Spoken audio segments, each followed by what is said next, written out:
This man was once recognized as the strongest player, but while raiding the Tower of Heaven, he was personally betrayed by his allies. At death's door, he exhausted the last of his strength to send his companions out. Then, while still fully conscious, he clearly sensed it. He had died. His name was Subaru, the guild master of the strongest guild, Blue Eyes. On this day, they joined forces with several famous guilds to raid the boss on the 8th floor of the Tower of Heaven. During the battle, the Blue Eyes Guild performed especially brilliantly. Years of climbing the tower side by side had made their coordination nearly flawless. But just then, the support unit in the rear was suddenly ambushed. Subaru instantly realized something was wrong, but it was already too late. He had long since been poisoned by hydrovenom, and the members of Blue Eyes were also tightly entangled by the hydro. In the end, they still managed to slay the hydra with all their strength. But in the very next second, the Blue Eyes Guild was ambushed by the other guilds and suffered heavy casualties. At that moment, Subaru was gasping for breath, and half the mask on his face had shattered. With his back against the wall, he had no idea how many blades and spears he had already taken, and his consciousness was fading little by little with the loss of blood. He looked around and saw only corpses strewn across the ground. For Subaru, who had always climbed the tower alone, these people were among the few he could call friends. But now he was poisoned, his body could no longer heal naturally, and his fatigue had soared to 95. The higher the fatigue, the more likely the body was to fail, and reduced resistance to poison was only one of the effects. More fatally, once his fatigue reached 100, he would die on the spot. In the next moment, Subaru fixed the people surrounding him with a cold, gleaming stare. To be precise, he was staring at the man at the very front. Gritting his teeth, he asked, "Why are you doing this, you bastard?" The anger was almost spilling out of his voice. It was a gentle-looking man, Itsuki, the guild master of Blue Zone, and once a teammate of Blue Eyes. Then he walked up to Subaru and said in a low voice, "It's been 10 whole years, Subaru. I've been preparing for this day for all 10 years, so you should understand." As if he had waited far too long for this moment, Itsuki went on talking to himself. "This was the only way to defeat you, but those Blue Eyes friends of yours weren't easy to deal with either. They were even harder than I expected. You thought you gave me everything, but you had no idea how much torment that made me endure. So I chose the world, not you." But even in the end, he still did not reveal the real reason. He quickly suppressed his emotions, wearing a relieved smile on his face. "Sorry things turned out like this, but I've finally seen the finish line.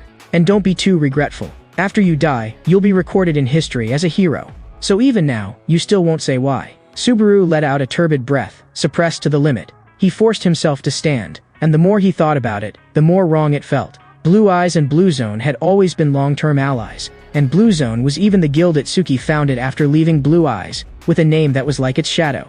That was exactly why they had trusted him until the very end. Yet he had torn the alliance apart with his own hands. He was clearly poisoned by the Hydra and had dozens of bloody holes stabbed through his body, but in terms of presence, he absolutely could not lose. After all, he was already beyond saving. In that instant, Subaru caught the opening when Itsuki's legs trembled, seized that fleeting gap, and pulled a colorful fan-shaped item out of his bag. The instant Itsuki recognized that fan, his pupils suddenly widened, but it was already too late. At this moment, Iolos had 4 uses remaining. Subaru gripped the handle tightly with one hand and began charging it. He clenched his teeth. If he had a choice, he too wanted to live on together with everyone. But besides him, there were exactly only 4 guild members still alive. "Blow them away, Iolos." With that command, a violent gale rose from all directions and sent the 4 guild members flying off in different directions. For Subaru, this was a desperate gamble. He could not guarantee he could save his badly wounded companions, but aside from this, there was no other choice. "After them, don't let a single one leave alive," Itsuki roared in panic. At the same time, the players of the Martial Alliance also prepared to chase in the direction the lights had flown. But a voice forcefully halted their steps. "Before that, you'll have to play with me to the end. Who the final winner is hasn't been decided yet." At this moment, Subaru's fatigue was too high, and the duration of Lord of Lightning had been drastically shortened. But he seemed not to care at all, only igniting all his remaining strength. As Subaru let out a low shout of Lord of Lightning, descend, a bolt of lightning carrying black light fell from the sky and struck directly on top of his head. But the scale of the lightning was very small. When he used this move in the past, everything within sight would be swallowed by electric light. Subaru once again assumed a fighting stance while grabbing the spear embedded in his abdomen.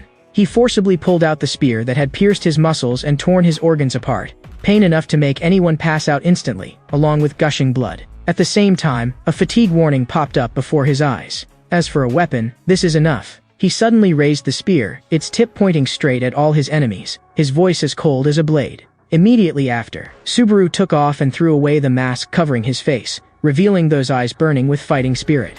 And so, using the spear that had once pierced his own body as his weapon, he began his final battle. Subaru burned away the last thread of his strength in a desperate fight, yet enemy players still kept pouring in like a tide. He would not lose to this pack of trash. What was truly fatal was his fatigue. For Subaru, whether he lived or died did not matter, as long as Itsuki died. But his fatigue had already reached 97, and he had to find a way to get close to Itsuki. Just then, an enemy player suddenly attacked from behind. Subaru did not dodge at all and took the blow head-on with his body. His fatigue jumped to 98 as a result. Immediately after, another enemy player thrust forward fiercely with a sword. He once again took the strike with his body, and seeing this, the other enemy swarmed forward, wanting to claim a share of the credit for killing him. The player who had struck him with the sword shouted excitedly that he had killed Subaru. But Subaru replied with an amused look in his eyes, "What are you talking about?" Before the words had even finished, black lightning erupted violently, and the surrounding enemies were struck down one after another. Subaru grabbed the sword stuck in his chest with difficulty, gritted his teeth against the pain, and slowly pulled it out inch by inch. During this time, no one dared approach rashly again. They surrounded him from a distance, whispering among themselves, their eyes filled with both fear and excitement. This monster, is he finally going to die? Watching the scene, Itsuki coldly thought to himself, "Subaru, is your era really ending just like this?" At this moment, Subaru's fatigue finally neared its limit. It could be said that if he moved even slightly, his fatigue might surge to 100, and the next second would mean death.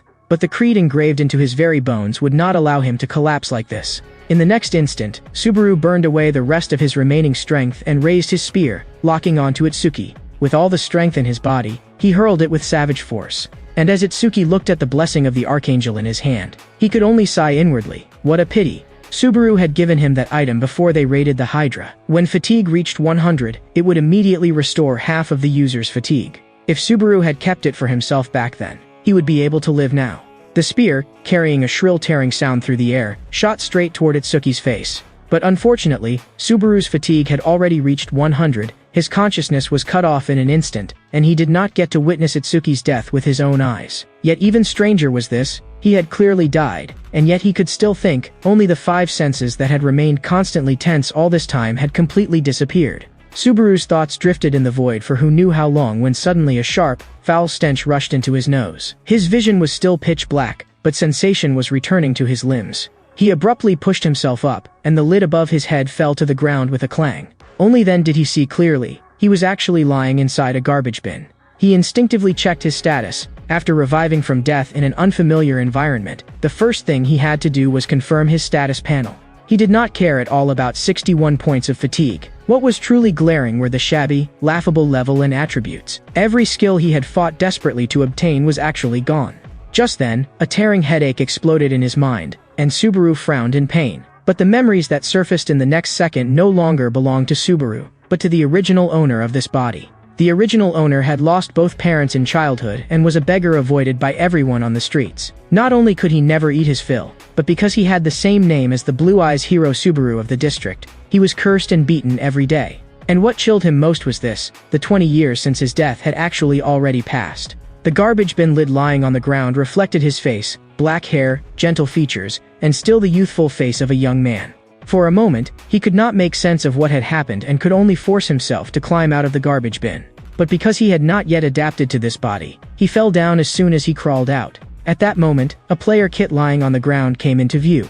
Subaru reached out and picked up the player kit, thinking it had probably slipped out of the original owner's pocket before he was stuffed into the garbage bin. Although the style was completely different from the one he used in the past, with the support of the original owner's memories, he skillfully searched for information related to Blue Eyes. The moment he pressed confirm, a flood of news poured out. Subaru quickly skimmed through it all, yet among every report, he could not find any news of survival from the companions he had sent away. Just then, Subaru's gaze suddenly froze, staring fixedly at the image on the screen. Itsuki, that bastard, was actually still alive.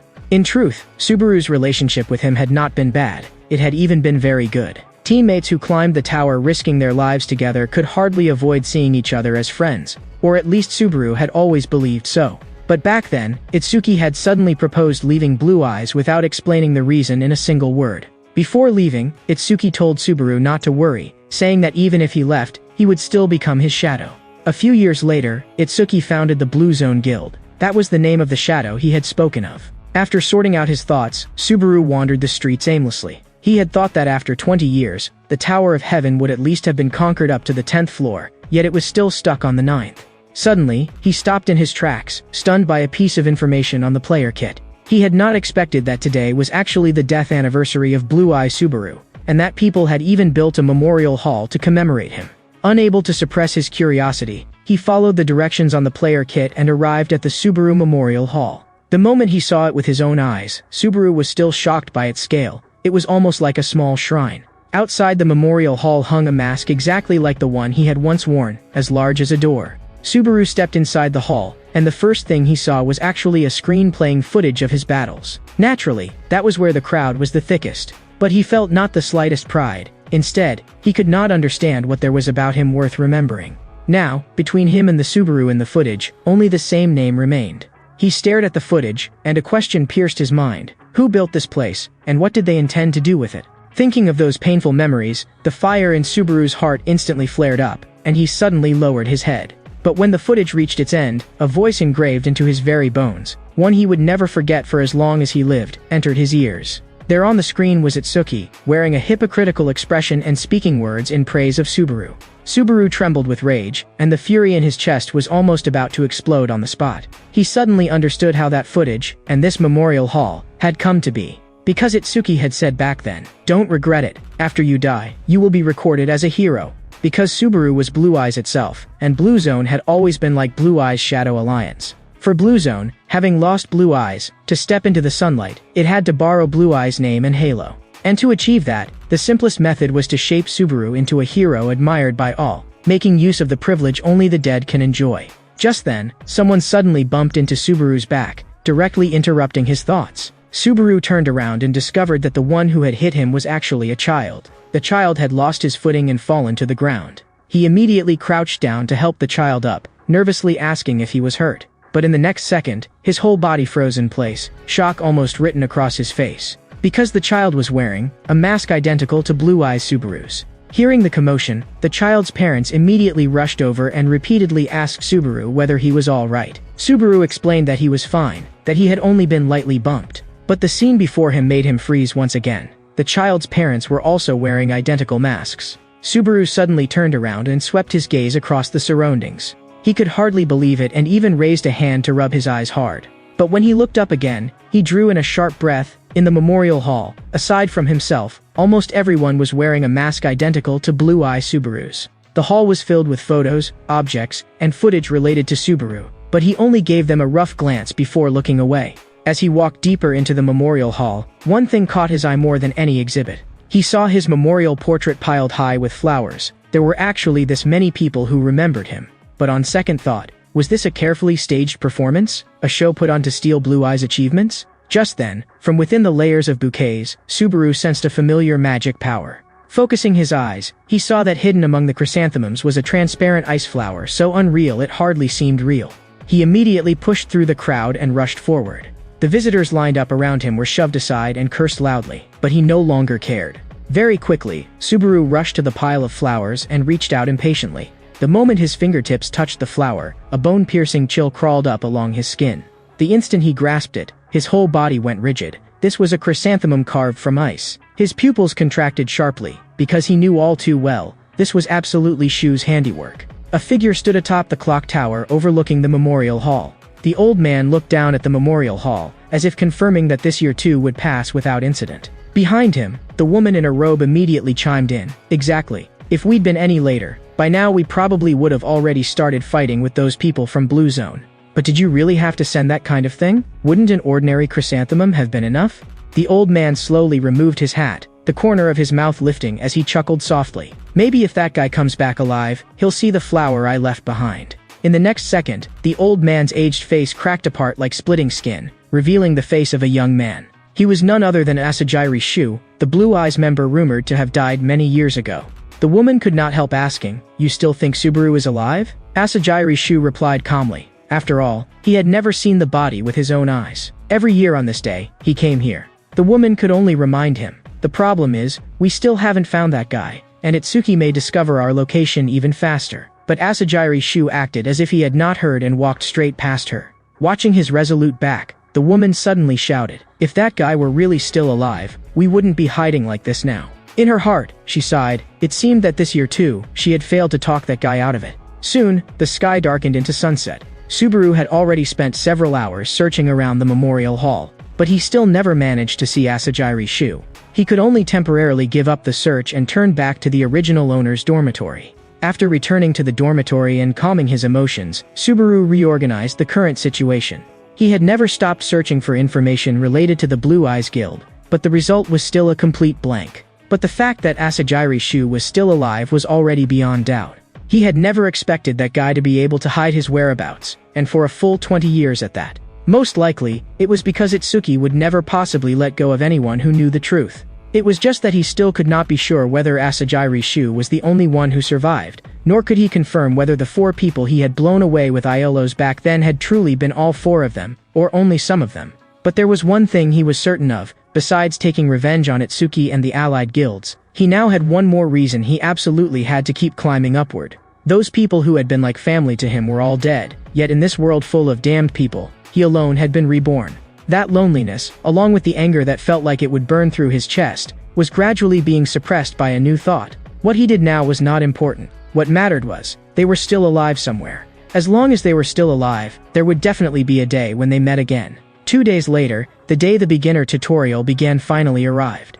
It was a giant white stage, so wide it looked like several sports fields forcibly stitched together. Hyuga, the examiner of the beginner tutorial, stood with his arms crossed, looking down at the participant lying on the ground. At his feet lay the corpses of 2 lowest-ranked goblins, yet the participant was still panting heavily. Looking at such a pathetic sight, Hyuga frowned and asked whether he wanted to challenge the next stage. A message popped up before the participant's eyes. Challenge the next stage? Each stage will add 1 goblin, and clearing a higher stage will grant the corresponding bonus reward. The participant's face turned pale. He was already barely holding on against just 2, so there was no way he could win. He gave up on challenging the next stage, and his figure instantly turned white and disappeared on the spot. Hyuga could not tolerate trash who could not even get through the tutorial continuing onward, and he thought of one contestant who had taken part in several rounds of trials before. Isaac, Reinhardt's son, possessed talent that surpassed even his bloodline, and only stopped challenging after defeating more than 20 goblins in total. Hyuga could not help sneering. This year's tutorial is too easy. Kids these days are truly pathetic. But when he caught sight of the next contestant's name, he still paused slightly in surprise. It was a name known by everyone, one that even Hyuga himself had once idolized. Faced with this contestant, his first reaction was not anticipation, but weariness. He sighed inwardly. This child would probably suffer endlessly because of that name. Everywhere he went, he would be compared to Subaru. Even the weapon in his hand was the sword Subaru commonly used. Of course, that was only if he passed the trial first. Immediately after, a message popped up before Subaru's eyes. 2 goblins are being generated. Please defeat the goblins. The goblins held poison-coated spikes in their hands, letting out shrill cries like monkeys. At the same moment the goblins assumed their attacking stances, Hyuga announced the start. But in that very instant, Subaru had already shot forward through the air, and with a flash of cold light as the blade cut through the air, 2 heads fell at the same time. In the blink of an eye, the goblins' heads were tumbling in midair. Hyuga could not believe his own eyes and stared in shock, his eyes wide. He immediately turned his head to look at the boy who shared Subaru's name.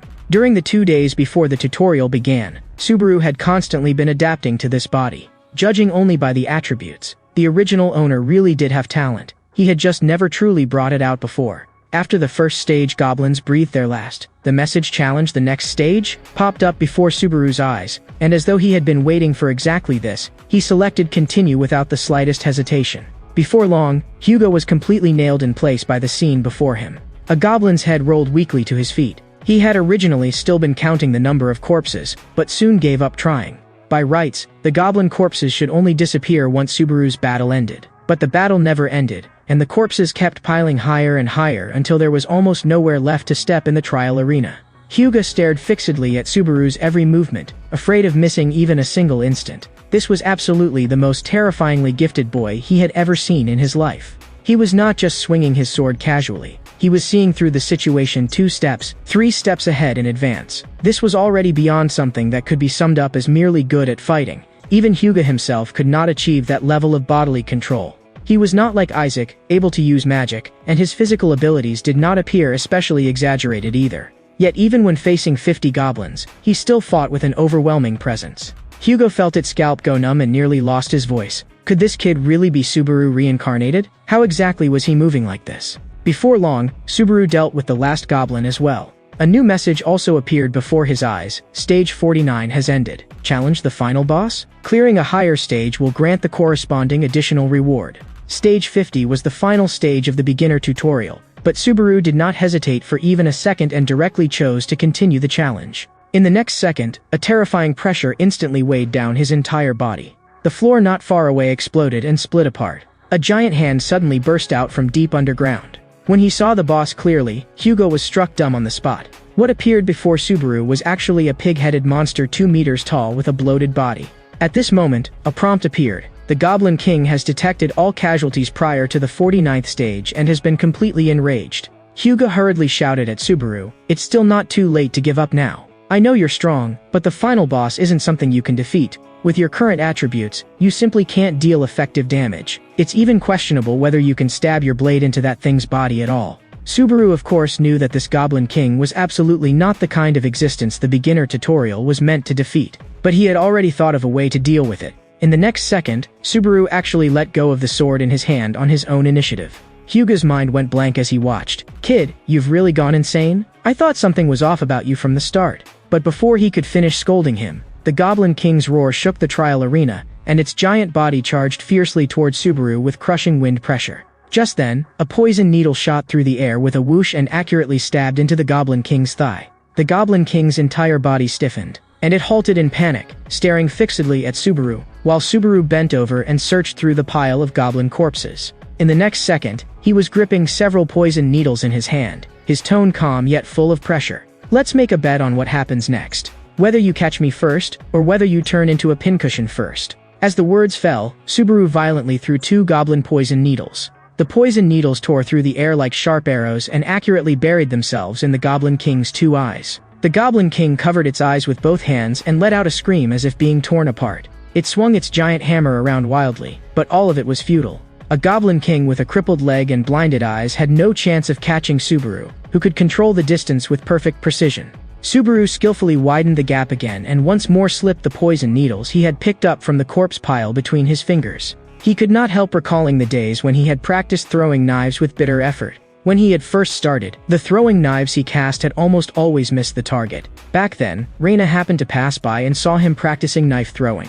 By coincidence, she was an expert in throwing concealed weapons, and on the spot she insisted on teaching him the technique. Then she took her stance and casually picked up a pen. In the next second, she threw it, and it pierced straight through the bullseye. Looking at that scene, she said calmly, "As long as you grasp the center of gravity, any weapon can be used like a throwing knife." At this moment, the poison needles were stabbing one by one into the Goblin King's body. Just as he had envisioned from the start, Subaru was gradually sending the poison needles into every vital corner of the Goblin King's body. The power of hidden weapons is proportional to rotational force. The longer the hesitation, the lower the accuracy. This was Yuling's theory, and it was precisely through her that Subaru had truly touched the threshold of knife throwing. Seeing this, Hyuga finally let out a breath of relief. Goblin corpses and poison needles would not disappear before the tutorial ended. He had never expected someone to make use of the system rules to this extent. It's not just the swordsmanship to slaughter goblins, but also this method of throwing hidden weapons with such precision.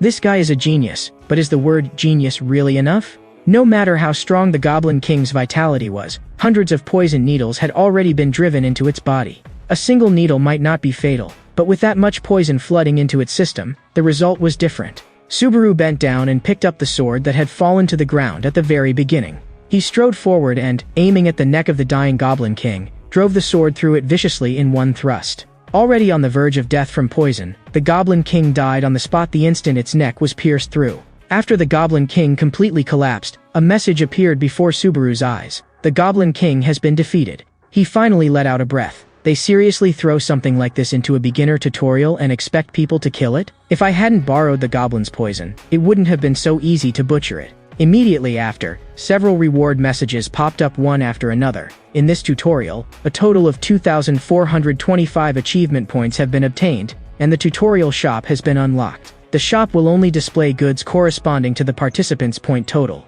Subaru then opened the tutorial shop. This was the first time he had ever seen this interface. After all, the highest tutorial record had only reached stage 28, and what he was now looking at was a shop page no one had ever seen before. When he flipped to the page with items costing over 1,000 points, he could not help softly exclaiming on the spot. He had never expected even something like this to be sold here. This was an unnamed demonic blade, crafted by the demonic swordsmith Kindre, but left unnamed because it was a failure. It consumed the user's stamina and mental energy in exchange for greater sharpness and enhanced physical abilities. But the problem was that it devoured stamina. On top of that, Subaru still had to use lightning skills, so what he truly needed was not a demonic sword, but a holy sword. The second thing that caught his eye was the holy sword Miranda, forged from mithril, with more than enough strength and sharpness, and even its added effects suited Subaru well. But for this holy sword named Miranda, Subaru found himself strangely unable to feel interested, perhaps because the equipment he had once used had simply been too powerful.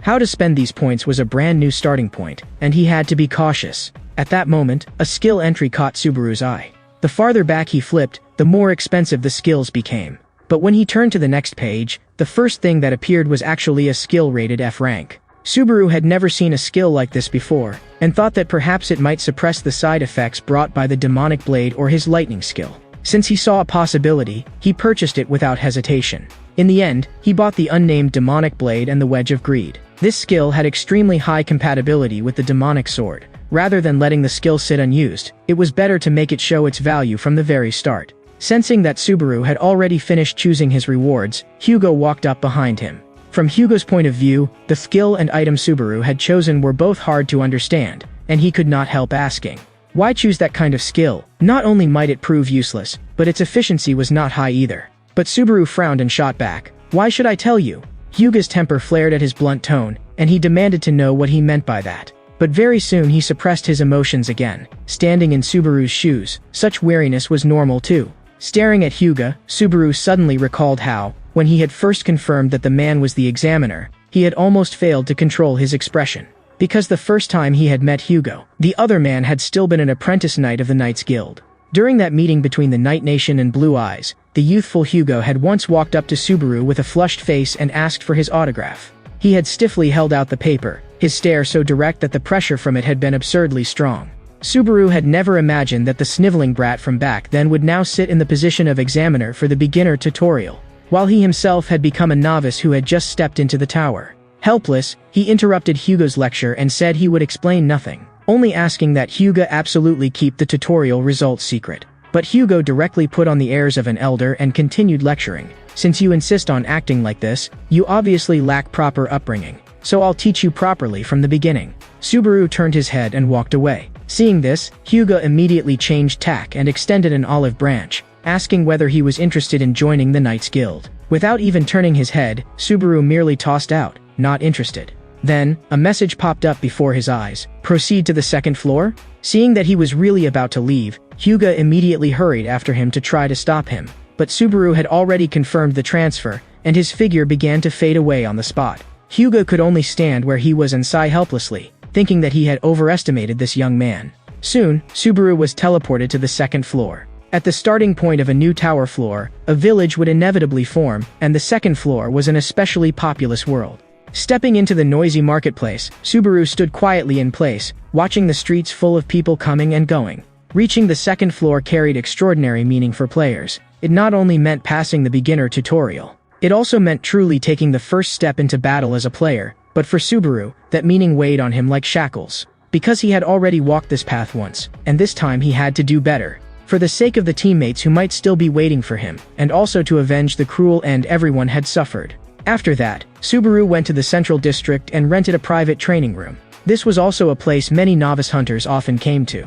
The owner asked casually, "What floor did you come from?" Subaru said he had just come up from the first floor. The owner suggested that he use training room number 1, which had complete basic facilities like straw dummies and practice mannequins. But Subaru felt number 1 was too basic and not suitable for him, so he directly chose number 5. The owner got a little annoyed when he heard that. "I kindly advised you to choose number 1, and you don't even appreciate it." But Subaru insisted on number 5, so in the end the owner still gave it to him, while reminding him that there would be no refund if he left halfway through. Subaru told him not to worry, though in a moment, the owner might need to pay a little more attention to that room. The higher the room number here, the greater the difficulty, and some hunters had even died in their own training rooms. After arriving at training room number 5, Subaru slowly pushed open the door. The moment he entered, he immediately began training. He had no intention of wasting even a second here. Then, he slowly drew the demonic sword from his waist. In an instant, a powerful curse swept through his entire body. He could feel how terrifying the sword was. If he did not want to be devoured by it,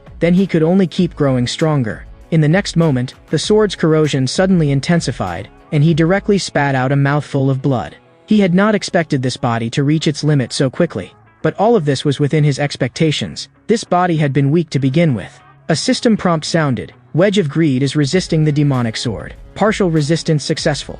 In the next second, he easily lifted the sword in his hand. It was precisely because he had set his sights on this skill that he had dared choose this demonic sword. Now, his attributes were rising even further. Subaru let out a low laugh. The skill had indeed suppressed the corrosion, and now the real training could begin. Immediately after, his figure shot out violently. To him, the traps in the room were almost no different from decoration.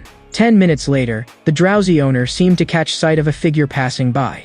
The owner rubbed his eyes. Impossible, right? It had not even been 10 minutes yet. Filled with doubt, he walked to the door of room number 5. After knocking for quite a while without getting a response, he pushed the door open directly. But the sight inside made him suck in a sharp breath on the spot. Training room number 5 had long since been reduced to a wreck, and every trap had been torn apart. After one night, Subaru had finally managed to sleep soundly, but his body still ached with heavy soreness. Not long after, he walked into a tavern, and the moment he sat down, the burden on his body really did ease quite a bit. Thanks to Wedge of Greed, he had successfully drawn out the power of the demonic sword. Ordinarily, with his current attributes, it should have been impossible for him to bear the demonic sword at all. But the synergy between Wedge of Greed and the demonic sword no longer needed any further proof. That also meant it would most likely be able to work together with his lightning power as well.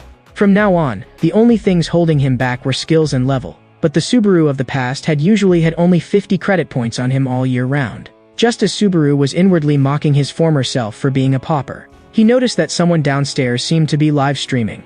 If someone tipped in the stream, the broadcaster could carry out whatever task the donor specified. That person suddenly poured coffee over his own head. "Thank you so much for the donation, boss." Subaru felt a little awkward watching it. For money, there was no need to go this far.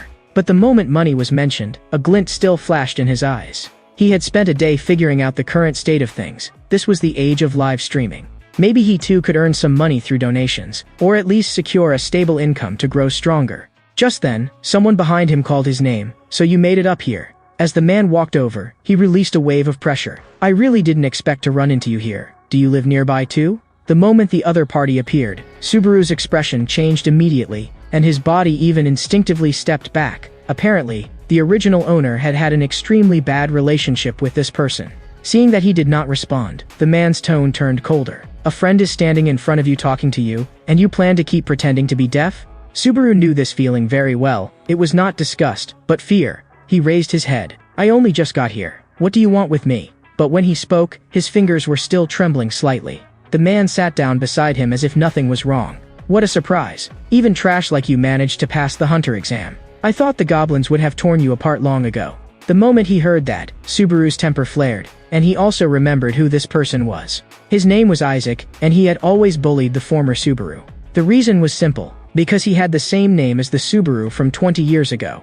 No matter how the original owner begged, Isaac had never once stopped. And because of that, the original owner had feared him down to his bones. Subaru cursed in his heart, "Idiot, to be bullied like that and never fight back." But right now he had no time to waste on Isaac. After downing a cup of coffee, he stood up to leave. Isaac gave a chuckle and smoothly told Subaru to buy him another cup. Subaru stood up directly. "If you want a drink, pay for it yourself. Your hands aren't broken, and your legs aren't crippled." Those words completely set Isaac off. "How dare you talk to me like that? Who possessed you?" He ordered Subaru to sit down. Subaru could not even be bothered to look at him and kept turning to leave. It was not that he did not want to avenge the original owner. He simply had more important things to do right now. But at that moment, Isaac grabbed his arm. With a threatening smile, he stared at Subaru. "In such a hurry to leave? Want to see what happens to trash that tries to run?" Subaru's eyes instantly turned cold. "I advise you to let go. It's for your own good. Otherwise, ending up with a broken arm or a shattered leg would be perfectly normal." The moment those words left his mouth, everyone in the coffee shop looked over. Isaac's face turned ashen. "Don't get too full of yourself. He also knew he could not make a scene in front of so many people, or he would be the one at a disadvantage. He gave 2 dry laughs. Looks like your temper has grown lately. You can't even take a joke anymore. Fine, go do whatever you need to do. Hurry up and leave. But then he revealed a vicious look in his eyes. Just don't let me catch you with an opportunity, or I'll kill you. After throwing out that line, Isaac left while pretending nothing had happened. What he did not know was that this threat had already started the countdown on his own life. There were mainly 2 paths for a hunter's growth. The first was trials, obtaining rich rewards through the tower's trials. The second was hunting, going outside the safe zone to kill monsters, or clearing the special dungeons on each floor to grind experience. But if you died there, then you were truly dead. And Subaru chose to grow through hunting. Today he had just dealt with a goblin and earned a few gold coins, which already counted as a decent bit of income. Back then, he had climbed upward step by step precisely through hunting. At that moment, he opened his communicator and came across a live stream. Having nothing better to do, he clicked in to take a look. To his surprise, the audience count was as high as 80,000. Even Subaru was stunned, just from the barrage of donations alone, who knew how much money this person had made. More ironically, the other party was actually streaming with the mask and name Subaru used in the past. In just a few short minutes, that person earned 20,000 credit points. The viewers threw gifts like they had gone mad. Subaru was so angry that even his fingers trembled. He might hunt for a whole year and still not earn as much as someone else made in a single stream. He knew he could not keep walking the old path. He had to go with the trend and start streaming, because only then could he really build up money. What was more, they were all imitating him. So if he, the real one, imitated himself, what kind of effect would that have? Thinking of that, Subaru slowly stood up. Then it's settled. Tonight I'll go activate streaming access. But the most urgent thing right now is to clear out all the monsters on this floor first. Very soon, 4 or 5 goblins appeared in front of him, every one of them hideous. But there was not the slightest fluctuation in Subaru's gaze. After the demonic sword's corrosion had been suppressed, the power inside his body began to flow smoothly. He was in a terrible mood right now, so these things were perfect targets to vent on. He planted 1 foot straight on a goblin's face. He moved as fast as a shadow, too lazy to bother with the little underlings, heading straight for the goblin leader. In the blink of an eye, he had already leapt above it. With a single flash of blade light, the goblin's head flew off on the spot. System prompt: the hidden orc nest has been cleared. That night, Subaru returned to his residence and took out that mask. He had never expected that there would come a day when he would wear it again. Next, he would start streaming in the way he was best at. A thought crossed his mind. What would it become when Subaru imitated Subaru? After all, Subaru was now the key to traffic, but the real Subaru was him. Wika from a certain streaming guild was staring at the screen. The partner beside her looked speechless. Why do you only watch Subaru streams? There are quite a few decent newcomers too. If the guild still can't find someone who can carry the traffic, just wait until you go bankrupt. Wika told him to shut up. The reason she kept watching Subaru streams was because she wanted to find the real Subaru among countless imitators. Very soon, her eyes lit up, another Subaru had gone live. But when she clicked in, she discovered that she was the only viewer in the stream. Her partner completely broke down. Why do you always stare at streams with 0 viewers? Wika said in a low voice. Every time I see a newcomer start streaming in this mask, I can't help but hope. Meanwhile, Subaru started his stream and entered the second floor trial at the same time. Clear the dungeon monsters and find the exit. From time to time, he glanced at the viewer count. But after more than 10 minutes had passed, only 2 people had entered. From the way he was operating, the viewers could already tell. It looked like his first time climbing the tower. Subaru nodded. Yes, it really is my first time. That only made them more worried. If it was his first time, he might not even know the way. As he walked, a shadow appeared ahead of Subaru. A bat monster tried to ambush him while he was reading the chat. Without even lifting his head, Subaru grabbed it directly by the skull. He exerted force with his right arm and smashed it viciously into the ground. It's my first time streaming, and you still dare come disturb me? Looking for death. After the bat monster was smashed to death, he immediately gained 1 credit point. Only then did he reply to the chat. It's my first time in here, but there won't be any problem. Very soon, he stepped into the entrance of the second floor trial. At this moment, the audience in his stream had risen to 3. Someone said he was too reckless. Very few people started streaming as early as the second floor. Subaru said plainly that he was short on money and credit points and hoped everyone would support him. The viewers advised him not to be too greedy and said it would be safer to form a party. He thanked them for the suggestion, but refused directly. Forming a party would only slow down his monster-killing speed. Seeing how fearless he was, someone laughed. People who love money die most easily buried in money. Others supported him. After all, anyone who borrowed Subaru's name could become popular quickly. With a whoosh, Subaru's figure instantly vanished from where he stood. While running, he drew the blade at his waist. With one slash, the small monster in front of him was decapitated on the spot. This scene left the viewers dumbfounded. They had not even seen the path of his blade clearly. Very soon, a large swarm of bats surged out in front of him. But those bats could not even get close to him. With one horizontal sweep of his sword, more than 10 were cut down on the spot. At the same time, the viewer count rose to over 10. As he killed them, he also gained several achievement points. Not only that, he even casually taught them, "Focus and listen to the sound, and you'll be able to judge which direction they're lunging from." In just a few minutes, the bat monsters in this area had been wiped out by him. The viewers exploded at once. "You lied to us. You're not a beginner at all. You're a hardcore player, aren't you?" Subaru was still seriously reviewing whether there had been any flaws in what he had just explained. But a whole pile of people in the chat simply could not understand, and some said this was the instinct of a high-level player. Subaru continued walking deeper, wanting to save up as many achievement points as possible before leaving. Very soon, someone noticed that something was off. He had almost been walking in a straight line the whole time. Subaru explained, "It's my first time in here, and my first time streaming too, so I'm not very familiar." As he walked, he felt the density of the monsters ahead was wrong.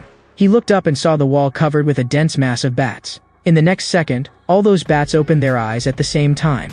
The chat instantly flooded. "This guy's done for." One wealthy viewer even directly posted a task: defeat all the bats for a reward of 100 points. The moment Subaru saw that task, his eyes lit up. He had spent all day yesterday for only a few dozen points, and now a single reward was 100. Some people started mocking him. "Don't fall for it. It's bait. It's not worth dying for 100 points." But Subaru's next sentence directly set the stream ablaze. "Thanks for the extra 100 points." Inside the guild, a huge hand slammed hard onto the table.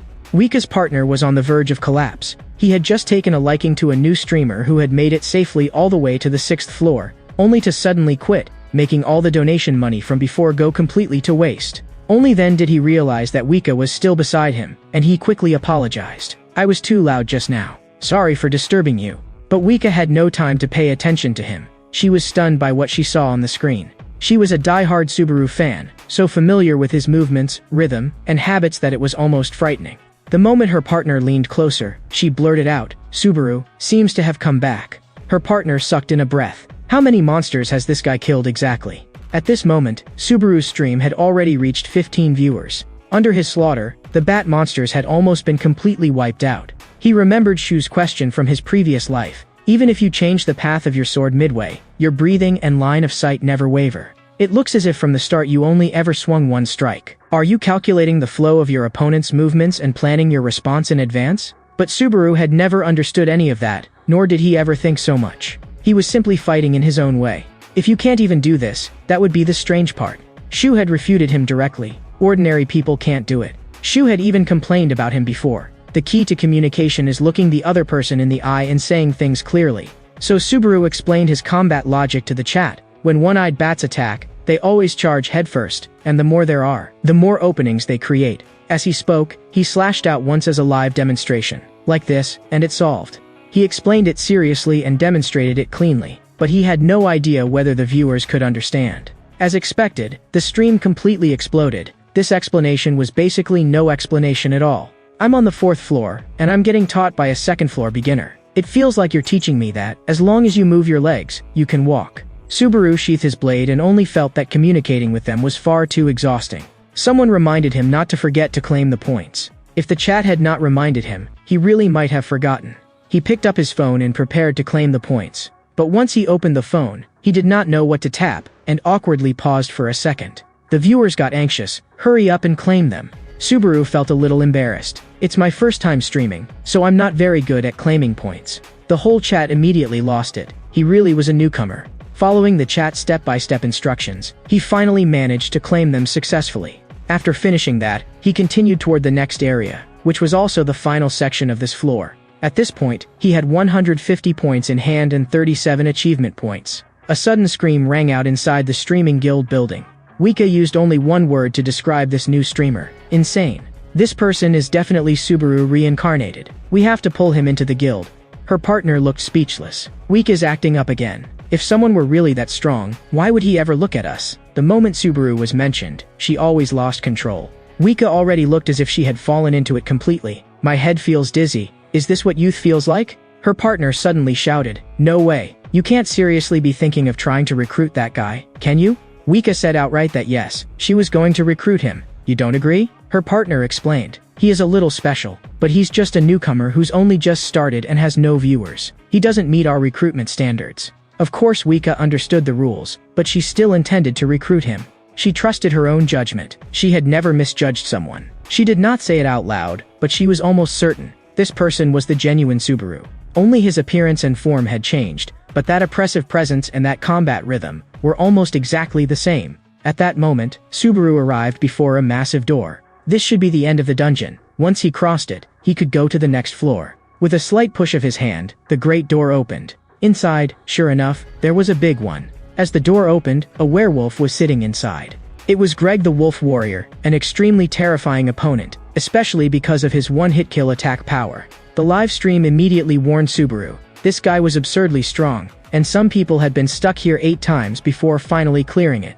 The system also issued a notification. As long as you earn the Wolf Warrior's approval, you may pass through the gate and enter the trial. The Wolf Warrior was not a monster created to be hunted. They assessed a hunter's strength, confirmed whether the challenger had passed the initial dungeon, and as gatekeepers decided whether that person could continue onward. Very soon, Subaru received a donation task: defeat the Wolf Warrior for a reward of 3,000 credit points. He froze on the spot. 3,000 credit points was something he would not even have dared imagine. Who exactly had placed that order? And by now, the viewers in his stream had already risen to 20. The chat was almost unanimous in urging him to retreat and stop challenging the Wolf Warrior. Because the Wolf Warrior was monstrously strong, and up to now, no one had ever defeated him.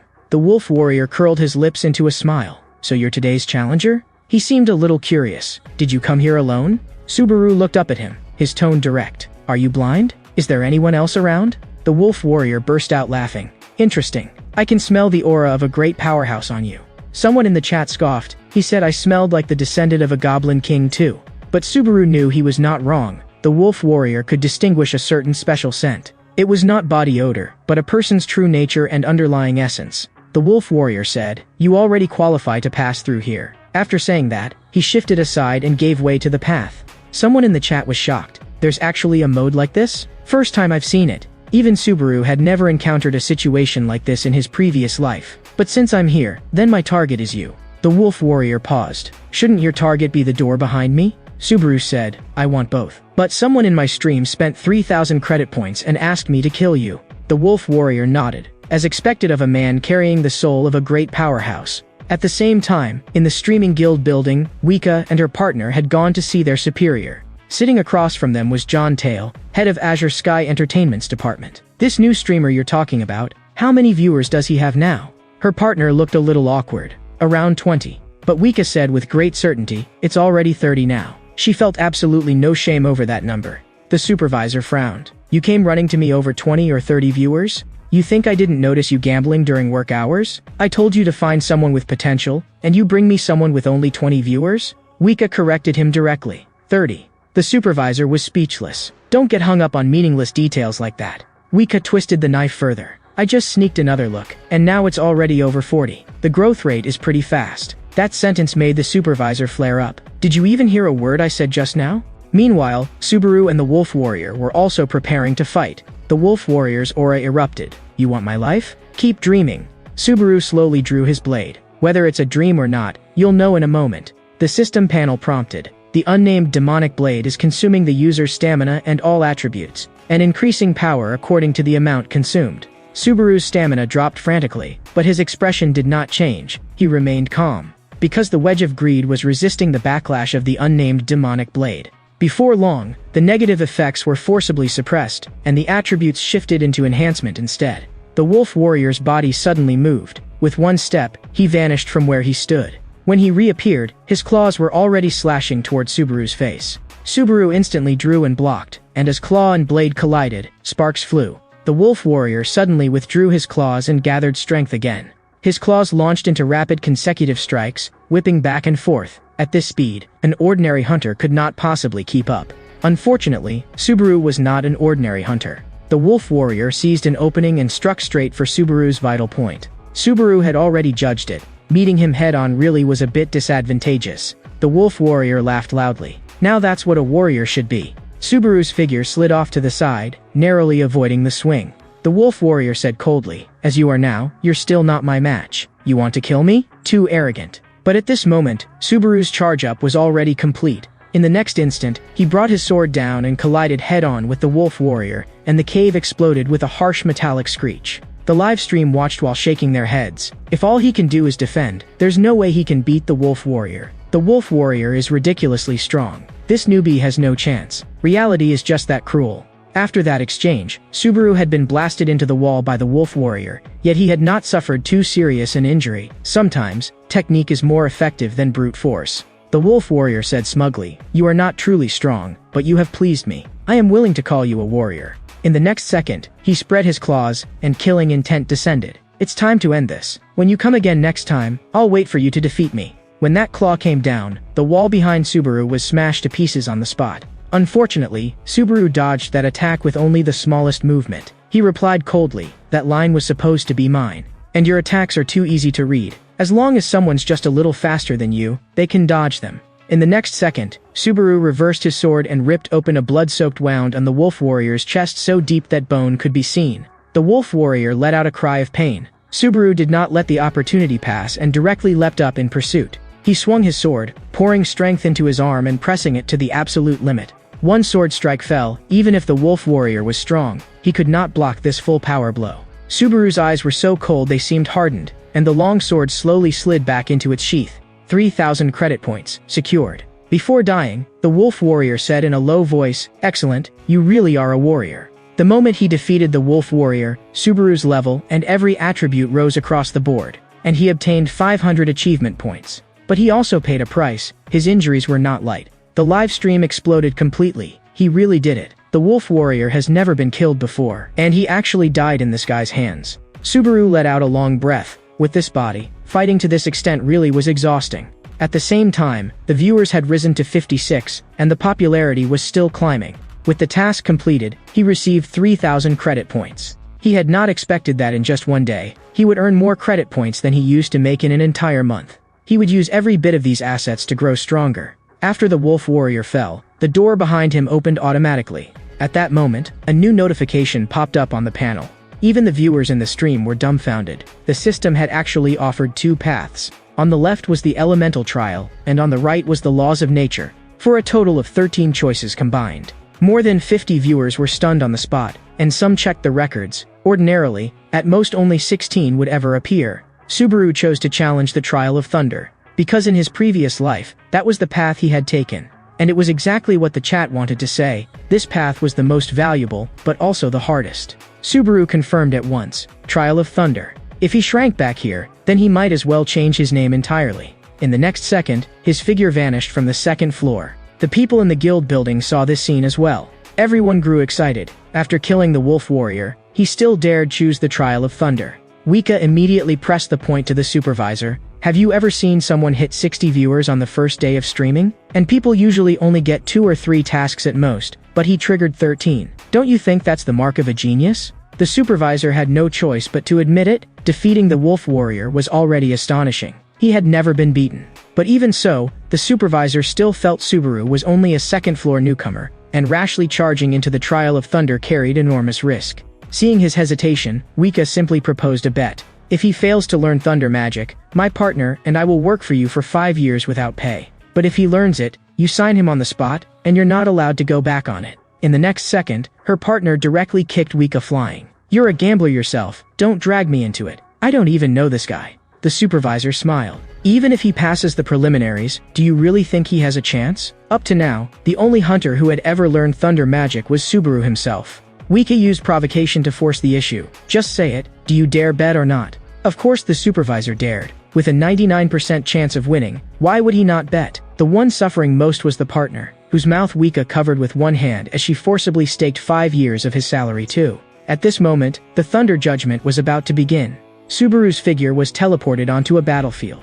He was just about to sweep his eyes over his surroundings when human voices suddenly rang in his ears. He turned his head, and a burly man rushed over and grabbed him tightly. As the burly man tackled Subaru to the ground, a huge explosion sounded behind them. When Subaru looked up, he saw a white-skinned bald giant, absurdly huge. The man beside him roared, "What are you standing around for? Do you want to die?"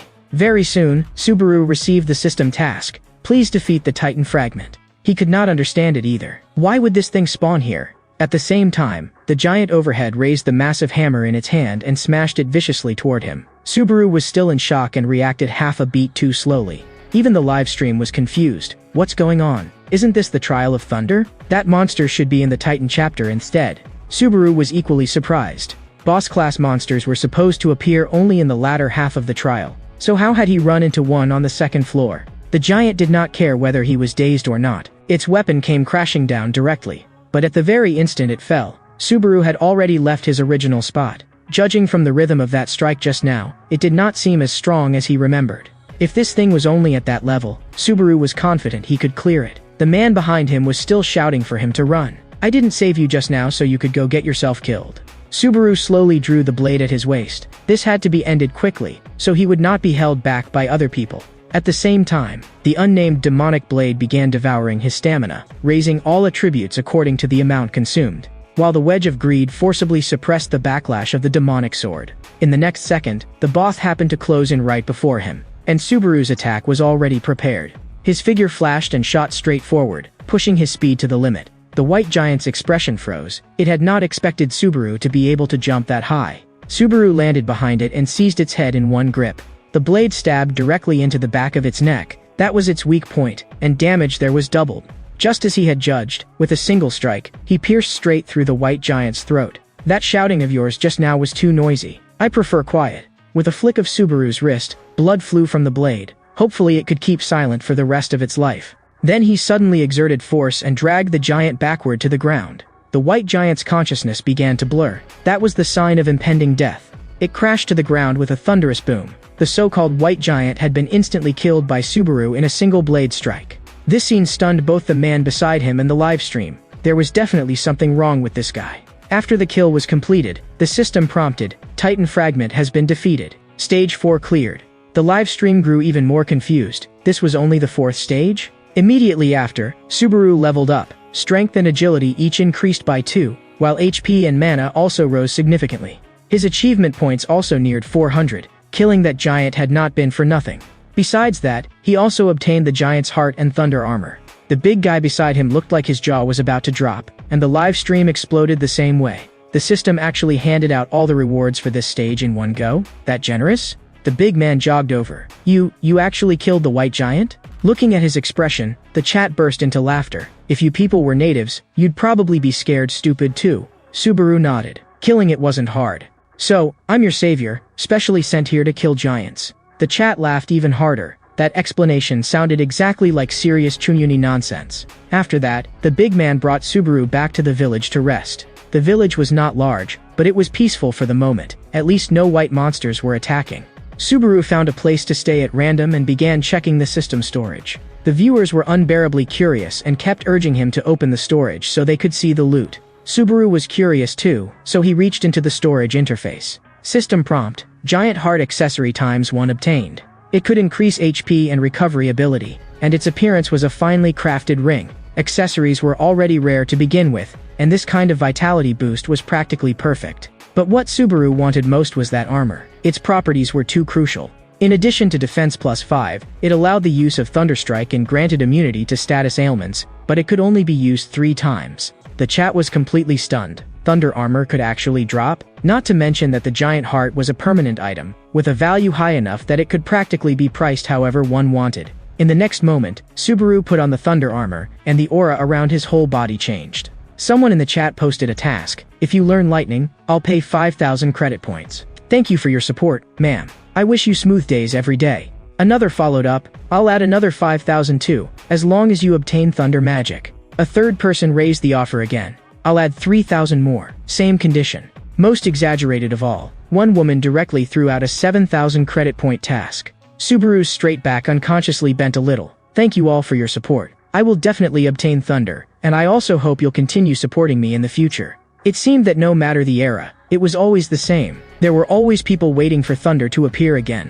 That was normal. Thunder magic had once been usable by Subaru alone. If he could learn it, then on this point alone, he could make a killing in the streaming world. At that moment, there was a knock at his door. The visitors were a handsome blonde man and a scar-faced man. The scar-faced man spoke first. "Sorry to keep you waiting. This is Sir Peleus, captain of the village Night Order." Subaru went out with them and learned the basic situation regarding the white giants. The attacks had been growing more frequent lately, and several nearby villages had already been tormented to the breaking point, so the Night Order remained on full-time standby, on alert 24 hours a day. To protect the villagers, they had already asked everyone to reduce unnecessary outings. Peleus smiled. In such a tense period, it truly was rare to encounter an outsider as absurdly strong as Subaru. He spoke solemnly. "I heard that while I was away, you protected the village. Please allow me to thank you on behalf of the villagers." Subaru told him there was no need to be so polite. "I only did what anyone would have done." Subaru knew of Peleus too. He was the symbol of the village, a knight who dared face giants head-on. Peleus said that during a scouting mission, they had discovered the giant leader, and this time they had decided to settle things once and for all. Then the two men bowed to Subaru, hoping he would lend them his aid, even if it meant dying for it. In truth, they did not need to say that. Subaru had to kill the giants anyway if he wanted to clear the mission. Even the chat sighed, "Peleus, don't die. He's one of the rare good people. Hope Subaru can save him." Of course Subaru saw those comments. They were all spoiling things, because the story had already been written. If Subaru remembered correctly, Peleus was supposed to die in the next stage. Subaru slowly extended his hand, and the gesture left Peleus both surprised and delighted. Subaru told him to raise his head. "I'll help you. Let's make a promise. Until all the giants are dead, none of us dies." Peleus thanked him repeatedly. "With you joining us, the plan will definitely go much more smoothly." System prompt, Stage 5 begins. Mission name, Survival. Very soon, their large force set out, and by rough estimate, the marching party was close to 100 men. But at this moment, Subaru's gaze was stuck to the live stream. At first he could still make out the comments, but once the viewer count rose, the chat turned into a runaway scroll wheel, and there was no way to communicate anymore. Suddenly, Peleus in front raised his hand, signaling the whole team to stop. The scar-faced man pointed at the giant ahead. "It's been wandering around here all day, like it's not afraid of us noticing at all." The thing before them was the giant leader, and one look at its size told them it would be difficult to handle. Peleus began assigning roles. He would draw its attention, and Subaru would be arranged to launch a sneak attack from behind. But Subaru directly placed a hand on his shoulder and told him to wait. Subaru told Peleus to stay alert. "Something's wrong. This feels like a trap." That leader in front of them was clearly bait. There were absolutely not just 10 giants nearby. The moment he finished speaking, violent tremors came from underground.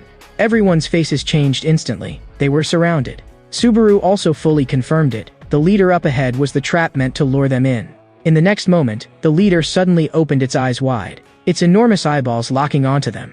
Immediately after, giants began appearing one after another beside it, bursting up from underground.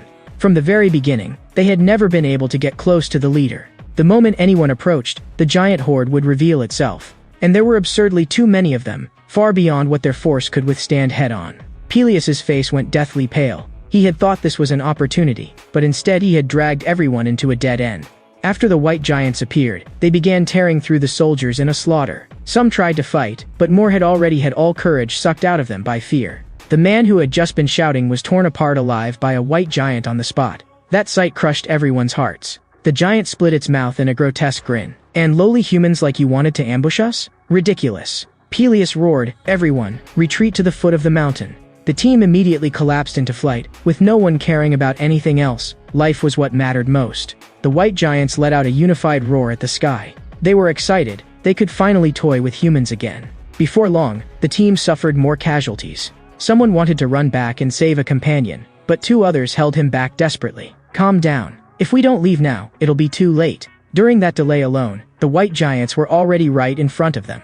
Peleus shouted, "All of you, go. We'll hold them here. This is an order, full retreat." He forced them to think of the people waiting for them at home, to think of this village. "This isn't the end. We'll regroup and come back again." Those words pulled a little reason back into them, and they fled down the mountain in panic. On the mountain, only the scar-faced man and Peleus remained, but Peleus insisted that the scar-faced man leave. The team would still have to rely on him in the future. Just then, Subaru slowly walked toward them. Peleus froze. He shouted to Subaru, "Brother, you go too. Go back, rebuild order, and face the giants again later. I'll hold them here." But Subaru drew his sword. "That line just now is mine. You and the Scarface go. Leave this place to me." Subaru pressed again. "I finished speaking. So why are you still not running?" Peleus could not understand at all. Subaru simply made it brutally clear. If you stay here, I can't fight freely. You're in the way. If you don't leave, then we'll die here together. Peleus was too loyal to abandon an outsider and escape alone. Subaru's voice turned even colder. Don't make me say it a third time. If you stay, you'll only get me killed too. At last, Peleus gritted his teeth and turned to run. I'll gather the remaining men. You absolutely have to hold on until I come back. That was exactly what Subaru wanted. Once Peleus left, he could avoid the death trap originally waiting for him, and Subaru could also kill without restraint. As he ran, Peleus kept looking back. Brother, I owe you my life. Hold on for me. I'll definitely come back and save you. And the giant horde also began pressing forward, lines of golden light rising across their bodies. Subaru charged straight at them, activating 2 major skills at once. When one giant was about to catch up to Peleus, Subaru accelerated once more. Your opponent is me. Without my permission, you're not allowed to leave. In the next second, he directly cut off that giant's leg, making sure it could never catch up again. Subaru began continuously weakening their speed, severing the legs of the foremost giants one by one. The advance of the giant horde was forcibly pinned down by him. The white giants had never expected that one tiny human could deal this kind of damage. In only a short while, he had already killed 2 giants and gained 20 achievement points. Even though this was only a trial, he still was not quite used to this feeling of being left alone. He began remembering the tacit coordination he once had while fighting side by side with his teammates. Meanwhile, Peleus was racing madly back toward the village, preparing to gather reinforcements. As he ran, he suddenly stopped. There were no pursuers behind him. Could it be that all those white giants had been held back by Subaru alone? Unwillingness surged up in him, and he gritted his teeth and sped up. He had to bring people back to save Subaru as quickly as possible, at the very least to help him hold on until he arrived. What he did not know was that, although it looked as if Subaru had been trapped in a siege, in reality it was Subaru alone who had surrounded all of them. The chat felt Subaru was completely insane. They had never seen a fight like this before. It was practically suicidal. What was more, there was no way the combat power of Peleus's village could arrive in time to support him. But now, aside from Subaru, even Peleus and his subordinates, who had originally been fated to die, might survive under Subaru's influence. Very soon, 2 white giants threw punches at Subaru. Subaru assumed an attacking stance. The moment the fists fell, he sidestepped and at the same time slashed open the chest of one of them. Immediately after, he made a huge lateral step and severed the other one's leg. If he wanted to win easily, he had to limit their movement first. With Subaru's damage output now, killing one with a single sword strike was no longer difficult. The real problem was, how long could he rely on the sword? So his first objective was to lock onto the leader. Only once the leader fell would this truly be over. Subaru stepped onto a giant's shoulder and swept his gaze around, searching for the leader's position. With a casual slash, he split open the head of the giant beneath him and gained another 10 points. He was moving faster and faster now, and no longer had time to deal with the lesser mobs. He had to find the leader as soon as possible. At that moment, one giant was rather cunning and opened its huge mouth, waiting for Subaru to jump in. But what it got instead was Subaru planting a foot on its face. Subaru repeatedly stepped on the giants' faces, borrowing force to shift and leap continuously. That posture of daring to charge, daring to fight, daring to wager his life made even the people in the live stream suck in cold breaths. The streamer is too ruthless. One wrong step and he'd die. Aerial combat is Subaru's trademark, and now here comes another one.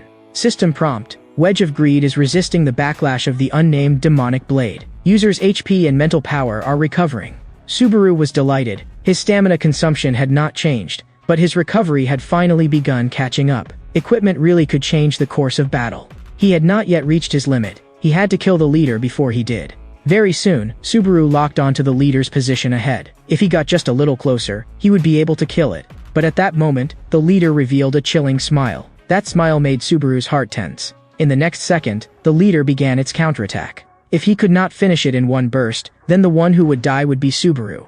Its attack rapidly finished charging. If that weapon struck him, Subaru would be turned straight into minced flesh. For the first time, Subaru felt uncertain, and inwardly suppressed his panic in a low voice. It has to work. In the next moment, he snapped his fingers without hesitation. System prompt. One usage of Thunder Magic Release has been successfully consumed. Immediately after, golden light crawled over his body. There's only one chance, so let thunder ring across the battlefield. In the next second, countless bolts of lightning burst out from Subaru's body. The white giants felt their eyes stabbed with pain, and the peals of thunder shook their eardrums to the point of splitting. Even the leader was the same, the pain in both ears almost driving it mad. It cursed furiously, damned human. But just then, Subaru had already arrived above its head. To be safe, He let the unnamed demonic blade continue devouring his stamina, pushing its power to the maximum. He converted every bit of the remaining stamina in his body into strength and poured it all into the edge of the sword. With a wet sound, he dealt the leader a heavy, crippling blow in one slash. The leader's life force rapidly declined. 2 more strikes would finish it. The leader had never imagined that it would die at the hands of a weak human. Subaru seized the opening and stabbed 3 more times in succession.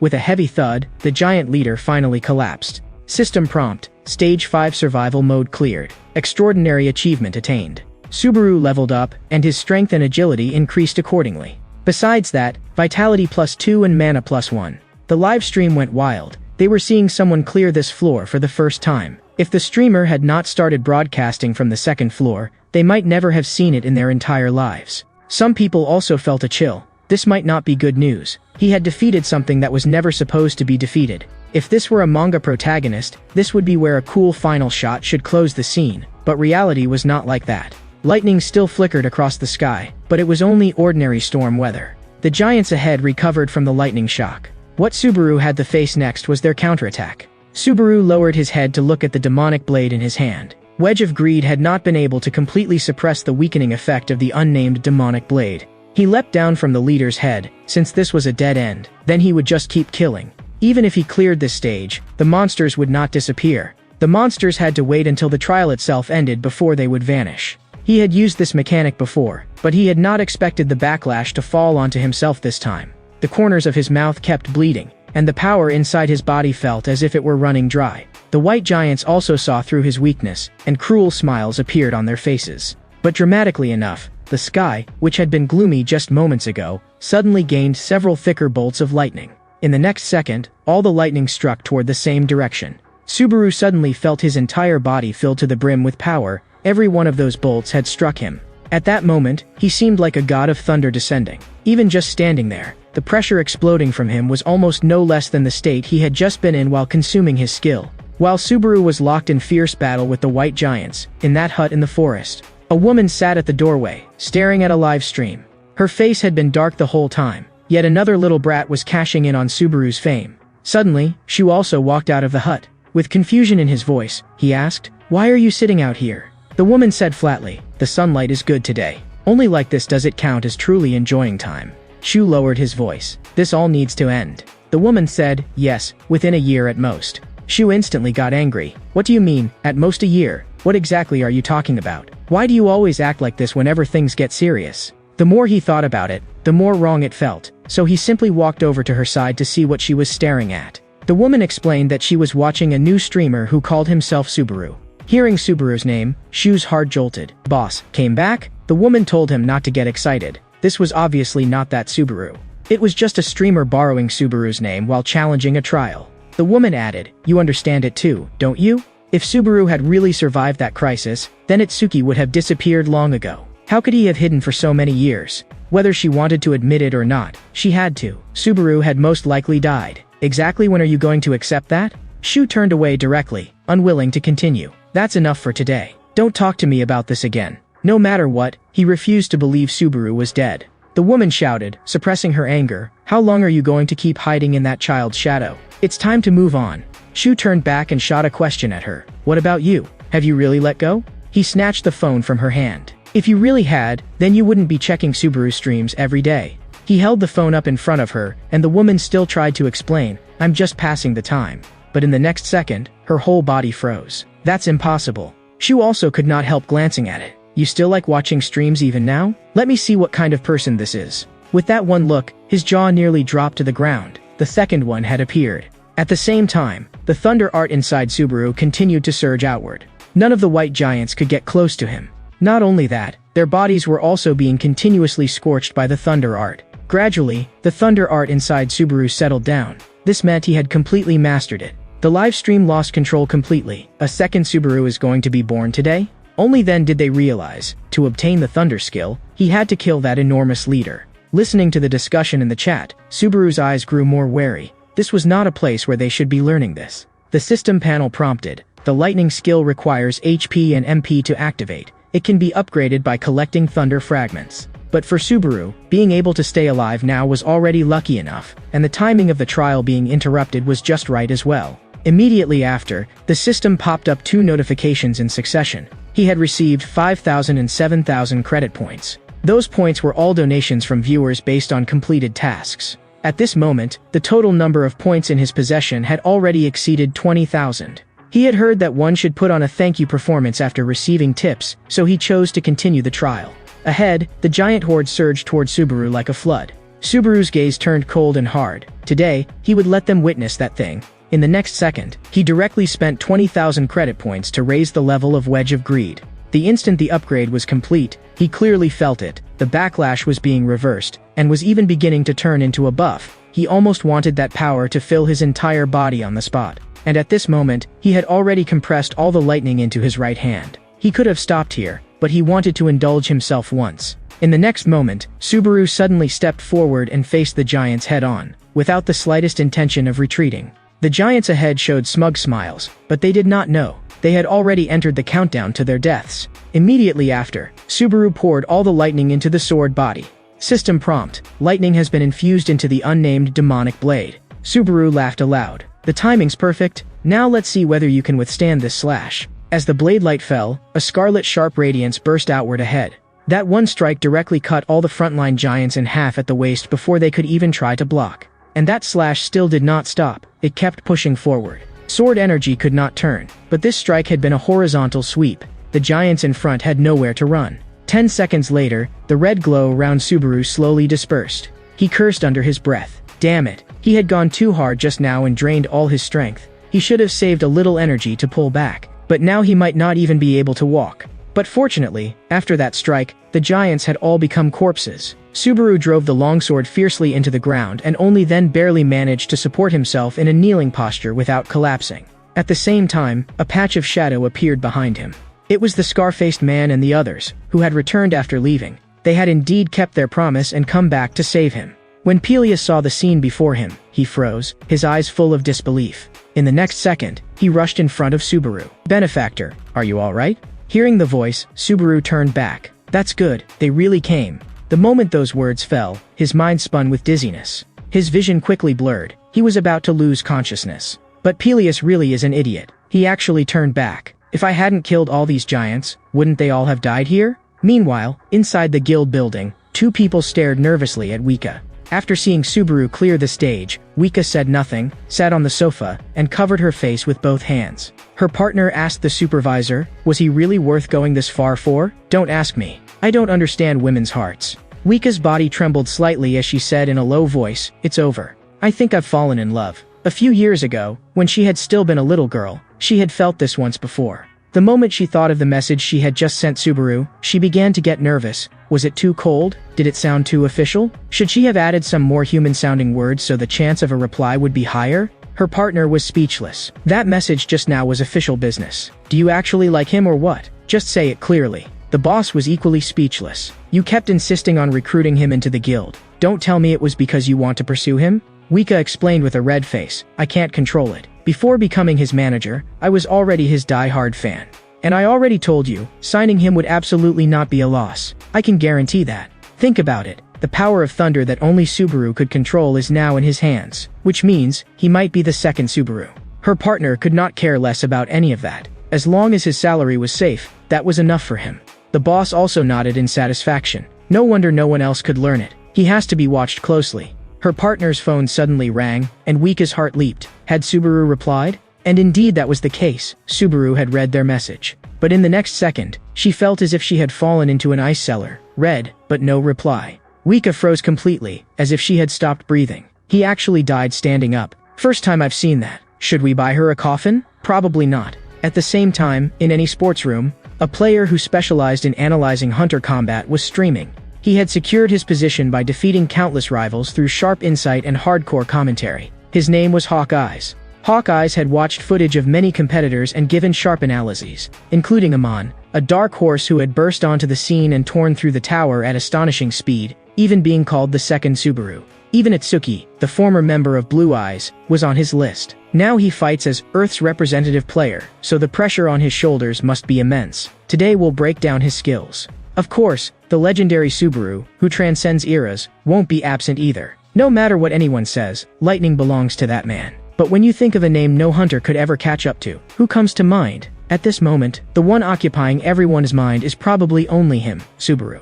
Today, Hawkeyes was preparing to use Hawkeye's lock-on to dig deep into the hottest current player, Subaru. Someone in the chat questioned whether he was just chasing hype, that newbie has only just reached the second floor. But Hawkeye said that beginners deserved a chance too, and people should not kill them with criticism right away. Being a streamer was hard.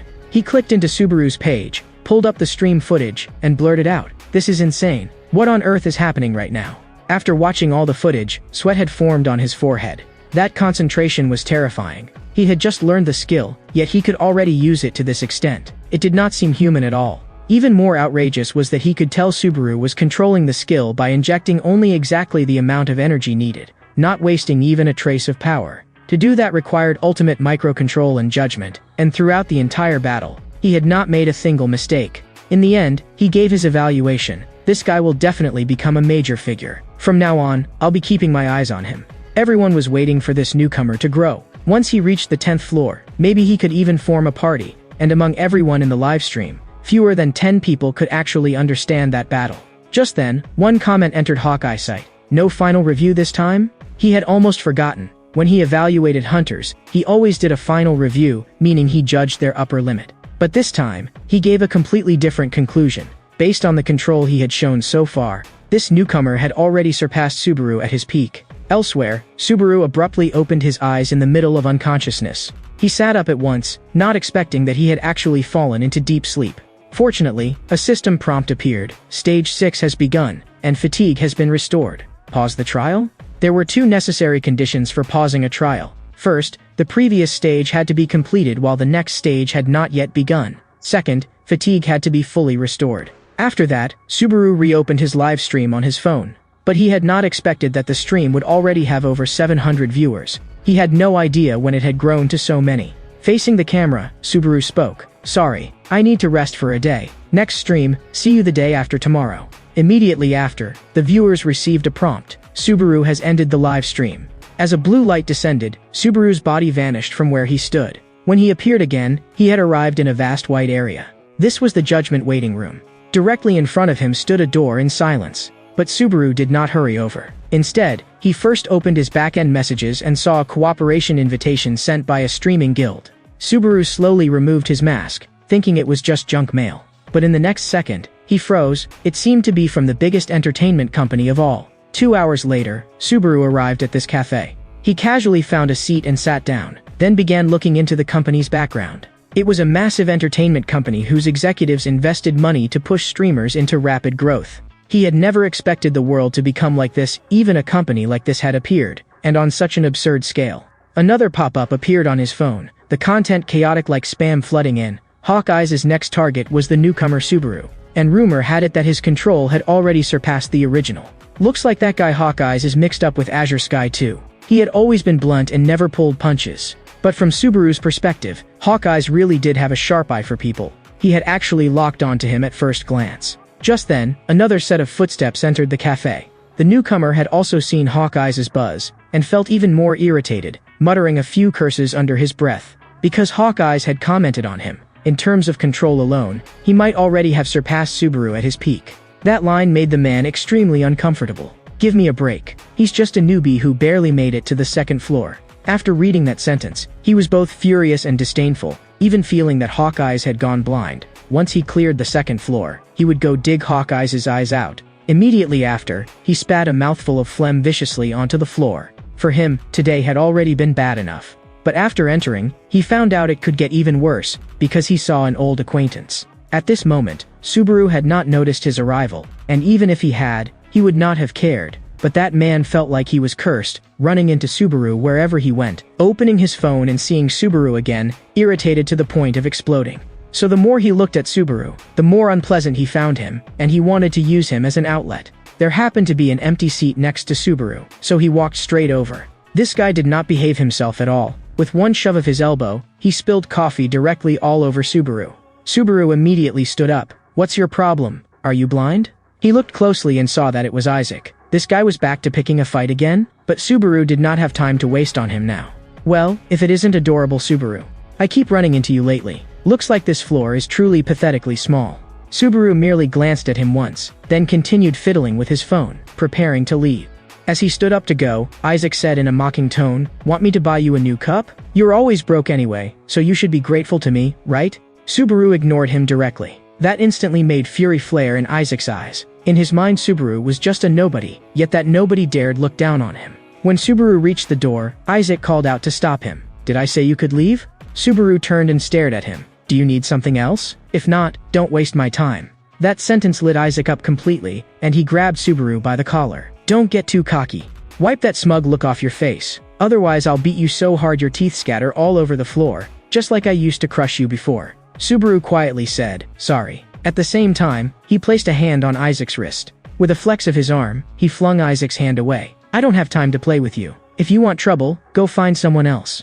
Isaac's heart jolted. Had this guy's grip always been this absurdly strong? His hand was still trembling from the force. Subaru stopped bothering with him and turned to leave. "As for hurting your hand just now, let's call that compensation for my coffee." That line twisted Isaac's expression with rage. "When did you get this arrogant? Get back here." The only reply he got was the sound of Subaru closing the door. Isaac let out a long breath. He had originally wanted to climb the tower quietly this time. But now he was truly enraged. "Looks like if I don't beat the hell out of you, you won't know who I am. Not just you, but that new streamer too. You two Subarus are seriously going to piss me to death." After leaving the cafe, Subaru suddenly remembered something. He still had not replied to that entertainment company. Thinking of it, he immediately sent a reply to the guild. "We'll be meeting very soon." Not long after, Subaru headed for the dungeon and arrived at the room where the exiled lizard boss was hiding. His wedge of greed was still resisting the backlash of the unnamed demonic blade, and his body was also adapting to that impact little by little.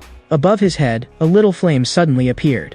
The flame rapidly swelled, and it was actually the exiled lizard boss itself. Other hunters called it the demon lizard.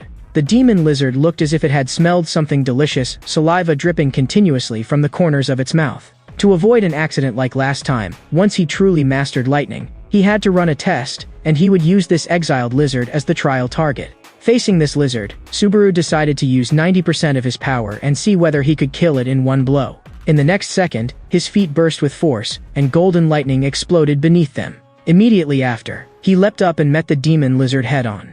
For Subaru, killing it was not difficult. He had killed this kind of monster too many times before. The demon lizard opened its huge mouth, and fire magic began gathering inside. In the next second, a massive fireball blasted straight toward him. But there was not the slightest retreat in Subaru's eyes. He pressed the power of lightning into the sword, making every slash deadlier. System prompt: lightning has been infused into the unnamed demonic blade. In the next second, Subaru cleaved apart its fire attack with one strike. System prompt: wedge of greed is resisting lightning backlash, resistance failed, skill level is rising.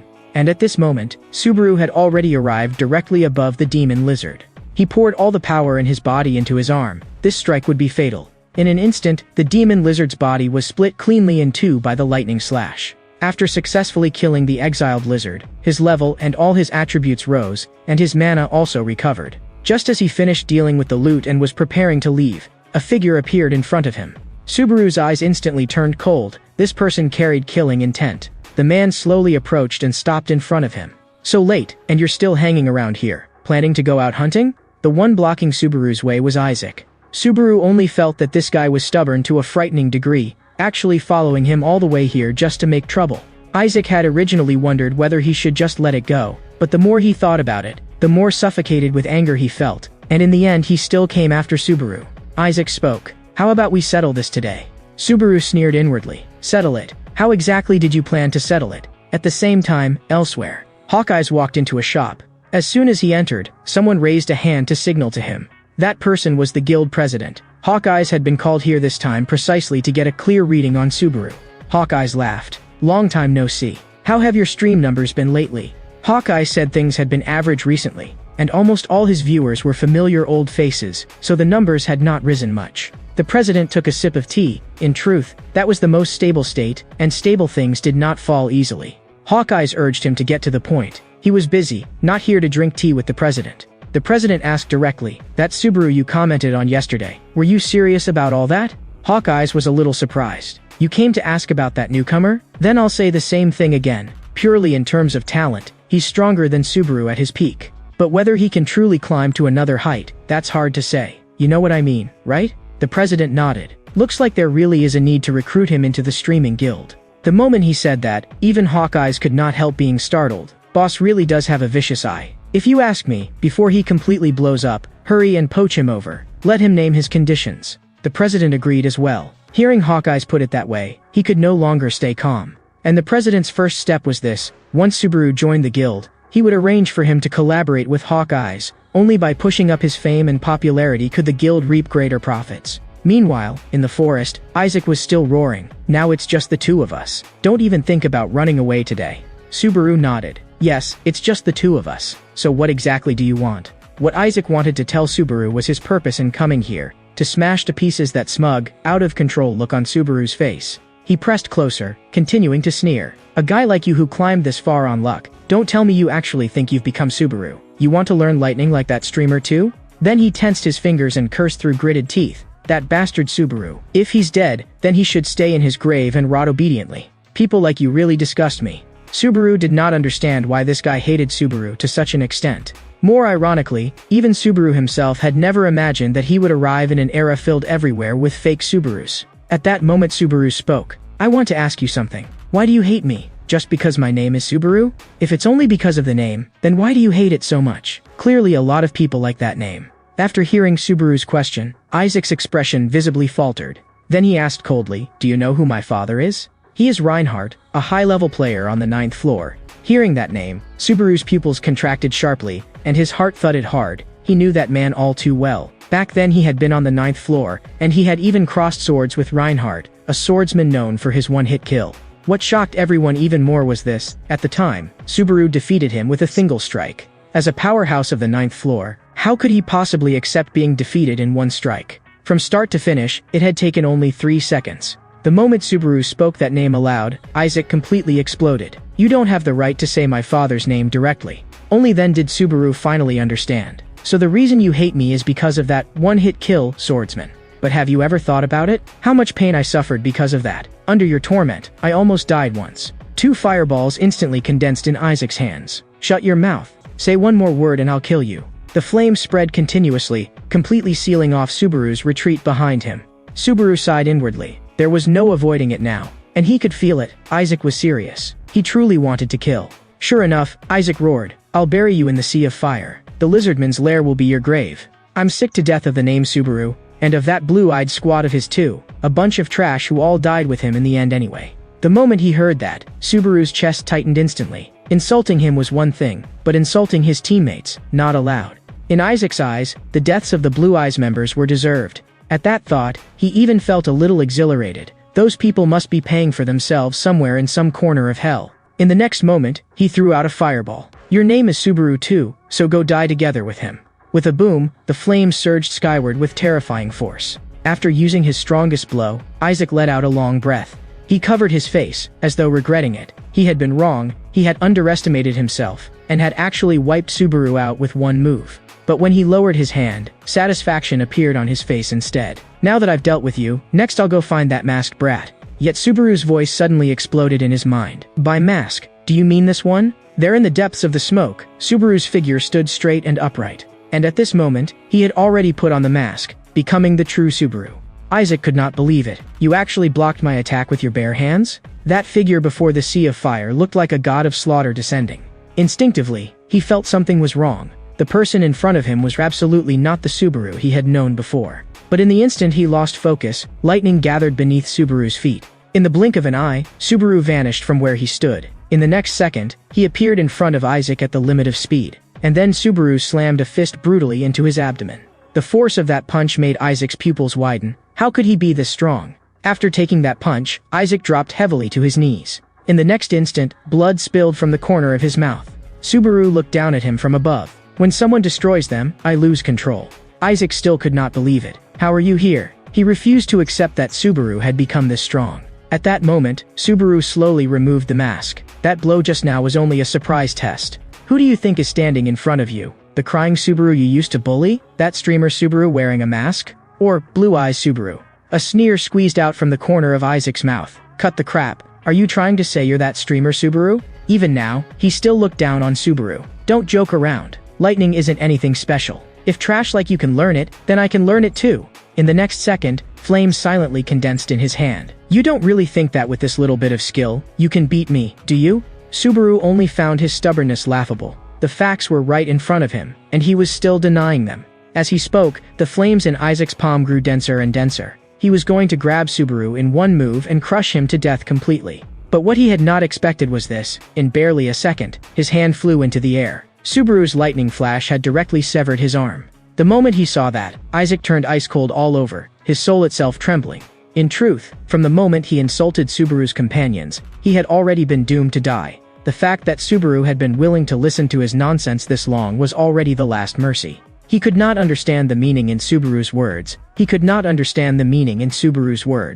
chewed over them again and again, and finally forced out a terrifying guess. The person before him was absolutely not the Subaru from before. From when exactly had this guy become someone else? He could not find the answer. But at least now Isaac understood one thing. The one standing before him was Blue Eyes Subaru. But why exactly? Why would someone who should have died appear inside another person's body? In the next second, Subaru brought down his blade. After listening to the last few words from Isaac that could barely count as decent, he cleanly ended his life. Game time is over. After doing all of that, Subaru turned and slowly walked away. What he had done to Isaac today already counted as service beyond what was required. Not just anyone was worthy of treatment like this. After Isaac fell, Subaru said quietly to himself, "Let this life count as payment for borrowing this body." 2 hours later, in a restaurant, the staff were all staring at Subaru with looks of disbelief. What exactly is this guy doing? Dressed like this, he looks like some crazed Subaru fan. Subaru had one principle. Streamer Subaru could not show his face, and under no circumstances could his opponents be allowed to know what he looked like. That was a huge advantage. A moment later, a woman also walked into the restaurant. "Sorry to keep you waiting." She was visibly nervous. "I'm the one who contacted you. I'm Wika from the Streaming Guild, and also your future manager." Subaru immediately stood up to greet her. "I'm the new streamer Subaru." Wika was obviously very happy after seeing him.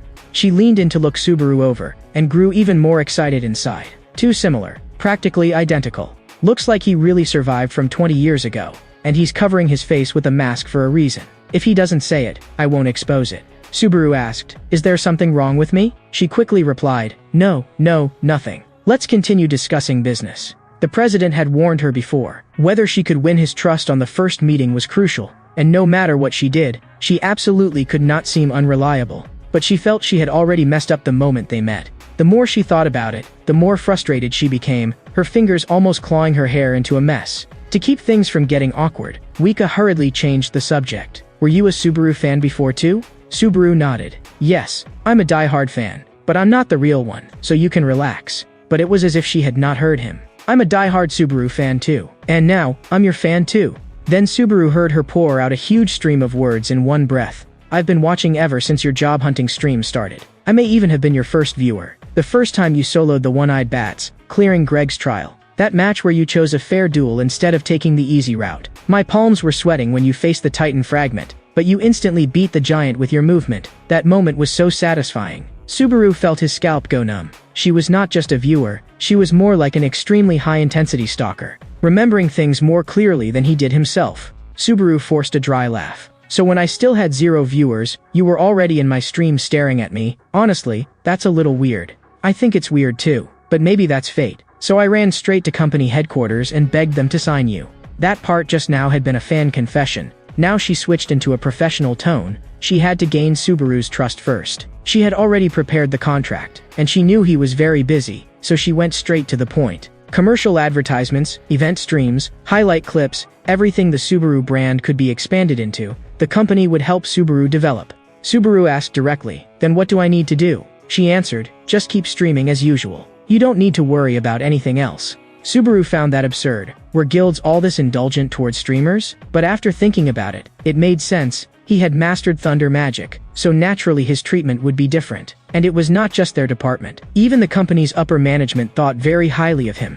Subaru asked one more thing. Were all managers like her? Wika was a little embarrassed. "The others are more professional than I am, and more reliable too. Of course, I'm not saying I'm unprofessional."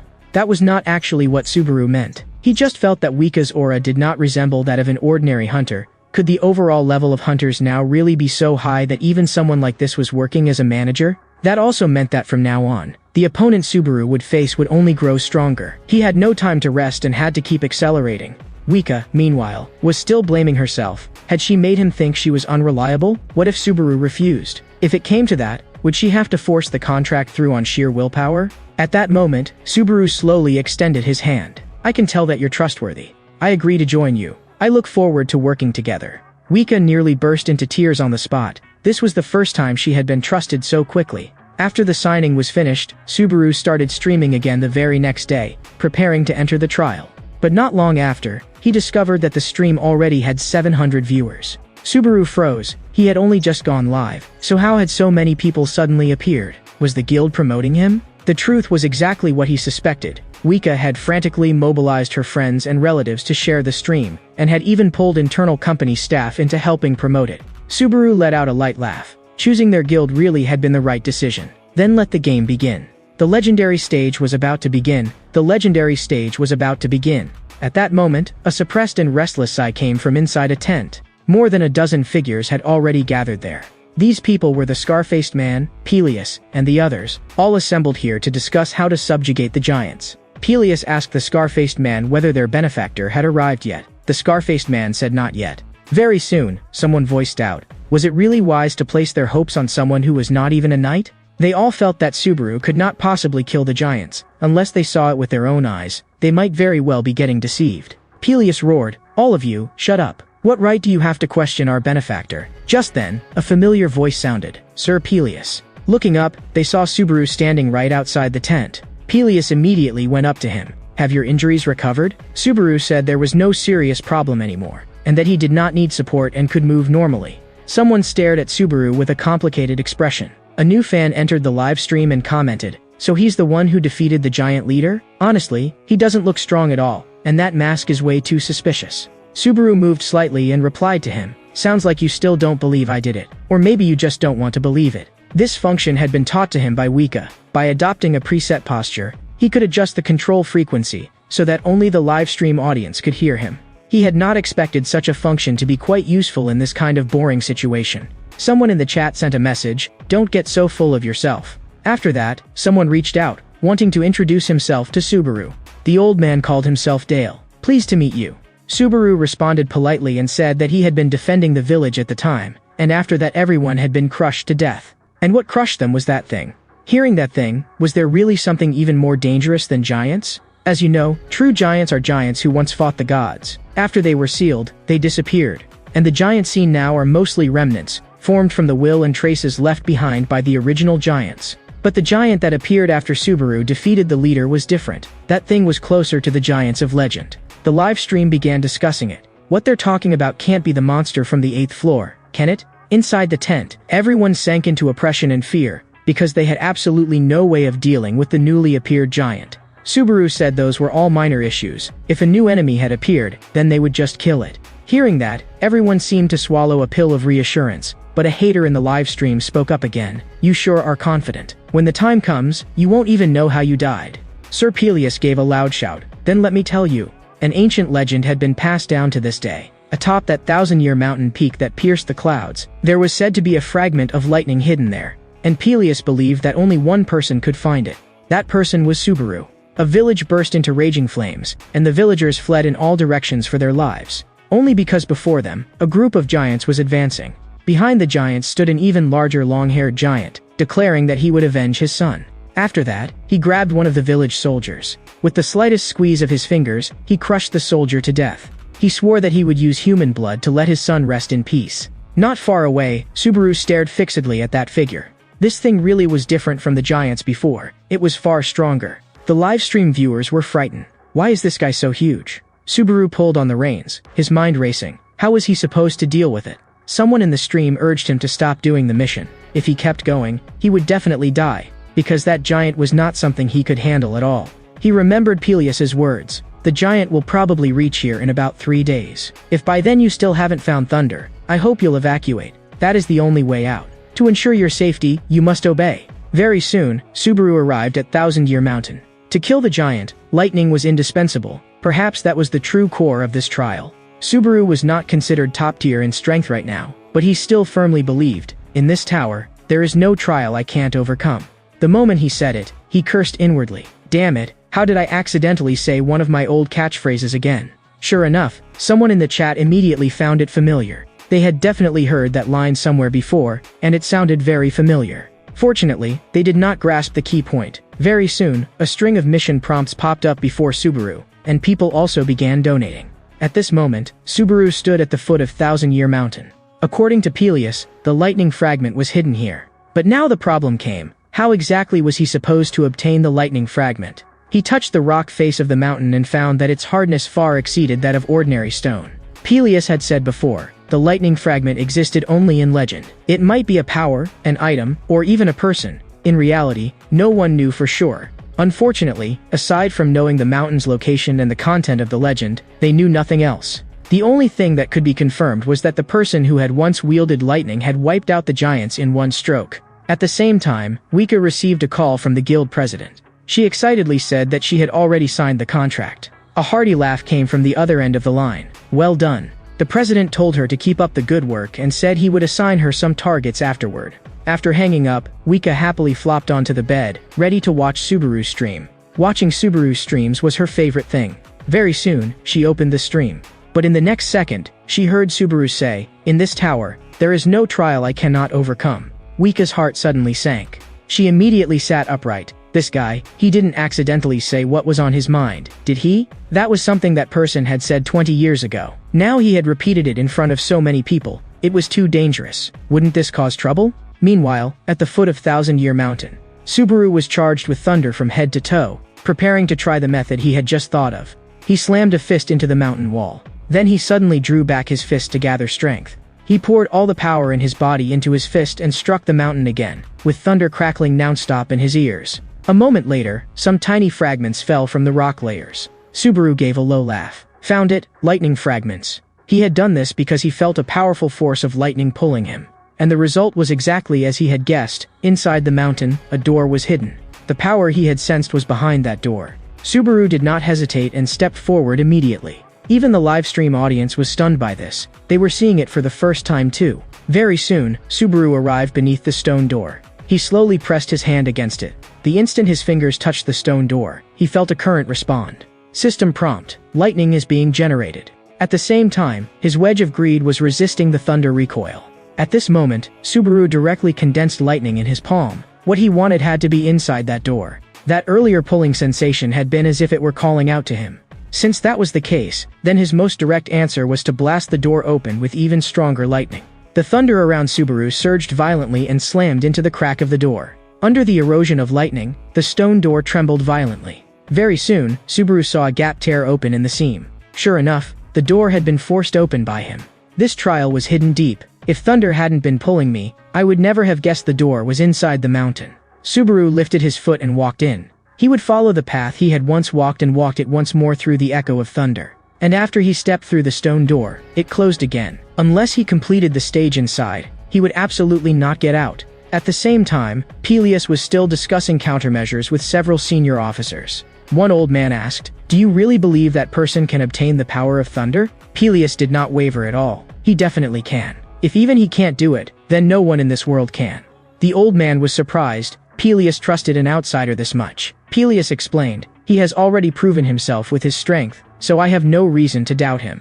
But at that moment, the old man heard another voice come from the corner. "Even if he masters thunder, it won't change anything. We're all going to die." Everyone turned and saw an officer trembling in the corner. He had seen the power of that giant with his own eyes, so he was convinced no one could win. Peleus comforted him. "Don't think too much. We won't give up that easily. Believe in that man. He will definitely create a miracle." The officer completely broke down. "Easy for you to say. You have no idea how terrifying that giant is." At this moment, his fingers had already rubbed themselves raw and bloody, but he did not feel it at all. Just then, a loud explosion suddenly came from outside the tent. A violent tremor followed, making even the cups on the table shake. Very soon, a soldier rushed into the tent. Bad news. The giants had attacked. At that moment, no one in the tent could remain seated, and their faces were full of shock. Meanwhile, inside the cave. After entering the cave, Subaru raised his vigilance to the maximum. He did not know what the thing pulling him wanted him to do. He walked inside the cave for a long time, yet saw nothing. A fan in the livestream said, "It's not that there's nothing there, it's that lightning is too fast, so you can't see it." That was true. Before a discharge, lightning was only dispersed electric charge, and ordinary people could not see it at all. Even Subaru could not see it. The speed of the charge exceeded what the naked eye could catch. So Subaru slowly closed his eyes. 3 days later, Subaru felt an even stronger lightning force calling to him from deep inside the cave. He abruptly opened his eyes, and a guess rose in his mind. He bent down and picked up a stone. Immediately after, he threw the stone forward at high speed. Sure enough, just as he had expected, invisible lightning filled the air, and the farther one went inside, the stronger the reaction became. Very soon, under the compounding speed, that stone was ground directly into powder. When the livestream viewers saw this, they were all stunned.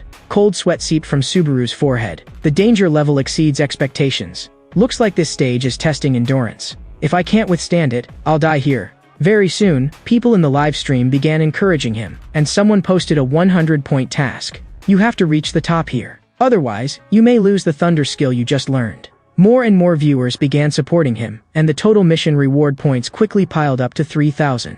Subaru made up his mind and stepped forward, and in an instant, streaks of lightning flashed all over his body. He first thanked everyone for the rewards, then said that he would definitely complete the mission. Meanwhile, Shu was watching Subaru's stream. From the very moment Subaru went live, he had quietly slipped into the stream. Just then, the door was pushed open by a woman. Reina suddenly walked in, startling Shu so badly that he immediately closed the stream.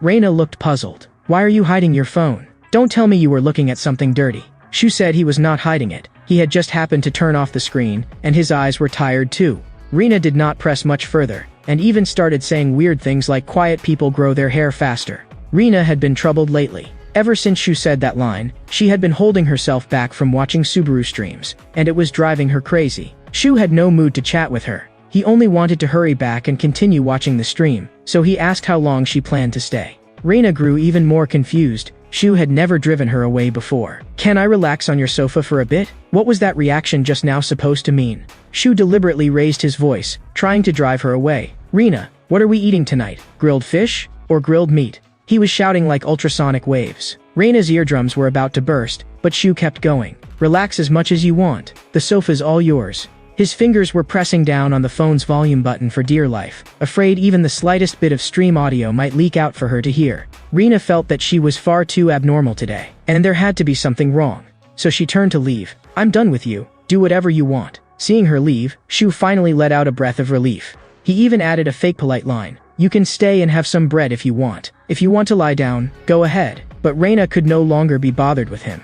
Reina slammed the door shut. Shu thought to himself how close that had been. He had almost been caught red-handed, so he quickly resumed watching the stream. If Reina discovered he was watching Subaru's stream, she would definitely make a huge scene, and he did not even dare imagine that kind of argument. Shu looked somewhat lonely. Even if their positions were reversed, Subaru would not have forgotten them. And the more he watched, the more he felt that this person was becoming more and more like the boss, to the frightening point that even his way of speaking and personality felt similar. There was only one difference. Desperately scrambling for points was nothing like the boss's style. The boss had never risked his life for money. At that thought, Shu gave a low laugh. Who exactly are you? Anyway, you really are too much like him. Fully focused, he failed to notice that a hand had already landed on his shoulder. He slowly turned around, never expecting Reina to suddenly double back and catch him completely off guard. Reina was staring at him with a dark expression. I knew something was wrong with you. Did you really think I wouldn't notice? If you think you can fool me, try waiting another 100 years.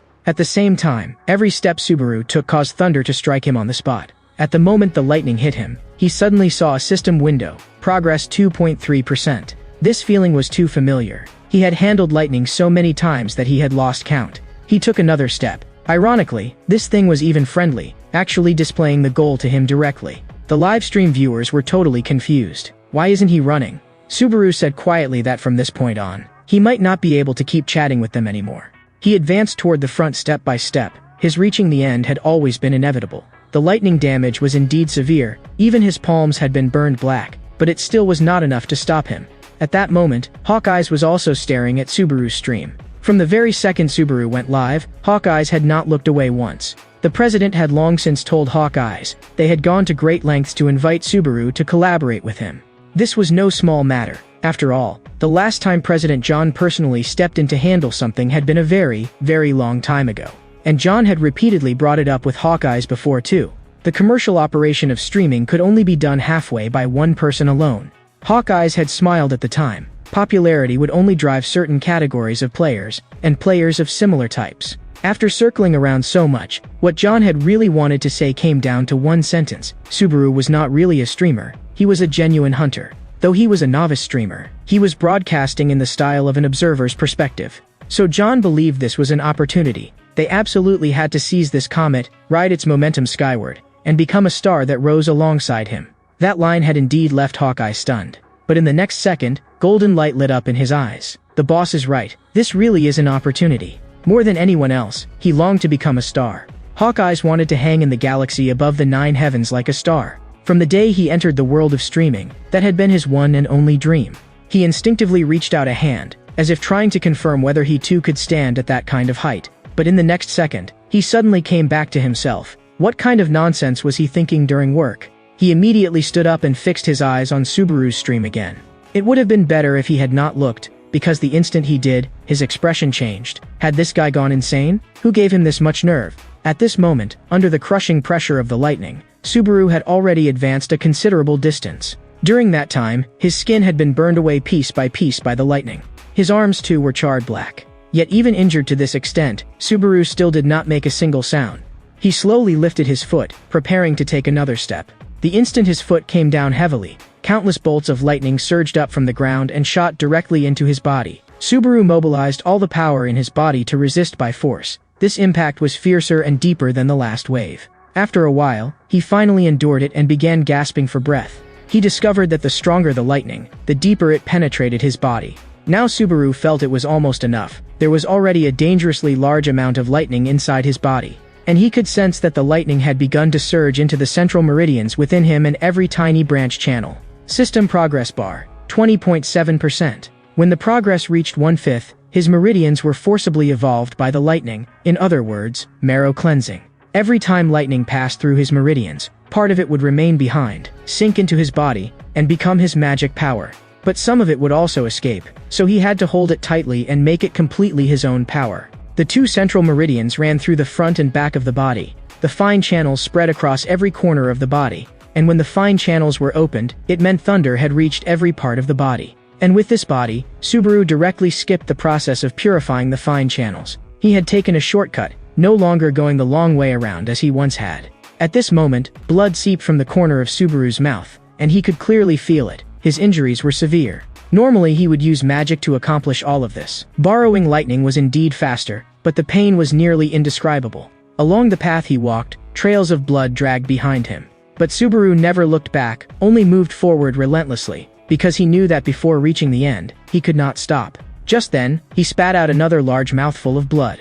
Elsewhere, Wika was leaning against a wall, watching the stream. Her eyes were full of worry. Just from the footage alone, she could tell how cruel this stage was. Even Wika could see that Subaru was forcibly opening his fine blood vessels. It was the first time she had ever seen someone do it this way, while moving his body, without relying on his own magic or inner force, instead prying them open by force through external power. That level of pain absolutely exceeded imagination. An ordinary person would not even be able to sit upright, and would have passed out long ago. Death in the tower would not carry over into reality, but pain was absolutely real. Wika's hands were trembling as she watched. Why was he pushing himself this far? She did not understand, but all she wanted was for Subaru to come back safely, and for his mind not to be damaged. Subaru kept receiving system prompts. Progress has reached 50, fine channels evolving, thunder power surging inside the body, mana +1. And at that very moment, a trace of sadness suddenly rose in his heart, and he thought of the arrogant self he once had been. He suddenly realized that he was almost like the murderer who had killed them with his own hands. Back when they challenged the 8th floor, he had told his teammates there was no trial he could not overcome. He had even assured them not to worry, that as long as he was there, they would definitely be safe, because the final winner would inevitably be him. And after hearing that, the team members had shown him complete, unreserved trust. Rina and Shu in front had believed him most deeply of all. They were the ones who understood him best. But if not for his arrogance, they would never have been wiped out. If he had not said those careless words back then, if his conceit had not pushed everyone forward, they would not have died. The source of the sin is me. We were never supposed to die. And Itsuki, one day, I'll flay him alive with my own hands. The moment Itsuki's face surfaced in his mind, another surge of power erupted inside Subaru, forcing him to continue forward. It's all my fault. I don't deserve to be captain. In the next second, Subaru's body crashed heavily to the ground. At this moment, he was covered in wounds, his consciousness beginning to blur, and he could pass out at any time. But when he opened his eyes again, the scene before him had changed. Subaru froze. Where was this? And he seemed to have become Subaru again. He turned his head and saw a group of people camping behind him. Those people were all the Blue Eyes members from back then. Subaru suddenly shoved aside the grass and rushed over. He treated all of this as a dream. They had to still be alive. They had to still be safe and sound. Very soon, he approached the two figures at the very back. With tears in his eyes, he wanted to greet them. "How are you here? I have nightmares every day. I'm scared half to death." But the two of them turned around and said coldly, "Subaru, you were the one who drove us into a dead end." Their appearance made Subaru jolt in shock. "What happened to you?" Not just them, even the girl beside them slowly spoke. "You said so many beautiful heroic words. But why didn't you protect us? Look how miserably we died." Seeing Chino's expression, Subaru's pupils contracted violently. Flames rose from all of them as they closed in on him step by step. Subaru wanted to explain, but his throat seemed locked shut, unable to force out even half a word. At this moment, they were like evil spirits come to claim his life. Looking at their burning bodies, Subaru felt as if his heart were being torn apart. "Don't go, please don't go. Stay, okay?" He rushed forward and tried to grab them, but no matter whom he reached for, he could not hold on to anyone. Subaru dropped helplessly to his knees, his voice breaking from screaming, "Don't go. Stay. It was all my fault." With a boom, a burst of light exploded in his mind. Only then did he understand. This was the kind of illusion commonly seen when the fine channels opened, and just now he had almost suffered deviation. The system showed that progress had reached 97, fine channel evolution in progress. Thunder has taken residence in the body, mana +1. The moment Subaru crossed through that trial, he actually felt a little like saying thank you to its designer. "Whoever designed this terrible trial, thank you for reminding me why I'm still alive. Itsuki, just wait for me. Sooner or later, I'll kill you." Elsewhere, the people below were resisting the white-haired giant. This was no longer merely a matter of defense, but of the life and death of the entire city. A gigantic figure stood before them. The moment everyone saw it clearly, their whole bodies turned cold. This was absolutely not something they could deal with. Even if all of them attacked together, they probably would only amount to food. One soldier's voice trembled. "This has to be a joke, right? So that masked guy really did run away after all?" Pelias said in a deep voice, "Our benefactor will definitely come back. There's no need for panic." Fury surged inside him. "You handed the fate of the village to a stranger whose name you don't even know, and now you still dare doubt him?" Pelias only felt ashamed. "With the likes of you, you still call yourselves knights? You're nothing but a pack of cowards afraid of dying." Someone behind him patted his shoulder. "You're right, they are a pack of cowards afraid of dying." Dale said to the crowd, before blaming others, "Remember this first, protecting the village is our responsibility." After saying that, he slowly drew his longsword. "Knights are not those who are protected. Knights are those who protect others. Anyone with courage, charge with me." In the next moment, Dale rushed out. Though aged, every step he took was as heavy as iron. Following behind him were Pelias and a group of fearless knights. Dale shouted loudly, "Today, let us die in the posture of true knights." Meanwhile, Subaru's progress had already reached 99 and was about to end. But at the same time, his body was also nearing its limit, and he was not sure whether he could endure the final 1%. In front of him floated a round bead. He did not know what it was, but judging from the progress, it was the final 1%. Very soon, Subaru's fatigue soared to 97. Once fatigue reached 100, he would die. His mask was nearly shattered, and lines of blood kept seeping from the corners of his eyes. Only one final step remained now. He absolutely could not fall here. The system issued a red warning: "You must recover your stamina. Continuing to move is extremely dangerous." But Subaru ignored the warning directly and lifted his foot again, taking another step. Elsewhere, Dale stamped heavily on the ground with one foot. Today, this old knight would stand at the very front. Even if he died, he would die usefully. With that thought, strength surged into his arm. He brought his sword down across the giant's arm, and a huge spray of blood burst out on the spot. The giant screamed. As if from the moment it had been born until now, it had never suffered such a heavy wound. Immediately afterward, its attack lunged straight at Dale, but Dale calmly dodged aside. The giant's body was too large, and its movements were slow instead. Pelias charged in with sword in hand. "Dale, hold on. I'm coming to support you." With a furious roar, he poured all his strength into his blade. "Leave the rest to me." He stepped onto the monster's knee in one stride. Borrowing that force, he leapt up and charged straight for the monster's head. That was its only weak point. At this moment, Pelias looked like a knight beneath moonlight. His sword came down, hacking viciously into the monster's skull. With a flash of blade light, the monster's head fell on the spot. Its enormous body slowly collapsed. No one had expected Peleus to be this strong. With a thunderous crash, Peleus landed back on the ground as well. The knights behind him were overjoyed. As expected of Sir Peleus and Sir Dale, we finally brought it down.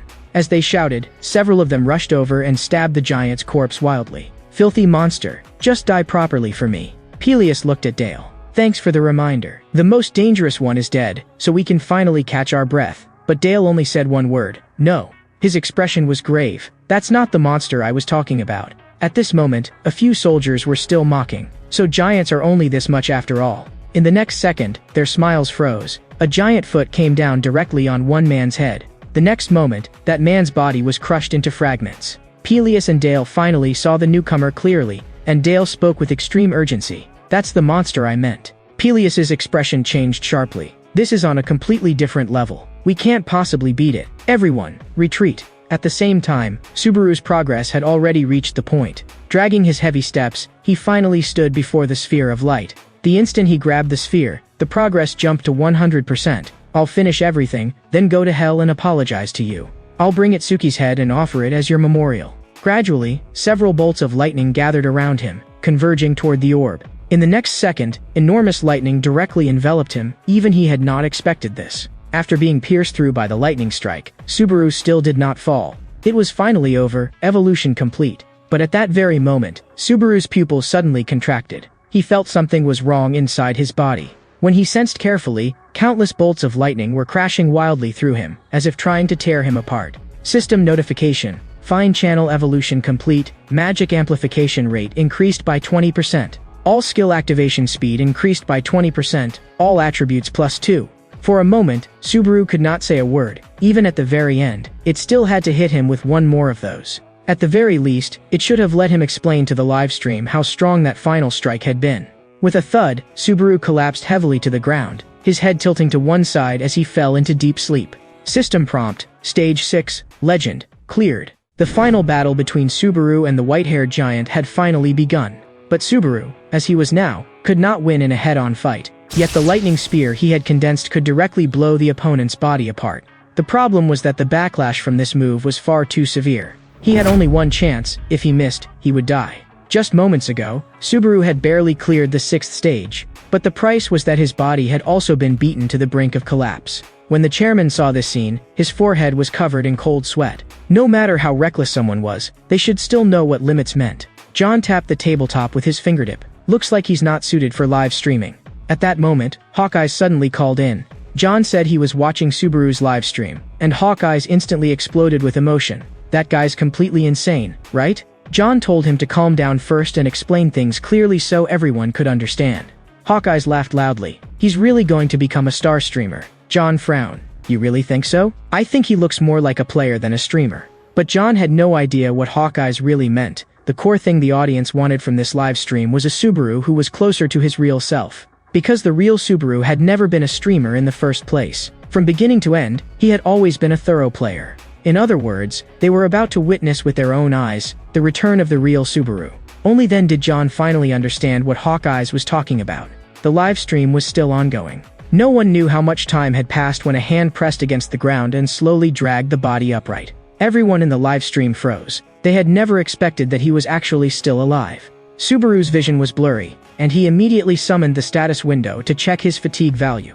He saw that his fatigue value was 81, still 19 points away from 100. It was much lower than before. It seemed that improving his attributes really was useful. On top of that, that unexpected lightning strike had nearly killed him outright. But the result did not seem to be the worst possible. Because he had completed the challenge, all the points the audience had donated earlier had also gone into his pocket. But with his current strength, he was no match for the monster in a direct confrontation.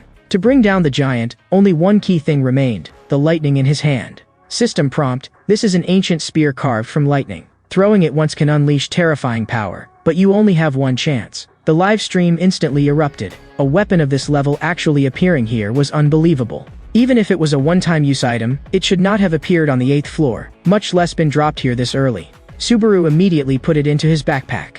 He said to the live stream, high-level items can change form under specific conditions. The others were even more confused. How do you know that? Have you studied high-level content before? Subaru did not respond. He only told them to keep up. He was going to kill that monster and use lightning to blow its body apart. Meanwhile, on the other side, Pelias stared in shock at the massive shadow ahead. In front of them, when I was also staring back at them, just a single eye was absurdly huge, making it easy to imagine how enormous the body must be. The giant suddenly raised its head, its figure like a small mountain.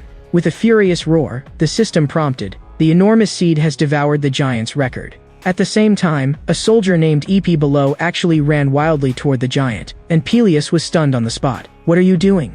EP looked at him in despair. "Didn't I tell you? You know nothing." Then he dropped straight down at the giant's feet. He truly had nowhere left to go and could only kneel at its feet to beg for his life. But the giant glared at him viciously. "You killed my son. How could I possibly spare you?" Nightdale could not bear to watch. "Get up! Do you even know what you're doing?" But he did not notice that a gigantic foot was descending toward them.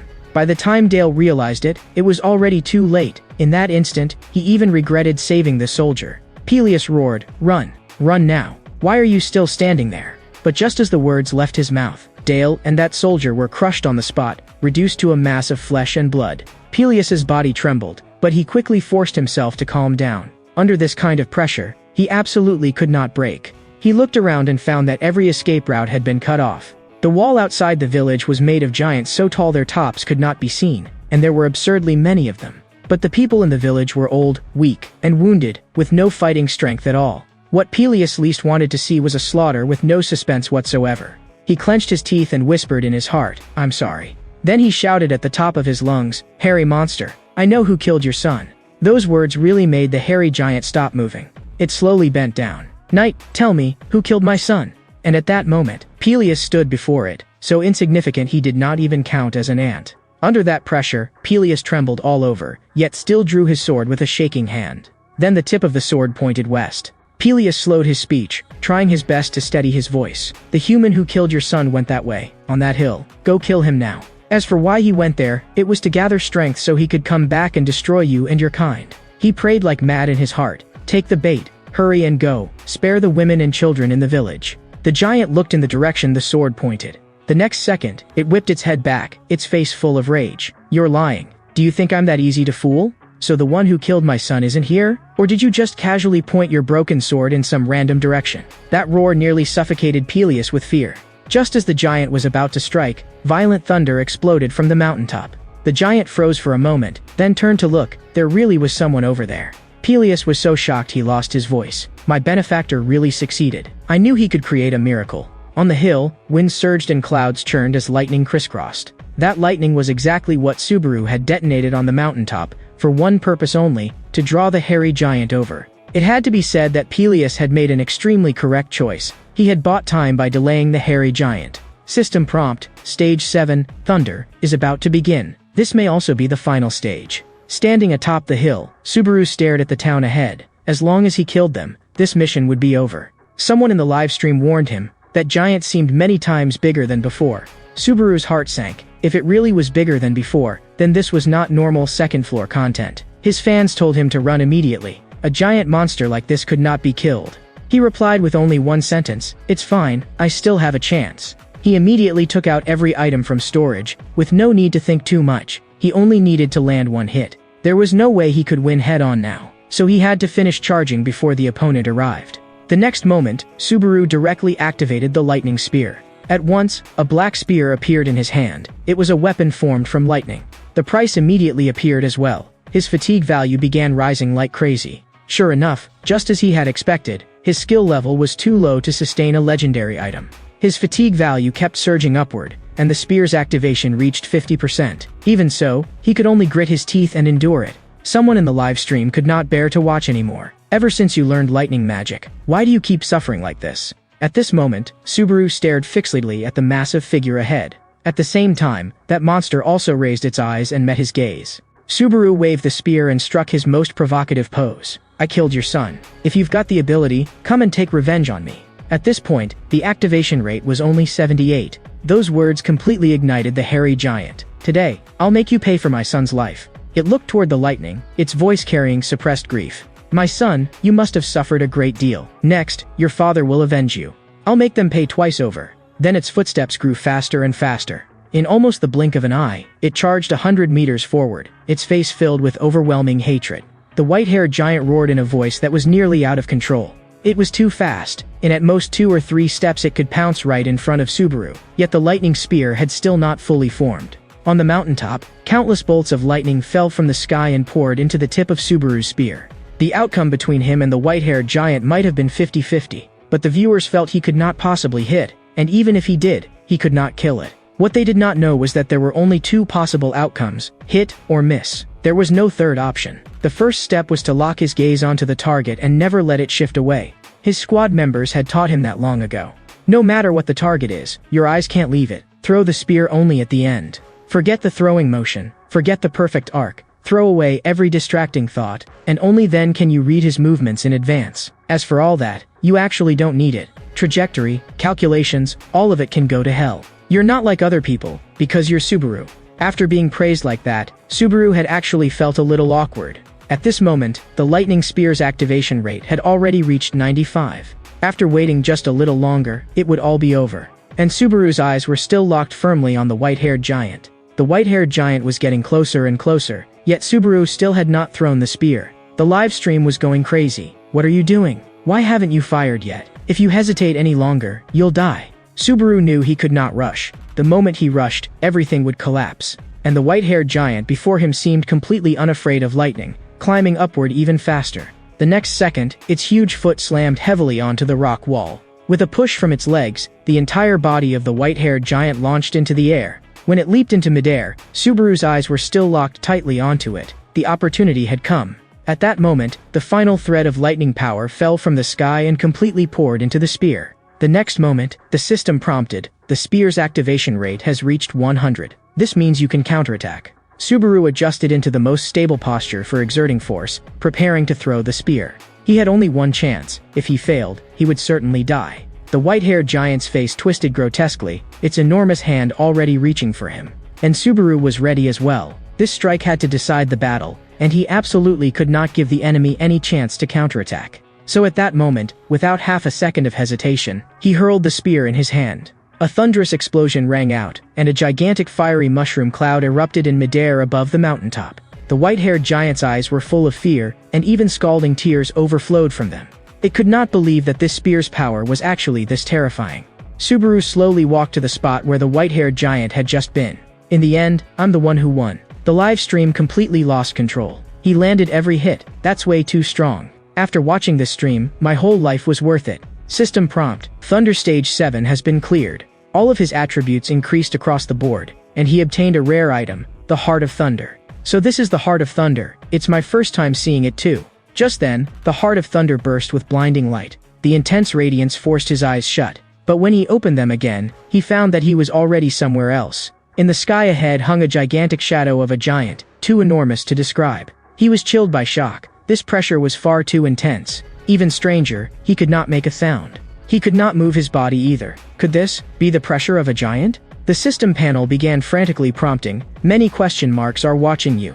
The flood of information left him completely stunned. Who exactly are these beings? These giants brought me here. Are they trying to tell me something? He vaguely felt that the source of all the clues lay within this Heart of Thunder. By the time he returned to the village again, it was already dawn. System prompt, the main storyline Thunder is about to begin. You may use the Heart of Thunder to search for clues in the village. Quite a few people were still staying in the live stream. Wasn't it over? Why is he still here? He looked up at the sunrise and then realized he had blacked out once again. He slowly got to his feet, suppressing his questions for now. Whatever had just happened could wait. He had to go back first. He had almost forgotten the most practical matter of all. He had not claimed his points yet, and there would definitely be a lot after this run. Sure enough, the next second, when he claimed them, he found that there were tens of thousands of points, bringing his total held points to over 40,000. The fans wanted to see the Heart of Thunder. He only said that he was too tired and needed to rest first. Next time we meet, I'll show it to you. Then he directly ended the live stream. After ending the stream, Subaru walked into a tavern. Sitting across from him was Wika. She could not stop talking and had already been going on for half an hour. She was very satisfied with his performance in yesterday's stream. The viewer count had even exceeded 3,000, though he really had not noticed. After all of his attention yesterday had been on the trial, and he had no time at all to care about the numbers. She also said that the timing of his sign-off had been perfect. In a way, his fatigue had actually helped him. That made Subaru feel the idea was familiar. It was like stopping right at the point the audience most wanted to know about, making them have to come back for the next episode. But Subaru's next words instantly froze Wika's expression. I was already planning to watch the rewards with the audience in the next stream, so this also counts as a little performance. Wika smiled faintly. Looks like you really do understand a little now.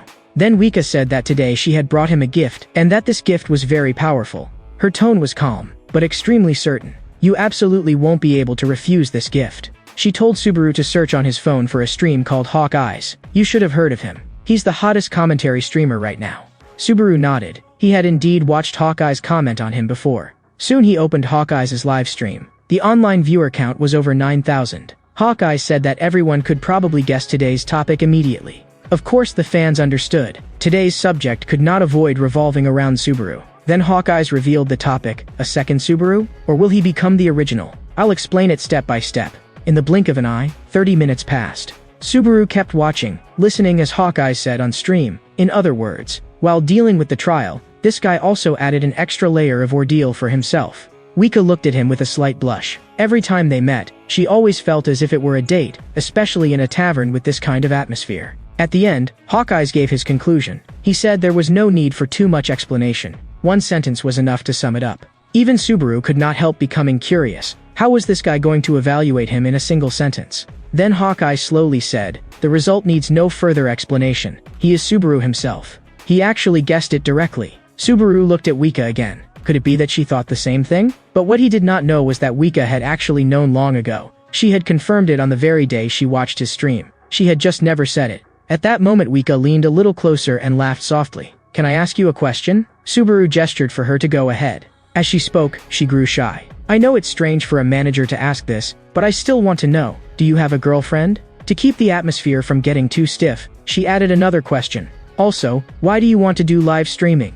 Sure enough, the moment those two questions came out, the air between them immediately changed. After a long silence, Wika was the first to break the awkwardness. It's okay if you don't want to say. Subaru nodded. A girlfriend? No. As for doing live streams, for money. Wika became even more embarrassed on the spot. Are you sure it's just for money? In her impression, Subaru was not someone obsessed with money. Subaru's tone was firm. It's for money. No other reason. Wika was completely stunned. Money is important, sure, but not everything is for money, right? But hearing that he did not have a girlfriend still made her visibly happy, and she quickly apologized. My mind wasn't clear today. I asked two strange questions. She immediately pulled the topic back to business. Then let's talk seriously. As she took out the contract, she said, the person you just watched belongs to the company and is a reliable streamer who has been signed for many years. His strengths are analysis and content. He has a strong fan base and is also good at discovering newcomers. There's one more thing. The live stream revenue from Hawkeye's previous streams, as well as all future related content, will be split 50-50 with you. As for the reason for the split, it's because derivative content will later be made using his material, such as advertisements, donations, archives, and so on. Hearing this news, Subaru was visibly relieved. This was a very large income. Ever since I met you, one good thing after another has happened. Wika felt warmth rise in her heart. You really think so? Really. And this time it truly is an unexpected bonus. In the end, Subaru agreed to Wika's proposal and signed the partnership. After finishing everything, he returned home. Whenever he met people offline, perhaps he did not need to wear this mask at all. And about money, perhaps he should not emphasize it so deliberately either. But the more new relationships he built, the harder it became to control how much of his true self he needed to hide. That irritated him.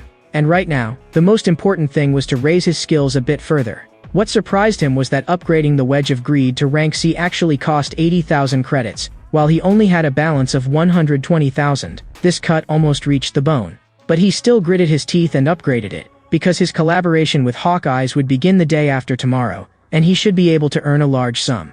He reached his hand into the system storage. Once I continue streaming, you should hear news of me again. Shoo, I really miss you all. On the other side, Wika was hugging a pillow and lying face down on her bed. At this moment, her face was burning red and impossible to hide. Today she had asked him in person, and he had also said it clearly. He did not have a girlfriend. That sentence made her so happy that she kept punching her pillow. Especially that line, ever since I met you. Good things have just kept happening. To Wika, that one sentence was almost a direct hit. She could no longer control her infatuation with Subaru at all. If I saw him in real life, he would only be even more dazzling. Meanwhile, on the 7th floor, Nox Bella. There was a fitness fanatic here, listening to Hawkeye's live stream. He had just happened to hear Hawkeye say that line, "He is Subaru."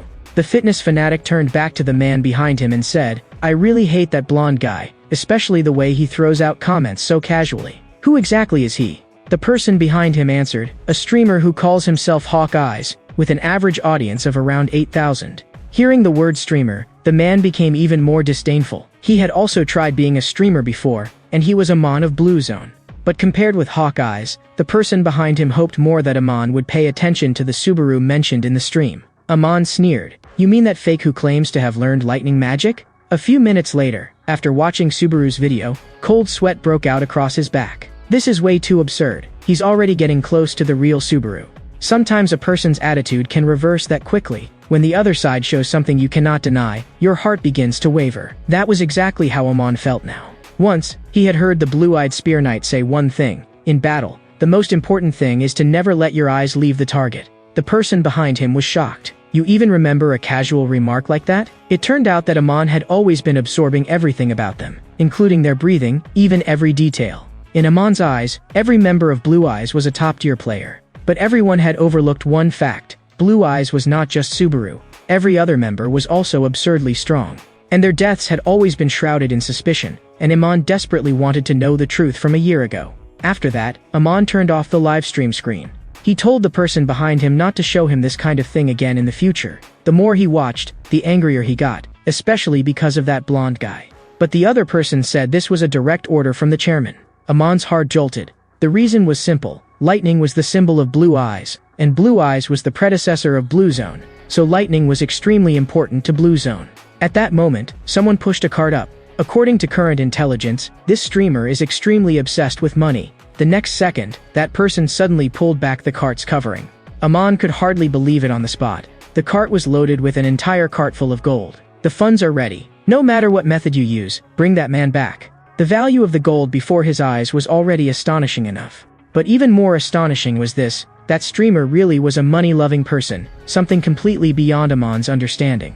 The scene shifted, and the village that had been attacked by the giants had already become ruins. But everyone was repairing the village, too busy to stop. The giants had fallen, and though they were exhausted, at least they had kept their lives. Soon, Peleus noticed Subaru walking over. He was instantly overjoyed. "Benefactor, what brings you here?" Subaru slowly walked closer. Peleus asked how he was feeling now. Earlier he had fainted outside the village and frightened everyone badly. Subaru said his head was still spinning and that he wanted to rest a little more. It just so happened that he also had some things to ask Peleus, so the two agreed to meet at the inn. After saying that, Peleus was about to go back to continue working. Subaru smiled lightly to himself. Peleus really was a good kid.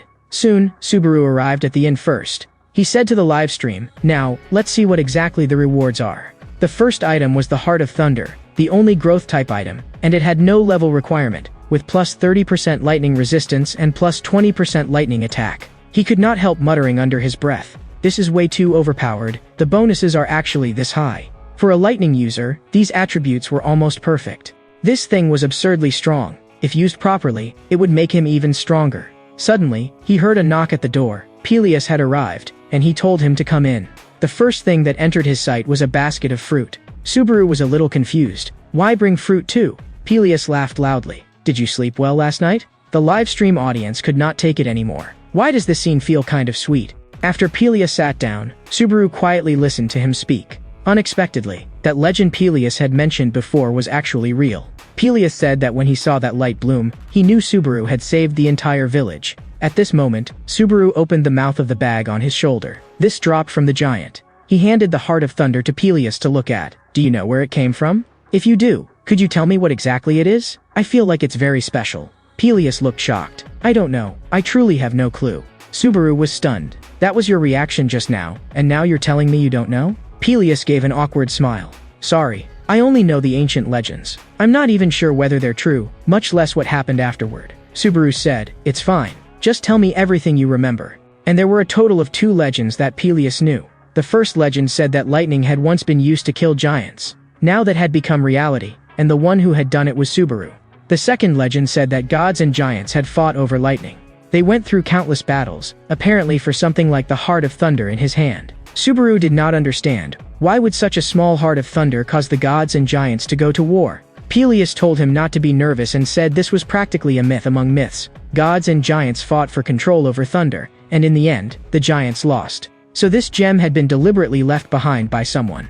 Subaru wanted to know who, but there might be no answer. The legends did not mention it either. But the reason was clear, so that humans could use lightning, and also so that humans would have a reason they must use it. That reason was to fight against gods and giants. They were far beyond anything mortals could contend with, beings that were almost untouchable. The Heart of Thunder had been created so that humans could contend with them, and even win. After hearing Peleus's explanation, Subaru finally understood the origin of the Heart of Thunder. System prompt: leap through all forgotten human stories. You have cleared all thunder trials. Subaru's thunder level jumped directly from level 1 to level 3. The next second, his body began to glow with golden light. This was the sign that he was about to head to the 3rd floor. Under Peleus's shocked gaze, he vanished directly. As a native inhabitant, Peleus simply could not understand what had happened. 10 minutes later, Subaru arrived at the 3rd floor, Ortanaru.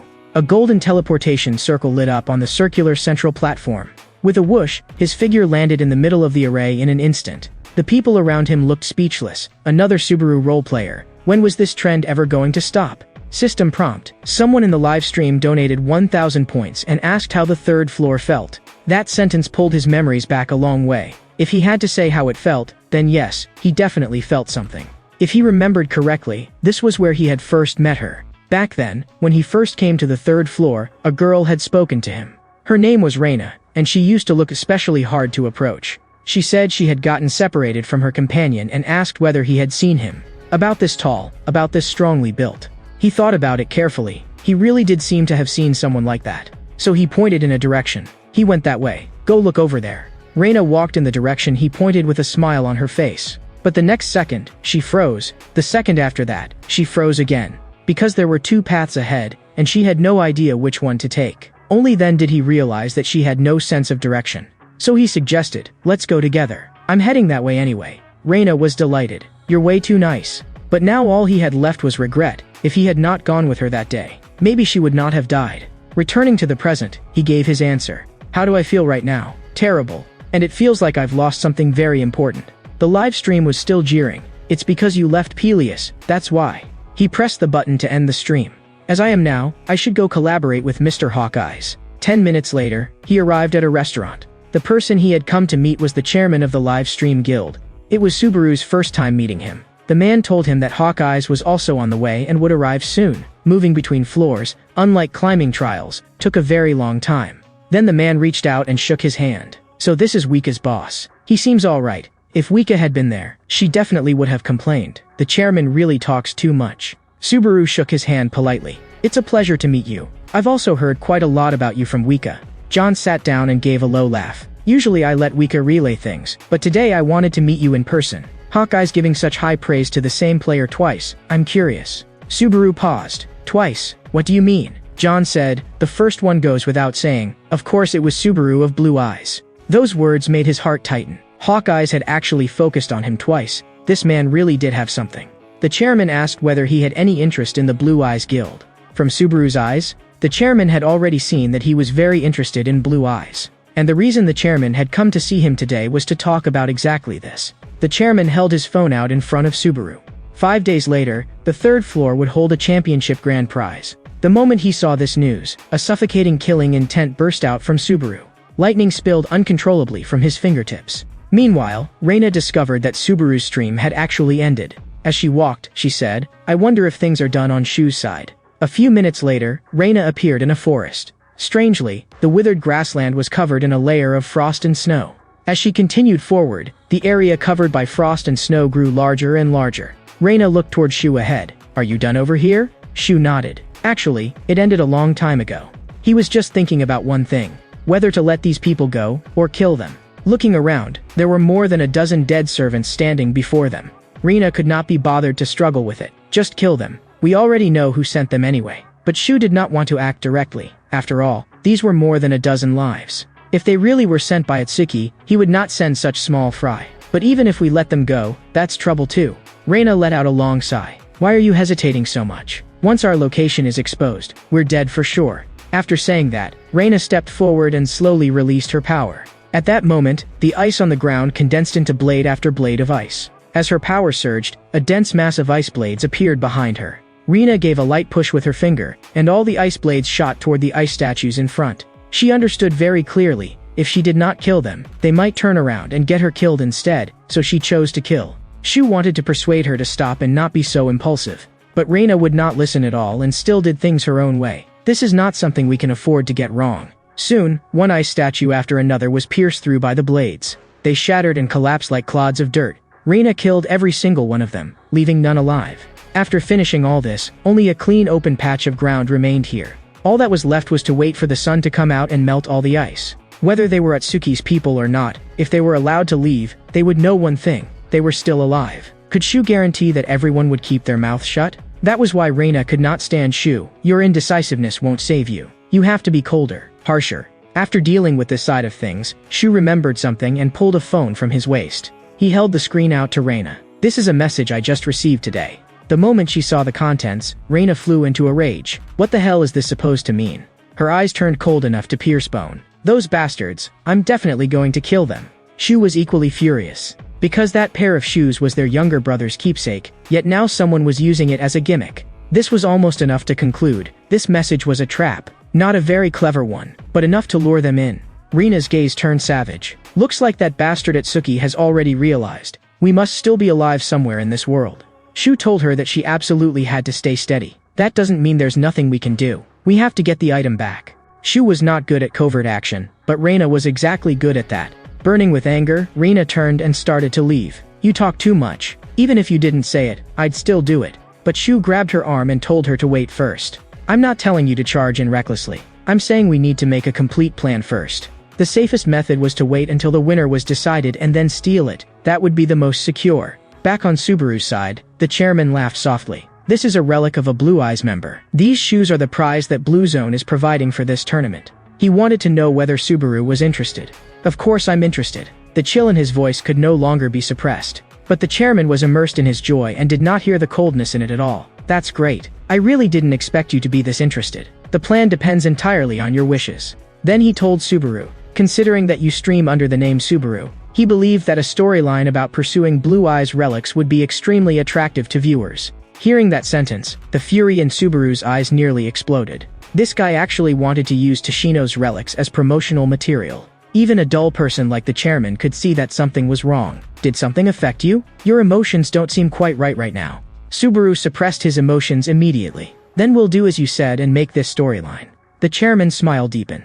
That's great, it'll definitely attract a huge wave of fans. Subaru stood up and said that he had something else to do and would leave first. As for Hawkeyes, we'll meet next time. I'll look forward to the collaboration. The chairman said behind him, I'll be in front of the screen every day cheering for you. But in Subaru's heart, towering rage had already surged. No one was taking those shoes away, absolutely no one. After Subaru returned home, he began turning the tournament over in his mind again and again. What he most wanted to know was what format the championship would use. He tossed and turned, unable to sleep. If it was an individual match, he was confident he could definitely win. But on second thought, he was in no position to pick conditions. As long as he could enter the tournament, that was enough. At that moment, there was suddenly a knock at the door, and the person who came was Wika.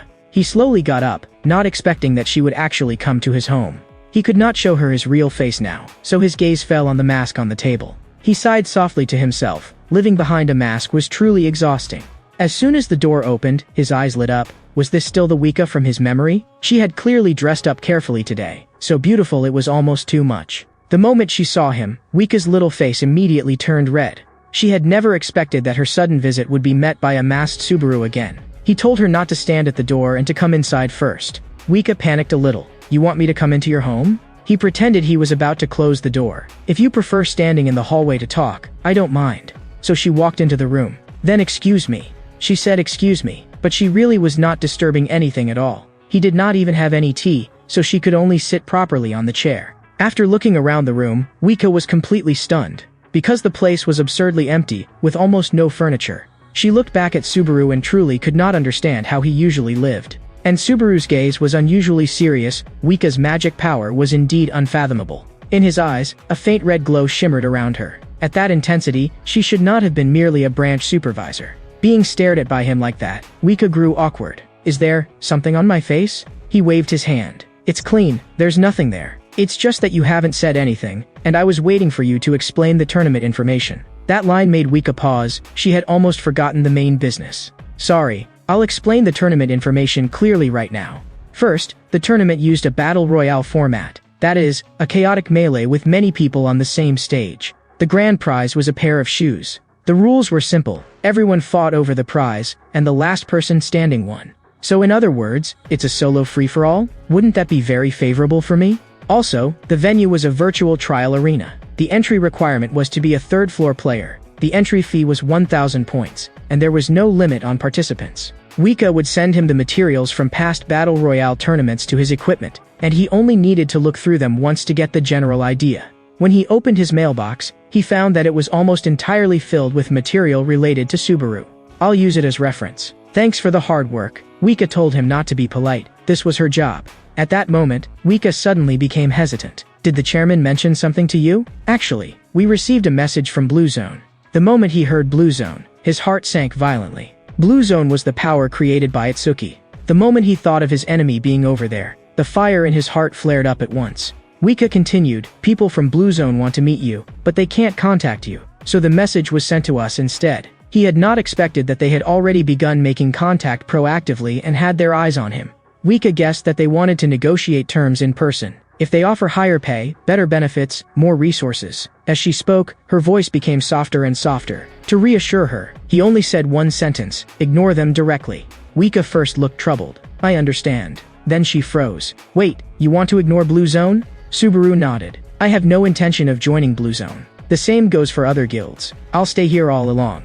Wika got so excited that she stood up immediately. That's great. I was really afraid just now that you'd join them. After relaxing, Wika returned to her usual state, and the sense of restraint disappeared. She had struggled for a long time over whether to say it, but now she was glad she had. Then Wika got up to leave. Before the collaboration event starts, enjoy your time well. With that, she gently closed the door and left. The happiness she radiated made Subaru feel as if she herself had won something. For an ordinary employee to be this devoted to her work, how could the company possibly be weak? Wika was definitely not ordinary. After stepping outside, Wika was so excited she could not calm down, and she realized that she liked Subaru more and more. One day later, the chairman and Hawkeye stood below the grand arena. The two of them had arrived very early, simply waiting for Subaru to appear. The chairman asked Hawkeyes, so this is today's plan? A talent comparison test between the original Subaru and the new Subaru? Hawkeye smiled. Doesn't that sound exciting enough? But the chairman was worried. If he lost, the blow would be too great. Hawkeyes did not care. No matter the result, he has to bear it if he wants to earn the audience's trust. And looking back at the path he's taken, when has he ever fought a battle that was doomed to be lost? The chairman laughed at his arrogance. You say that, but in the end you're still relying on Subaru. That made Hawkeyes laugh awkwardly. Probably. Soon, Wika brought Subaru behind the two of them. Wika was clearly in a very good mood, greeting everyone as soon as she arrived.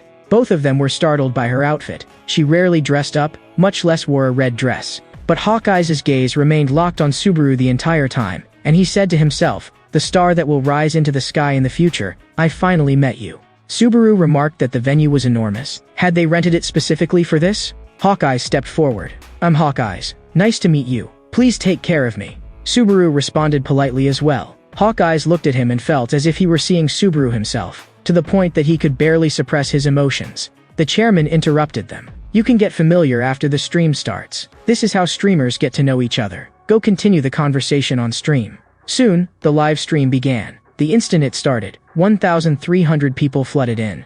Then the number kept skyrocketing, jumping from 2,800 to 4,700, and then continuing to rise at an outrageous speed, quickly breaking past 10,000. Hawkeyes was a little surprised. I knew the collaboration announcement was hot in the community, but I didn't expect more than 10,000 people to come in the moment we started. Hawkeye said to the fans, the moment you've been waiting for has arrived. I've brought that person here. Subaru also entered the live stream. Hello everyone, I'm Subaru. The comments instantly flooded the screen. Fake Subaru. Hawkeyes picked it up to live in the atmosphere. You may not believe this, but I've never seen his face. I guess my boss hasn't either. Under your mask, is there some secret? The comment section instantly exploded. He must be too ugly. That's why he won't show his face. Subaru looked a little uncomfortable. It's not like that, and I'm actually very handsome. Hawkeyes was shaken inside. This was even louder than his own streams, and the influence really had exceeded expectations. And Subaru was still greeting fans and continuously interacting. Hawkeye's noticed that Subaru's manner of speaking was steadier than he had expected. Beside them, Wika started acting love-struck again. My Subaru really is so gentlemanly. Soon the live stream count approached 20,000, and it was finally time to get to the main subject. A line of text appeared above Subaru's head. The trial begins now. A spotlight shone on the center of the broadcast stage. In front of Subaru sat rows of robots. Today, they were his opponents. Hawkeyes explained to the audience that there were 2 reasons for choosing this method. First, it was extremely suitable for measuring control. Second, Subaru could also use this moment to prove what he had said. There was a scoreboard on the stage, and first place belonged to Subaru from 20 years ago. Soon a fan donated. As long as you beat them, I'll give you 100 points. Subaru rolled his neck. I wouldn't take this if I weren't confident. I'll take your 100 points in advance. During this, some people also donated credits and demanded that he reveal his face, but he refused. Taking off the mask now was too dangerous. But as the donations kept increasing, he eventually accepted the condition. If he failed, he would reveal his face. Someone in the live stream mocked Hawkeyes. The newcomer's the one being punished, yet you still want a share of the rewards? Isn't that a bit unreasonable? Hawkeyes thought that was fair, so he announced that all credit point rewards from this mission would go to Subaru. After receiving Subaru's signal that he was ready, Hawkeyes pressed the countdown. The game begins. 5-minute countdown. In an instant, a large number of robots charged at Subaru. The next moment, he stepped forward once, his presence exploding as lightning flashed in his hand. The instant they struck, he was already gone from where he stood. His target was aimed directly at several heavy robots in the rear. He grabbed one of them by the head with one hand. Then he slammed it hard into the ground. That robot was smashed to pieces on the spot. Hawkeyes could hardly believe it. He knew Subaru was strong, but this was too exaggerated. This level, it's not far from the real one. Then Subaru drew the longsword from his back. With one horizontal slash, 4 or 5 robots fell on the spot. Their defense, in front of him, was almost non-existent. But the farther it went, the harder the robots became. It was nowhere near as easy as imagined. In the blink of an eye, several more robots pounced on him. He knew he could not fight them head-on. So he leaped into the air and retreated directly. Someone in the comments cried out, "Aerial combat is Subaru's signature move. I can't believe someone else can do it now too." At this moment, Subaru locked onto the advanced robot below. He spun the short blade in his hand, without half a second of hesitation. Then he poured all the lightning in his body into the blade. He locked onto the robot at the center and thrust through it with one strike, forcibly driving the power through its body. That blow even smashed the bluestone ground into a depression, instantly killing 26 of them. He kept tearing these robots apart like scrap metal. The comments section was flooded with shock. This is too absurd. It's like the real one has descended. The former Dragon Rider scholar was also taken out by him in one slash. And Beggar Knit, one of the undead, could not withstand that sword either. He looked up and saw that the countdown had only a few seconds left. The next moment, he charged directly at the remaining robots. Hawkeyes' forehead began to sweat. Only a few seconds remained. Could he make it? In the final seconds, Subaru took down the leader-class robot, but the battle was not over yet. He looked at the densely packed enemies still ahead of him. If I burst out one more time, I can kill one more. He stopped hesitating and stepped forward directly. His target was the robot leader in front, and he pierced its throat with one sword. At the very last second of the countdown, time ran out. At the exact instant of the cutoff, the kill count jumped from 42 to 43. The guild chairman had already seen it long ago. As long as Subaru was standing there, he could not lose. The awkward part was that his record and the record of the real Subaru were now tied for first place. At this moment, the live stream count surged to 40,000, and Hawkeyes laughed loudly. Terrifying. He killed that many robots and still managed to tie Subaru's score. Hawkeyes smiled at the audience. This test is a draw. He came close to surpassing Subaru. Legend really is legend. It truly isn't easy to surpass. People in the live stream began sending points to Subaru, and some sent them to Hawkeyes too, though not many. At that moment, Hawkeyes received a private message, and this was one he simply could not refuse. The other side directly donated 10,000 points. After seeing the sender, his whole body froze. Because it was Reinhardt, the strongest swordsman of the one-blade style. In the face of a figure of that level, even Hawkeyes could not help feeling nervous. But unease rose in Subaru's heart. Why would someone like that watch his stream? Could it be that the one-blade swordsman had already discovered that his son died at my hands? It turned out he had overthought it. The donation was for the sake of collaboration. But Subaru did not dare collaborate. His current strength was still insufficient, and if the other party saw through his flaw, he was finished. He touched his head and looked back at Wika and the chairman. Both of them frantically signaled to him, "Don't refuse, agree to it." But Subaru turned back anyway and directly refused. "I have to focus on the trial, so I can only decline." Hawkeye's face instantly turned deathly pale, and none of his previous composure remained. Wika and the chairman wore the exact same expression. Just how bold was this guy? The live stream audience was stunned too, with question marks filling the screen. You may not understand what this means. This is like an ancient emperor offering to give you half his realm, and you rejecting him on the spot. That's the weight of a ninth-floor powerhouse. That was exactly why Hawkeye's was so shocked. If you formed a connection with the ninth floor, you could practically rise all the way afterward. Subaru walked over to Wika, and she asked him why he had refused the one-blade swordsman. This was a huge opportunity in his streaming career.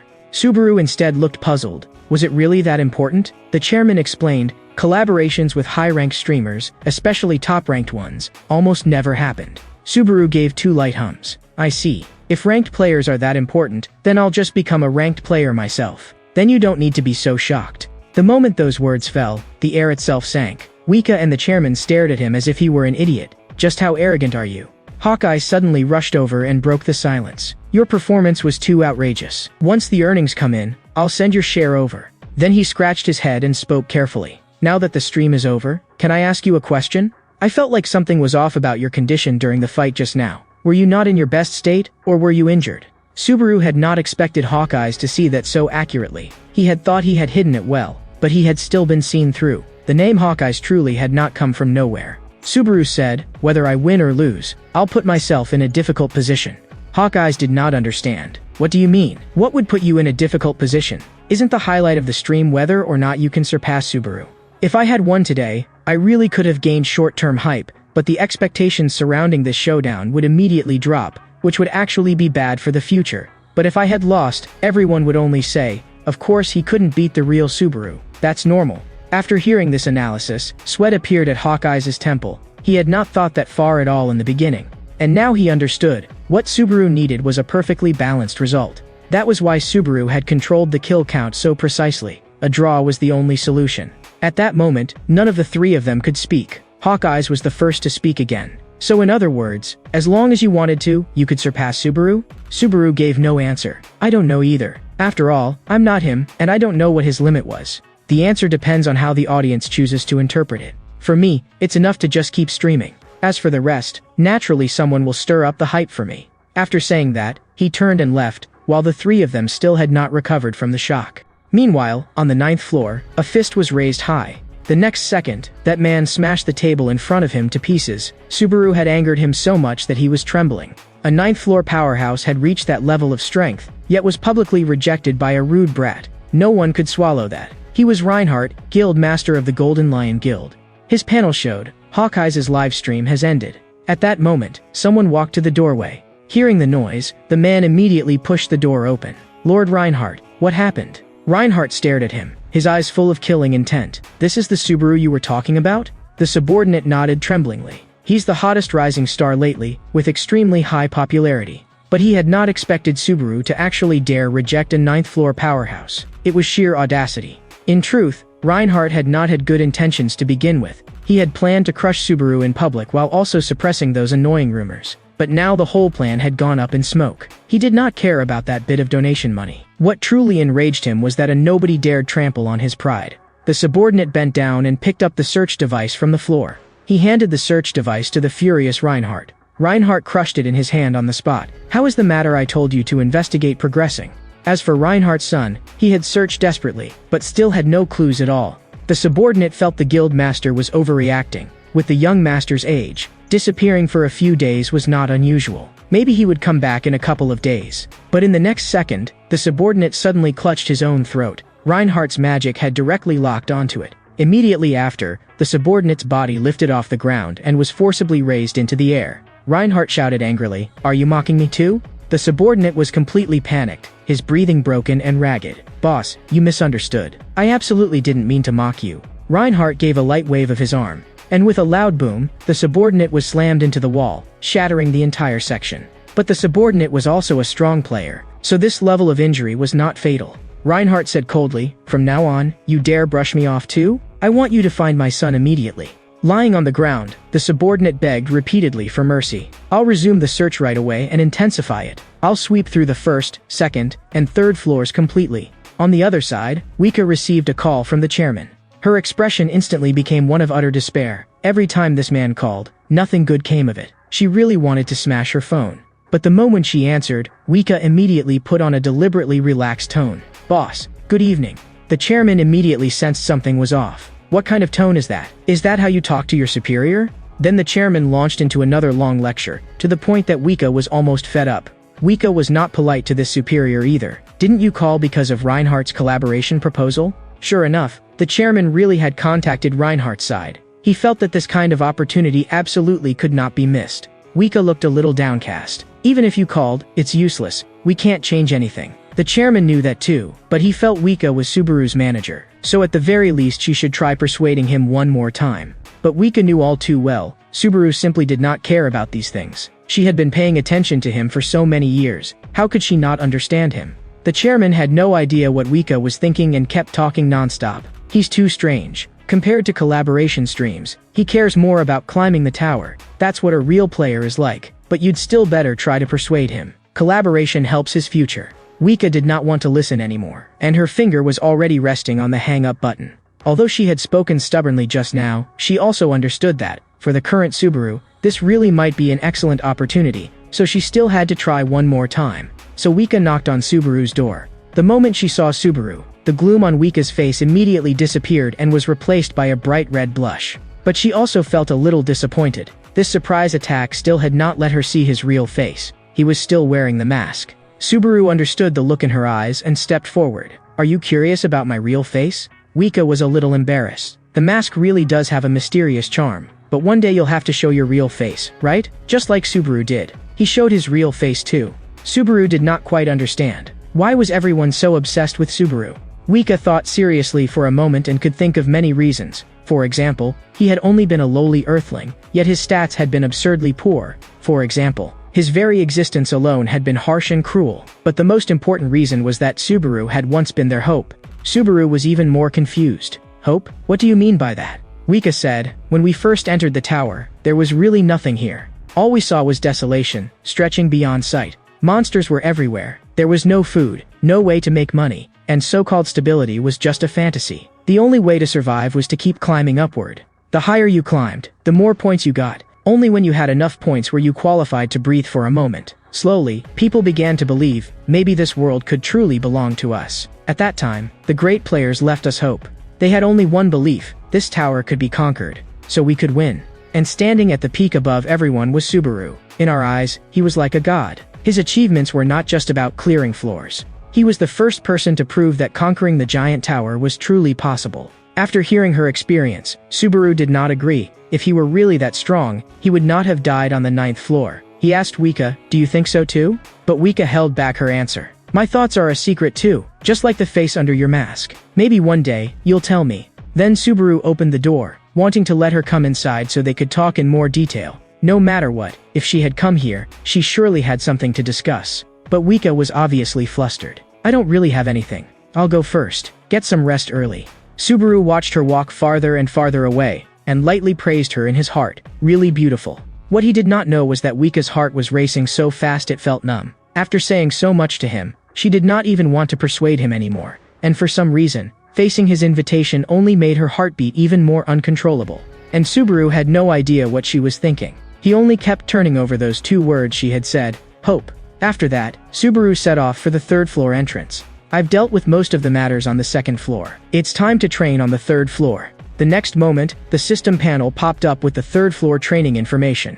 After arriving on the 3rd floor, he had to choose a faction, and he chose the Kingdom of Conrad. The next second, his figure suddenly vanished. Only 3% of players chose this faction. There was naturally a reason behind that. Soon he was teleported to the 3rd floor and landed in the Conrad Kingdom mercenary rest area.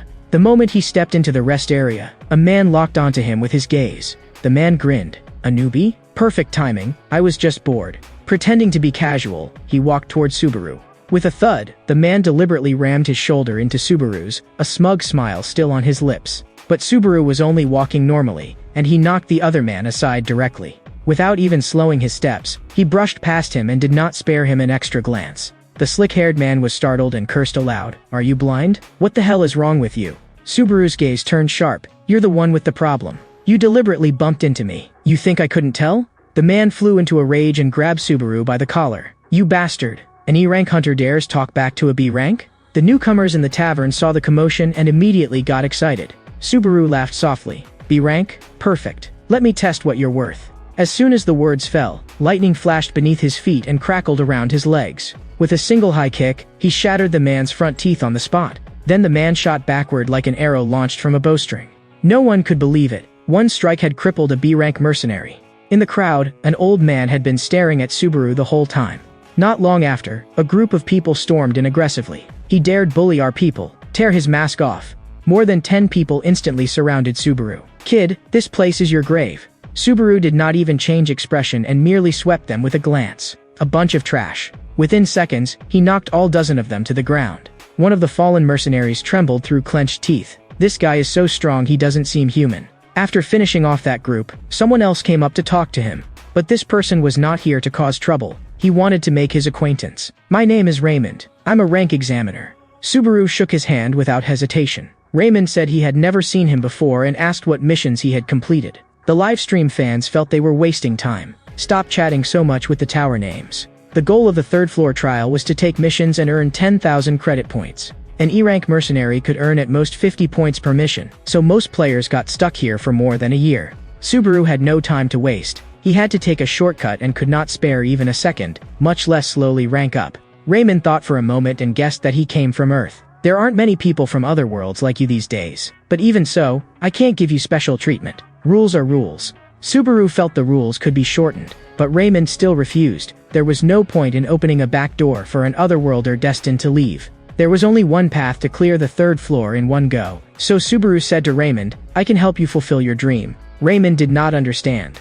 Subaru said it more plainly. He could make the Thunder Cavern belong to Conrad. Raymond was stunned on the spot. That's a mission only A-rank mercenaries can take, and the real problem is... Before he could finish, Subaru interrupted him. He knew, this was a war of pride over an unconquerable dungeon between Ottoman and Conrad. There was a special dungeon on the third floor called the Thunder Cavern. History had never recorded anyone successfully clearing it, whether player, mercenary, or knight. A massive mountain range lay between Conrad and Ottoman, and the two nations had fought over it for years. Conquering the Thunder Cavern would open a shortcut through the mountains. It was not only an ambition, but could also become a defensive line. As long as Raymond could provide proof of a rank status, Subaru could clear it for him. Subaru's words made Raymond fall silent for a long time. "Let me think about it. I'll write you a recommendation letter. How about joining the assault team?" The assault team has always been short on people.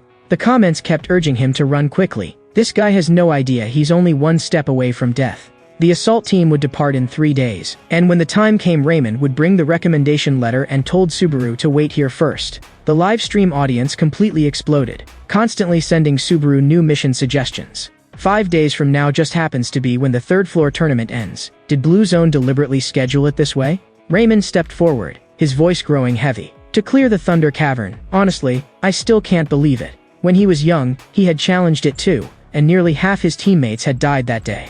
Subaru took the recommendation letter and only said one sentence, "That won't happen this time." Raymond froze. "Then why do you still want the recommendation letter?" Subaru laughed. "You may not understand me. I'm kind of arrogant. So I plan to go in alone and clear it alone." Everyone in the live stream could not believe it. He was really going to solo it? That was a place no one had ever dared enter. Raymond also thought he was crazy. The Thunder Cavern is a team instance, and you're saying you're going in alone? I heard Conrad has fewer people than Ottoman. They can't even assemble a full team, can they? Raymond looked a little embarrassed. "That's true. We've always been short on manpower. I thought you had teammates, that's why I gave you the recommendation letter." Subaru said, "I don't have teammates. I'm enough on my own."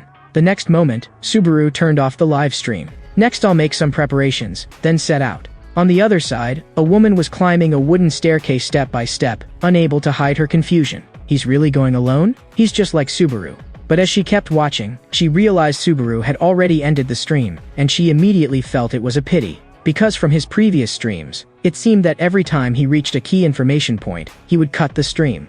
That made Reina laugh in disbelief. This guy was way too good at leaving people hanging. She had originally hoped the stream would help pass the time until she reached the third floor. Reina laughed out loud. This weirdo is just like their leader, even his style and way of speaking are exactly the same. He also walked his own path and never cared what others thought. In her eyes, it was as if the real leader were streaming, with no sense of mismatch at all. And she had also heard that he was going to enter that tournament. Maybe then she could find a chance to talk to him. The next second, Reina slowly crouched down. Since the stream is over, it's time to get moving.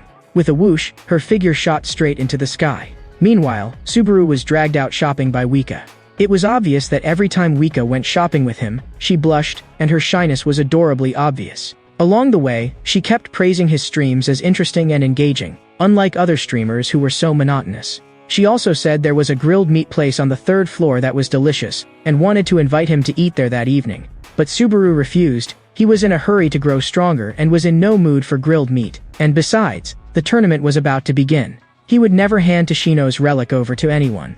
While Subaru was thinking over the tournament, Blue Zone players appeared elsewhere. One said in dissatisfaction, "When Blue Zone calls you, you should come wagging your tail. And this time you actually put on airs and made me come all the way out here to meet you." He truly could not understand what the boss was thinking, caring this much about a minor figure from the 2nd or 3rd floor. And the person meeting with the Blue Zone member was actually the chairman of Subaru's company. The scene shifted, and Subaru finally received the mission from the examiner. 3 days later, he arrived at the Heavenly Serpent Nest dungeon. He looked up and saw that ahead of him was a giant serpent resembling a flood dragon, its bloody maw wide open. But he felt not the slightest fear. With a wave of his hand, his weapon lit up. A single sword aura slashed the white serpent into a heavily wounded state. Then 4 or 5 follow-up strikes landed, deepening its injuries. A monster of this level could not stop his advance at all. He stared at the white serpent, his voice icy. "That's enough. Now it's time to end this." The next second, Subaru's figure vanished from where he stood. When he appeared again, he was already right in front of the white serpent. He leaped high and landed above the serpent. This final sword would finish it. With a sharp sound, lightning poured into the blade, erupting with terrifying power. System prompt: you have defeated the Sky Serpent Chief. After defeating the giant serpent, Subaru gained a large amount of experience, and both his strength and endurance increased. After dealing with the serpent, he found an item. Looking more closely, it turned out to be a Sky Serpent Fang. At the price from 20 years ago, it could already be sold for 10,000 credit points. As for how much it was worth now, that was hard to say. Subaru checked his attribute panel. In just 3 short days, he had gained 9 levels and had already reached level 35. He also understood that he could not be greedy anymore. He had to proceed steadily. Counting the days, the tournament should be starting soon too. I have to take back my younger brother's relic. After dealing with all that, Wika asked him out to a restaurant again. Every time she saw him, she was all smiles, which always made him feel she had brought more good news. Admiration appeared in Wika's eyes again. "Did you see that news?" Subaru looked confused. "What news are you talking about?" After listening to her explanation, he learned it was the collaboration video. He had been so busy farming monsters that he had actually forgotten about it. Wika emphasized it again. "Subaru, even if you didn't do it on purpose, the way you perform really is a lot like Subaru." Wika handed him a bag and told him to take a careful look. There really was one difference between him and the original. Inside the bag was the income report from his recent collaboration stream with Hawkeyes, totaling 50,000 credit points, far more than he had expected. But if she were only delivering the report, there was no need for Wika to make a special trip, so she had another reason.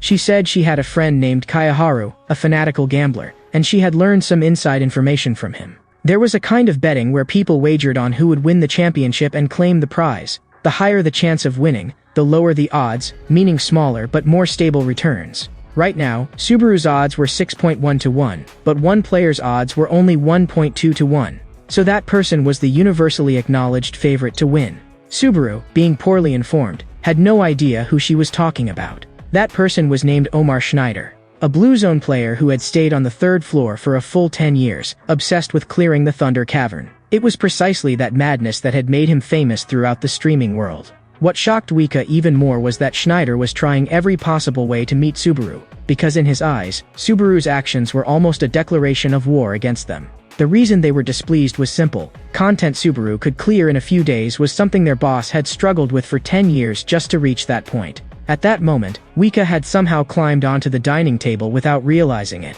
curious about how Subaru ate without removing his mask. After waiting a moment, Wika seemed to finally realize what she was doing, and her face instantly turned bright red. She immediately turned around and did not dare look at his face again. "Between the Thunder Cavern challenge and the next trial, you're very likely to run into him. I want to remind you, be careful. The scene shifted to the third floor, Ortonarl. A carriage sped down the street. Two voices came from inside the carriage. We're finally going to meet that arrogant bastard. He actually bragged that he'd solo the Thunder Cavern. They all turned their eyes toward the captain. This was Schneider's team. Someone advised, he just hasn't seen what kind of place the Thunder Cavern really is. Don't let him get to you, Captain Schneider. Schneider responded calmly, saying he was not affected, and that guy really does have the right to brag. He took a coin from his chest. His career is short, but he became the new Master of Thunder. That's exactly what we've wanted for a long time. The other two were still unconvinced. Even so, he's way too arrogant. Just because he knows lightning arts, he thinks he's the real Subaru? That's enough. This isn't the time for jealousy. Put your energy into improving yourselves. The bald man beside him looked a little surprised. So you want us to respect him? The captain's hand suddenly stopped. That coin in his palm was bent into a semicircle by brute force. That scene frightened his teammates. They knew the captain was strong, but they had never expected he could bend a coin. That action only showed one thing. His pride had been pierced through. Schneider's gaze was so deep it was as if he could see the future. He also wanted to know, how exactly was Subaru planning to clear the Thunder Cavern? The monster there was a true nightmare. At that moment, Subaru had also returned to his rented room.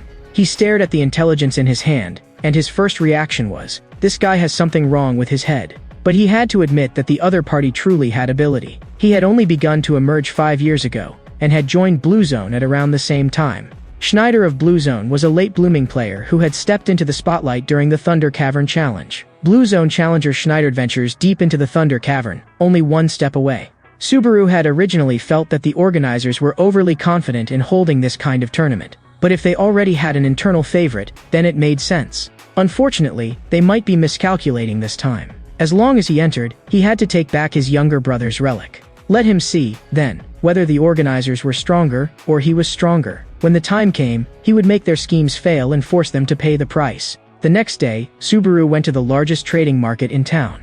This market bought anything. As long as an item was valuable enough, it could be sold for a good price. But the merchants here were all shrewd. They never made losing deals, and only squeezed several times the profit out of their customers. Before long, Subaru stopped in front of a shop and handed over the Sky Serpent Fong. He did not even spare a glance at the owner's shocked expression. He only cared how much the Fong could sell for. The owner could not even be bothered with him. All his attention was captured by the Fong as he held it and repeatedly examined its quality. The owner laughed wildly in his heart. This kid had come to the wrong place and picked the wrong opponent. Whether he knew the market or not, he was going to pay tuition here today. The owner cleared his throat and put on a troubled look. The quality is definitely top tier, somewhere between B rank and A rank. A hunter who can get something like this is no amateur. If not for these tiny scratches, I'd have rated it S rank directly. The owner added another stab. But you came at a bad time. Recently the supply of Sky Serpent Poison Fangs has suddenly increased, so demand dropped all at once. He tapped on a calculator. A total of 8,000 credit points. You're lucky today, kid. I'm giving you a good price.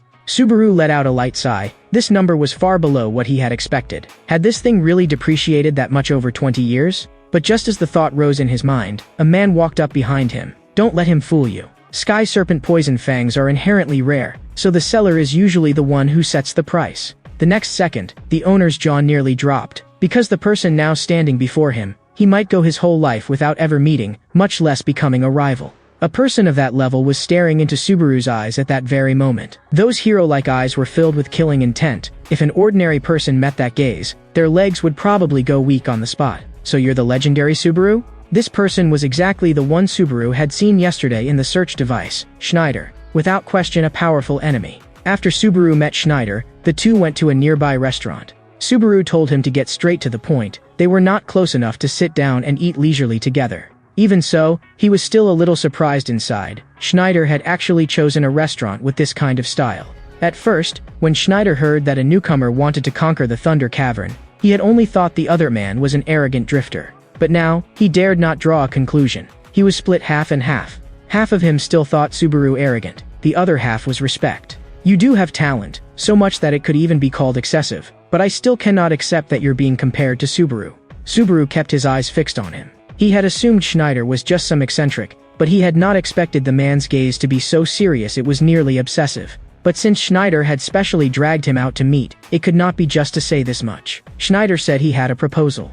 Schneider's expression turned somewhat fierce. Put away your arrogance. A few days ago, you said you would solo the Thunder Cavern. That was ignorance-driven arrogance. You will start a live stream now and sincerely apologize to everyone. Subaru did not move. This did not sound like much of a proposal at all. Schneider did not mean that he had to apologize on stream immediately, but to stake it on the upcoming tournament. If he defeated Subaru, Subaru would have to go live and admit his immaturity. Subaru slowly let out a breath and thought to himself that this guy really did have quite the temper. But if I win, you'll tell me everything you know about the Spirit Cave. Since you were the one who proposed this first, that condition isn't excessive. Schneider chuckled and got up to leave. No problem. There's no way I can lose anyway, so set whatever conditions you want. But over these years, Schneider had learned one thing: never speak too absolutely. So he added, at least, I won't lose to you. With that, he left, while Subaru remained seated without moving. This guy really was not simple. Those 10 years had not been endured for nothing. The scene shifted to the livestream guild. Wika's partner was just about to place a bet. He felt Subaru's emotions were too unstable, making him high risk. Schneider, on the other hand, was different. He was a high-return investment target that had already been proven. And with this many participants already entering, the direction of the betting trend was basically obvious. Even if the odds were only 1.2, professional gamblers bet on trust, not probability. Just as he was about to place the bet, Wika's call suddenly came in. Her partner was so startled his soul nearly flew out of him, and he directly threw his phone away. He glared irritably at the surveillance camera on the wall. You're definitely spying on me, right? How can it be this much of a coincidence? I was just about to bet and you called. But this time Wika was truly innocent. She was not spying. She had just happened to call at that moment. Wika said she wanted to bet on Subaru to win. Her partner was shocked on the spot. Wake up. Do you know how expensive credit points are right now? Wika did not care. She was certain Subaru could not lose. Her partner kept trying to persuade her earnestly. You've been a manager this long, so listen to me. Schneider, who's been grinding for 10 years, is the safest choice. But at that very moment, Wika brushed past a woman in a cloak. Wika's eyes instantly sharpened. She immediately turned around to look at the cloaked woman. The magic power on her body was absurdly strong, oppressive enough to make people uncomfortable. On the other side, Schneider strode into the arena with confident, heavy steps. The moment he saw Subaru, he became even more certain. He was definitely going to win this match. What he did not know was that a woman high above was watching him. Looking at Schneider below, she slowly said, "So you're the top contender." She could feel the immense magic power coming from Schneider. So it really isn't for show. Looks like there won't be an upset this time. Schneider had already been marked by her. There was still 1 hour before the match. Subaru changed into his equipment and walked into the venue step by step. The instant he pushed open the door, the cheering inside was already so loud it made people's eardrums ache. Soon someone recognized him. I didn't expect that streamer to enter too. I remember his odds were ranked second. At that moment, a figure slowly walked towards Subaru from the front. That was the #1 favorite in the odds, Schneider. The moment he appeared, he swept his gaze toward the audience stands. Almost everyone there had come to cheer for him. Wherever his eyes went, there were fans shouting for him, and more than 90% of the entire venue was cheering his name. Fireworks shot into the sky, announcing the official start of the competition. As the fireworks faded, a host walked through the air and stopped mid-air. Her voice was clear and cold. I am today's tournament host. I am Rui of Blue Zone. It is a pleasure to meet you all. She clenched one hand, and a wave of pale red magical power spread outward. The next moment, a pair of shoes floated in midair. This is a symbol of Blue Zone's glory. It once belonged to a member of the Blue Eyes squad. Now, it is here. Take first place, and you can carry it away. That pair of shoes was Subaru's younger brother's keepsake, the only thing he had left behind. Subaru stared fixedly at the shoes, and only one thought remained in his mind. He had to take them back. What he did not know was that not far away in the audience stands, someone else was also staring at the shoes. Wika immediately felt that something was wrong. It was that cloaked woman she had seen on the street again. Her aura was too strange. Red magic power radiated from that woman's body, and her eyes held nothing but anger and killing intent. The moment the match began, Subaru started his live stream. His viewer count was absurdly high too, instantly surging to 3,000 or 4,000. The comments directly flooded the screen. Even Subaru found it hard to believe. Just keeping up with the pace of the comments was already difficult. Soon, he received a task. A fan was cheering him on and promised 30,000 points if he won the championship. He gave a brief thanks. The next moment, the host gave a broad wave of her hand, and a green light slowly spread out. She announced excitedly, "Enough nonsense, the match begins." A moment later, all the contestants were dropped into a forest at the same time. This was an unregulated melee and also the preliminary round. Death meant elimination. Aside from yourself, everyone was an enemy. There were more than 10,000 contestants in total. and in the end only 1,000 would remain for the next round. Before long, the livestream viewer count was still climbing, and donations were increasing too. Suddenly, Subaru heard a rustling movement behind him. He turned around immediately. Someone was already trying to ambush him in the preliminaries, but it was not actually an ambush. The other person was just unlucky and happened to run into him. Subaru's gaze locked onto that man. Since he had been spotted by him, there was no chance of escape.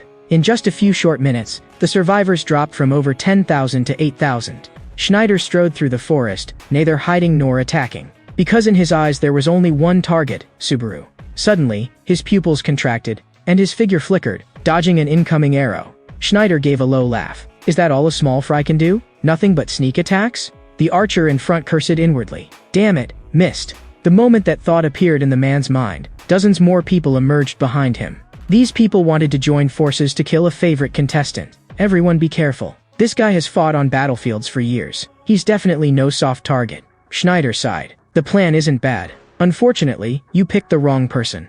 The bald swordsman in front snorted coldly. You're still talking tough when death's at your door. That's about all you're capable of. The moment those words fell, his head was gone. The others did not even react in time. Their side had already lost a main fighter. Schneider's spear moved like the wind, its afterimages pressing down hard enough to make people unable to breathe. I've seen too many people like you. The ending is always the same, death. His gaze was cold and utterly without warmth. With a casual throw, an air current took shape in his palm and blasted forward in a straight line. With a bang, another person was shattered. Schneider advanced step by step, his voice like a sentence being passed. Listen carefully. In this tower, shortcuts won't save you. The only thing that can protect you is death. At that moment, Schneider was like a grim reaper returned from hell. What he held was not a scythe, yet it harvested lives just the same. Those people were trembling in terror. This was not an opponent they could possibly fight. The footage of Schneider's slaughter was simultaneously projected onto the arena's giant screens. The two people had just tried to run, but at the moment they turned around, their bodies split apart. But some people felt this was only a test and that they were not truly dying, so there was no need to be cowardly. They could just rush him together. Seeing this, Reina felt her heart tighten. Was this the monster who had spent 10 years grinding on the 3rd floor? If he reached the higher floors, he would absolutely be able to charge into the rankings. He was far too outstandingly strong. But the next second, she was annoyed by the noise beside her. Sitting next to her was Wika, who kept shouting, "Subaru, beat the hell out of them." Reina took one look and realized it was Subaru's stream, and she too was drawn in.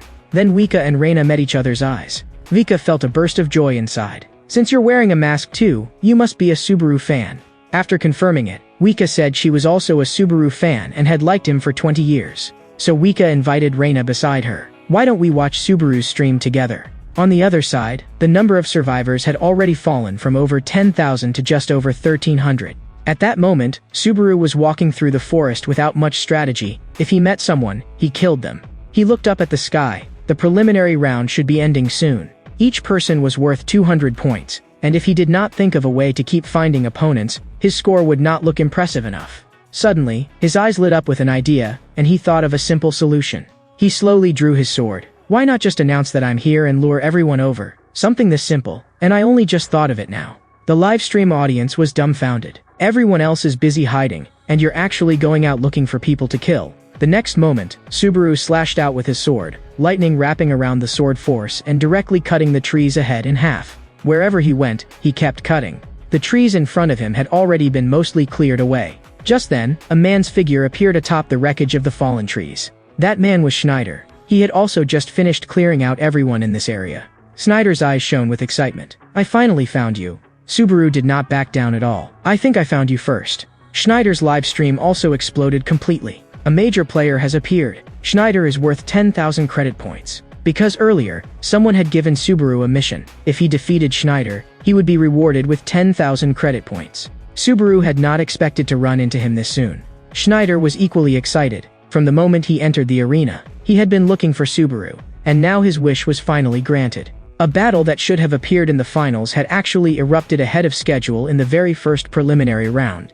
At this moment, only 1,200 people remained out of the original 10,000-person elimination round. And right then, Schneider made the first move. Subaru immediately sidestepped to dodge, and what shocked him was this: Schneider's attacks were nearly invisible, impossible to track. As the spear force fell, the trunk of the tree behind Subaru exploded into splinters. Schneider said calmly, "A few minutes left. Enough time for me to take you down. Subaru had not fully recovered from the shock. What had just happened was definitely not a skill, but pure technique. If he lost the spearhead's trajectory for even a single instant, he would die. Schneider's seemingly casual thrust could reach distances beyond common sense. At that moment, Schneider moved, flicking his arm and attacking again. If slowed down, one could see a stream of air. But at normal speed, it was nearly impossible to detect, so Subaru did not hesitate. He pushed all his attributes to the limit. He had to go all out. The moment his presence condensed, he raised his hand and blocked that spear aura. But the impact was so fierce that his entire arm went numb. Grinding his teeth, Subaru deflected the spear light away. But at that exact moment, his pupils shrank sharply. Schneider had somehow already closed the distance and was right in front of him. If that thrust landed, he would certainly die. Subaru twisted at the waist and barely dodged it. The moment the spear missed was his chance to counterattack. But what he had not expected was that Schneider's footwork spun with the momentum. Using the instant of the turn, Schneider's arm smashed down heavily once again. After that, Schneider kept cycling through the same sequence, forcing Subaru into pure passive defense. Until finally, at one moment, Subaru caught an opening and poured most of his strength into the cursed sword. With one slash, he forcibly drove Schneider back. Even Schneider did not dare take it head-on. Schneider retreated continuously, and at that instant, he felt as though Subaru's sword aura had doubled outright. The two widened the distance to 20 meters and stood facing each other. Schneider asked him why he was not using lightning. Wasn't that his strongest trump card? Subaru said he was not using it because it would be a waste. After all, this duel would be over very soon, wouldn't it? Schneider's expression darkened. You think using it on me would be a waste? He thought of one possibility. Had Subaru been stalling for time all along? Enraged, Schneider's speed surged as he charged at Subaru. With a harsh clang, spear and sword collided head-on, and Schneider's speed was twice what it had been before. He was genuinely furious. But Subaru still provoked him coldly. Was that everything you had just now? Then you've really disappointed me. At that moment, the preliminary round needed only 3 more eliminations to end, and Schneider was nearly driven mad with anger. 2 seconds later, the pressure filling the arena suddenly vanished. The first preliminary round was over. Before leaving, Schneider sneered, "Don't get careless. Next time, I won't let you go." Subaru naturally did not buy that. He stared at Schneider. "Sooner or later, you'll turn into my 10,000 points. You won't get away." After that, the system teleported Subaru to a studio and gave him 30 minutes of rest time.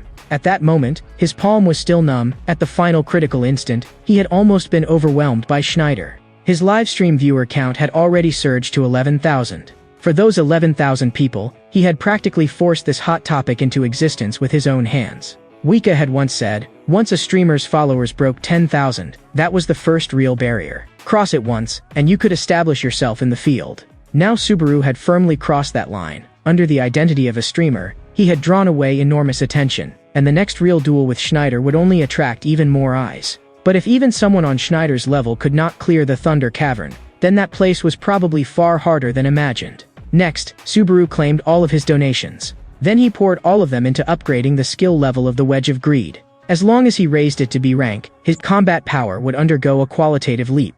Meanwhile, inside the arena, the host stared at the pair of shoes with some suspicion. She had heard that thieves were eyeing those shoes, though she did not know whether it was true. The host felt that no normal person would be stupid enough to come here and steal something. If anyone really dared to come, then it would probably only be that group. Before long, she was met by someone who absolutely should not have appeared. Amon had actually come down from the 9th floor to the 3rd floor. The host froze on the spot, her face full of shock. "Why are you here?" Amon had appeared this time specifically because of the duel between Subaru and Schneider. Besides that, he had another matter, to prevent members of the Blue Eyes squad from making a move to steal. And below him, 2 women were already on the verge of clashing.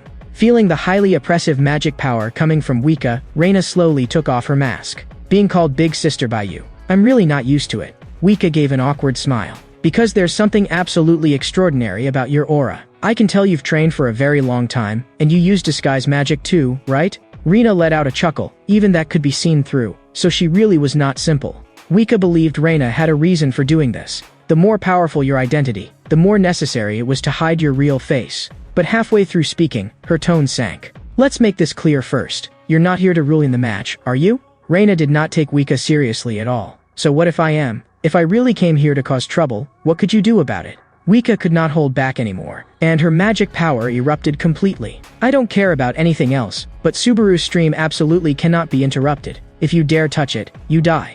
While Subaru was resting, he suddenly received a prompt. Rest period over, please begin the second round.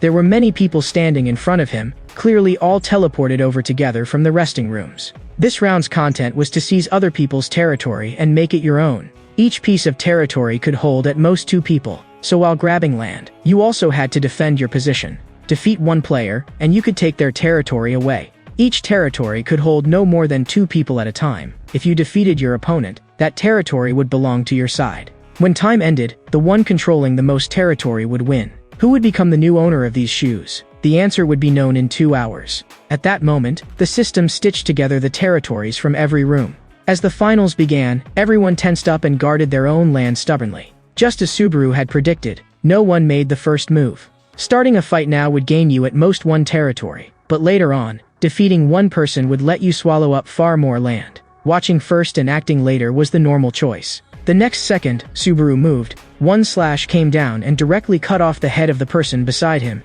casually seizing that person's territory in the process. He had originally intended to follow the usual approach too, but there was no helping it. Every person he dealt with was worth 300 credit points, and not earning that would be stupid. Schneider also began attacking the others. Anyone who had made it into the second round had fought their way out from among 10,000 people. Not a single one of them was weak, yet in front of Schneider, they were still pierced through with one spear. Very quickly, Schneider expanded and carved out a huge stretch of territory. But his gaze remained locked in Subaru's direction the whole time. Likewise, Subaru saw him too. From Schneider's eyes, he read only one word: desire. Subaru simply turned and walked away. He still had people to kill and credit points to earn.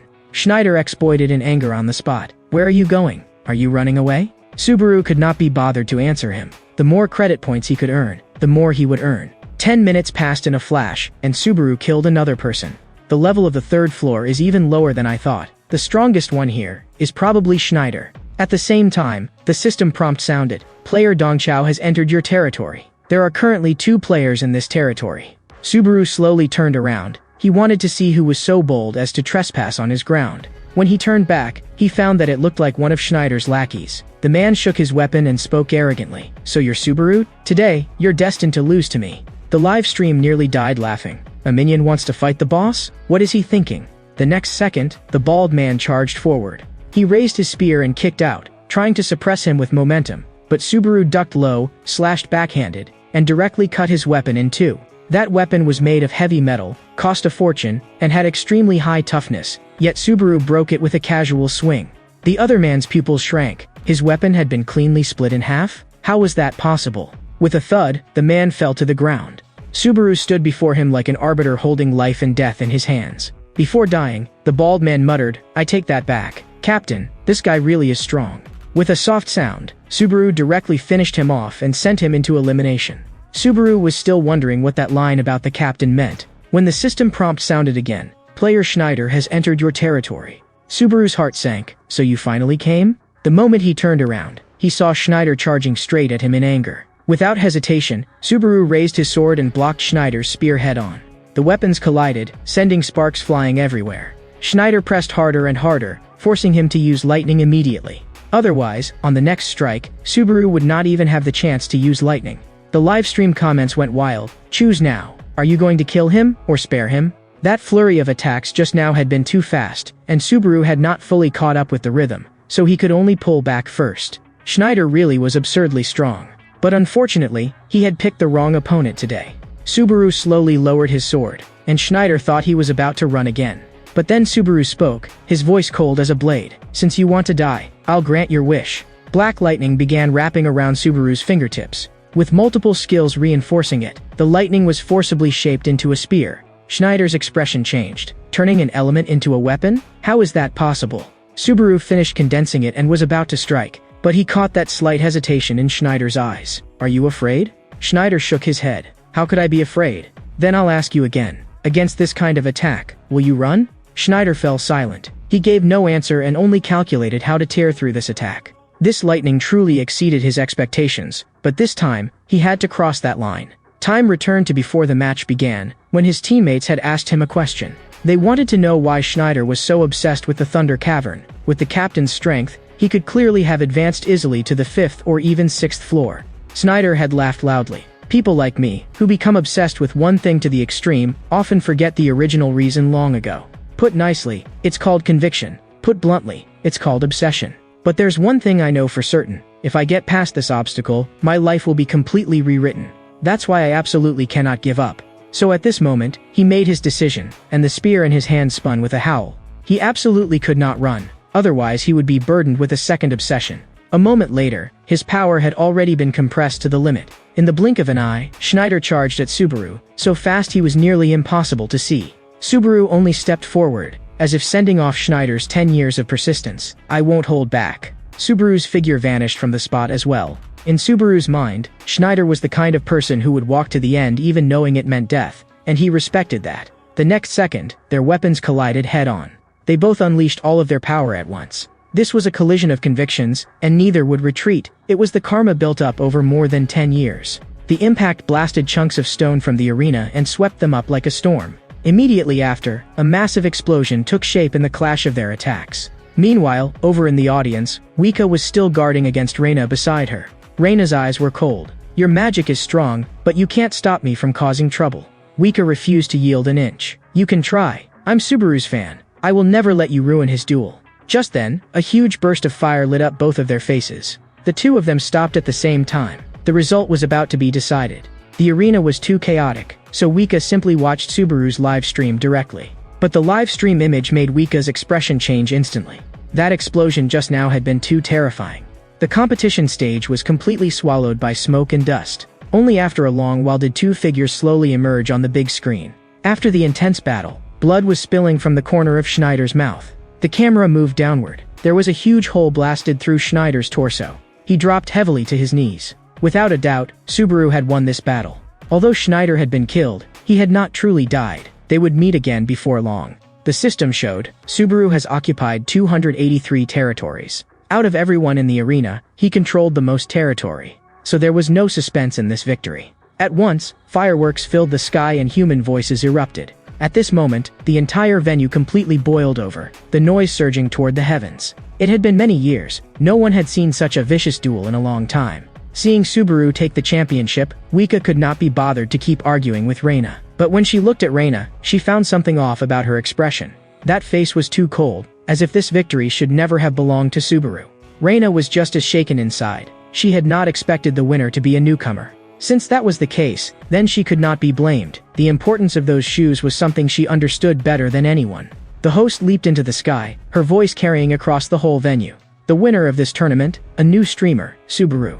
Subaru stood at the center of the stage, letting the crowd cheer all around him. But there was only one thing in his heart: take back those shoes. The host snapped her fingers. The pair of shoes immediately floated in midair, the very shoes Subaru's younger brother had worn, and his only keepsake. According to the rules, the victor will receive this pair of shoes. The moment the shoes appeared, Reina slowly stood up. Wika noticed as well, but she did not know that Reina's expression at that moment had grown frighteningly dark. The shoes slowly fell into Subaru's hands. 20 years had passed. To Subaru, it felt like an instant, but to these shoes, the passage of time had been real. Subaru's eyes were involuntarily dragged back in memory to that day. A hot-tempered guy shouted at everyone, "Who the hell wore my shoes?" He had warned everyone not to touch his shoes, but someone had refused to take him seriously. He forced everyone suspicious to confess. If he found out who had worn them, he would absolutely not let it go. At that moment, a man stepped out. "Toshino, why are you losing control again?" That man looked at Toshino with disdain. "You're still like a child. If you want to be a man, rein in your temper and stop exploding all the time." And on his feet were Toshino's shoes. "I didn't want to go barefoot to the toilet, so I just grabbed a pair and wore them." Toshino's face instantly flushed red. "You dare ruin my favorite shoes like that?" He stopped wasting words and charged directly forward. He kicked the man in the stomach. "How many times have I warned you people not to wear my shoes? Your feet are bigger than mine. You'll stretch them out of shape." That period had been one of the few hobby times they had. Watching them quarrel, Subaru had found it amusing too. He had even thought, if only it could stay like this forever. Sadly, as far as he knew, he was the only one left alive. If he had to count strictly, Shu counted too, but they still had not met. The live stream began clamoring. "Shoes this good have to be sold. That's 1,000,000 credit points." Subaru immediately said to the live stream, "No matter how much they're worth, I will never sell them." The host froze. "That's worth millions of credit points. Are you really not going to reconsider?" Subaru said, "I'm not selling them. It doesn't matter what they're worth. The fans below completely went wild. They had waited all this time just to buy those shoes, and someone shouted out an offer of 3 million credit points on the spot. Subaru turned and shouted at them, "I will never sell them. You don't understand what these shoes mean at all." But his voice was instantly drowned out by the sea of people. No one could hear clearly, and he could only suppress his anger and let out a sigh. Thunderclouds rolled across the sky, and black lightning bolts descended one after another. With a boom, lightning blasted a huge crater into the arena. Only then did the crowd finally quiet down. Let me make this clear. I will absolutely never sell them. Not even for 100 million credit points. If you can't understand that, then I'll use lightning to make you understand. The host's hair had even been blasted into curls. Ladies and gentlemen, please stop forcing him to sell them. Then Subaru turned and left the venue. His objective had been achieved, and there was no need to stay. He had no intention of participating in the later parts either. He strode away, carrying that hard-won pair of shoes in his hand, the only relic left by his younger brother, and he had to protect it. At that moment the streets were empty, because everyone had gone to watch the competition.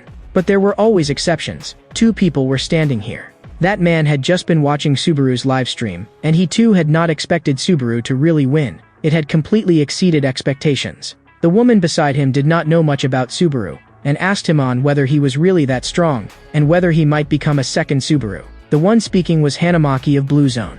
Even Amon could not say for sure. It was just that recently a certain idea had become popular. If the old Subaru could do it, then the new Subaru should be able to do it too. Only then did Amon realize Subaru had already been placed alongside the Subaru of the old era. It seemed he was the one failing to keep up. After hearing Hanamaki's explanation, Amon only found it absurd. And isn't the order reversed? It should be. If the new Subaru can do it, then the original Subaru definitely could too. Hanamaki did not hear the distinction and thought they were basically the same. But Amon knew they were very far apart. Hanamaki found it troublesome, and that was also why she disliked Blue Eyes fanatics. Amon became furious on the spot. "How dare you say something like that in front of me?" Seeing this, Hanamaki immediately changed her attitude. Amon's expression darkened too. No matter what happens, today's mission must be completed. That mission was to catch the shoe thief. Hanamaki quickly followed after him. "I was just joking, senior, don't take it seriously." After they turned away, several cloaked figures silently followed after them. After Subaru got the shoes, the live stream was still on. He had not closed it. People in the live stream were betting that Subaru would definitely sell the shoes at an astronomical price. Subaru ignored them. He stared at the shoes, deep in thought. Though they had reunited in this way, he almost felt as if his younger brother were by his side again. Being able to touch this relic once more already left him satisfied. Only then did he raise his head and say to the live stream, "Thank you for posting that mission. Thanks to you, his heart doesn't hurt as much." The fans were surprised. With such incredible shoes in hand, he was not excited at all. Subaru checked the shoes traits. 2 uses per day, jump power plus 15, speed plus 25. He displayed the panel to the live stream. Quite a few people were stunned. Only 2 uses per day. And what was the point of the jump bonus? Someone immediately came out to explain, "You don't understand. Movement speed equipment is extremely rare, and many people would do anything to fight over it." At that moment, a message popped up on Subaru's phone. It was from Wika. She said that she had seen a very suspicious person at the venue and had a very bad feeling about it. Wika added one last line. "I think that woman came for the shoes." The person Wika was talking about was Reina. At that moment, she was walking down the street in a cloak. Reina felt some regret. She had already stood right in front of the shoes, yet she had not acted. But at this point, she had no other choice. No matter what, those shoes could not fall into anyone else's hands. Reina's figure slowly blended into the crowd. She was about to make her move. 10 minutes later, Subaru walked into a tavern. As soon as he entered, he saw Wika smiling brightly and waving to greet him. Wika deliberately brushed back her hair, as if showing off. Congratulations on winning the championship. She had even specially ordered him a drink. Guessing he was tired, she had ordered a non-alcoholic one. But Subaru cut straight to the point. "That message you told me about. What exactly is going on?" Wika recalled what she had seen today. "I met a very strange woman in the stands. And she was strong, at least, that was the kind of pressure she gave me." Subaru immediately pressed further. "What did this strange person you mentioned look like?" Wika said it was a woman wearing a Narukami mask over her face. "At first I thought she was very suspicious, and later I even argued with her. But as we talked, she said she was also your fan. Still, that conversation wasn't pleasant. At the moment you decided the outcome, she showed a very complicated expression. It looked like she'd just been dumped by her boyfriend. If she was really your fan, why would she make that kind of face when you won? Then she disappeared. I wasn't at ease, so I tried to follow her. but her ability to hide her movements was absurdly excessive, so I concluded, she is definitely not an ordinary person. After hearing all that, Subaru fell silent in thought. Someone who could evade Wika's tracking and also claim to be his fan. Who could it be? He felt it was unlikely, but still said Shu's characteristics aloud. Could that person be from Blue Eyes? But the Shu he remembered was male, and Wika would not mistake someone's gender. Wika recalled carefully. That person was not Blue Eyes, but that kind of reaction was hard to explain. Not a definite yes, but not a no either. Still, she had indeed not denied it.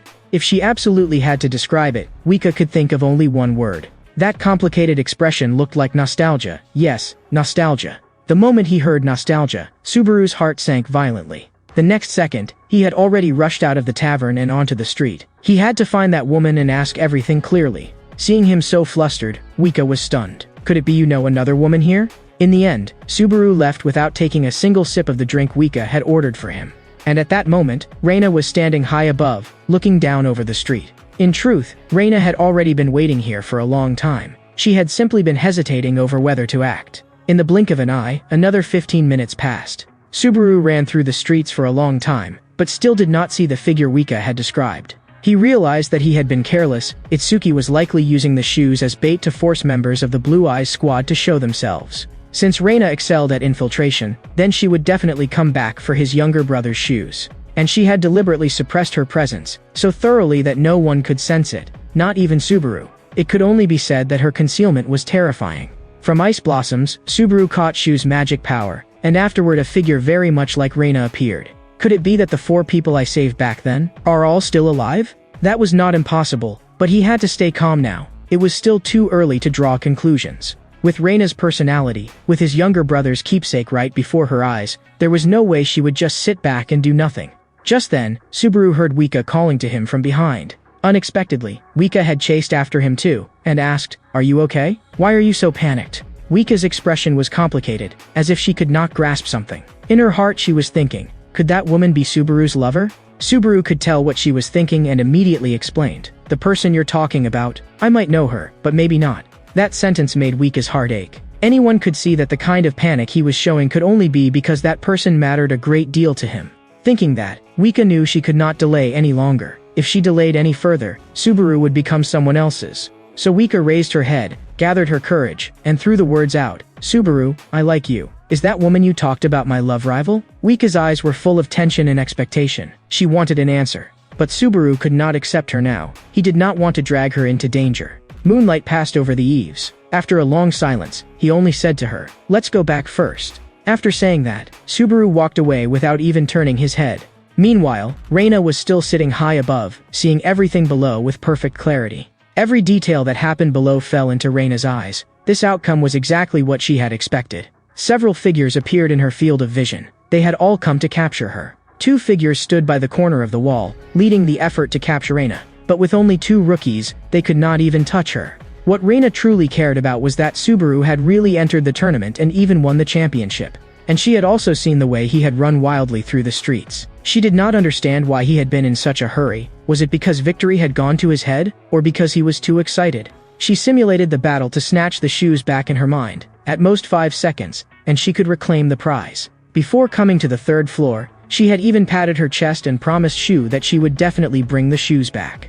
Reina was irritated beyond measure. She had talked so tough, yet now she could not make a move. She grabbed her hair and kept forcing herself. She had spoken so confidently and come all this way, and now she did not dare act? At this moment, Reina was in extreme conflict, because she could not bring herself to do it. There was only one reason. He looked too much like Subaru from many years ago. Even his movements and way of speaking were alike. That was the reason Reina could not make her move. The next second, Reina suddenly stood up. She did not want to hesitate anymore. If Subaru dared join Blue Zone, she would never let him go. After saying that, she turned and left. If that day really came, she would break his neck instead of just crippling his limbs. But her steps paused for a moment again.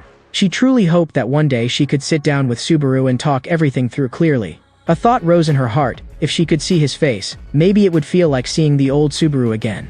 As soon as Reina's words fell, her entire figure vanished from the spot. Meanwhile, the people tasked with capturing Reina were still guarding this place, completely unaware that she had already left long ago.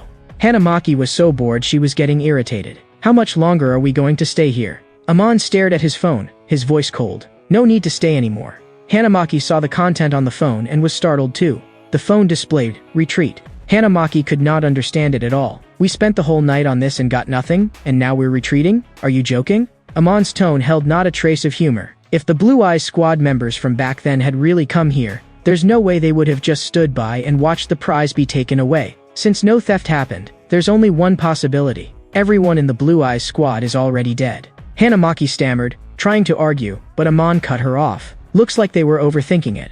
Only today did Amon finally reach a firm conclusion. The Blue Eyes Squad of those years must all be dead. Because if they were still alive, they would definitely have come. Even knowing it was a trap, they would still have appeared. Unable to find Reina, Subaru climbed to the top of a tall building.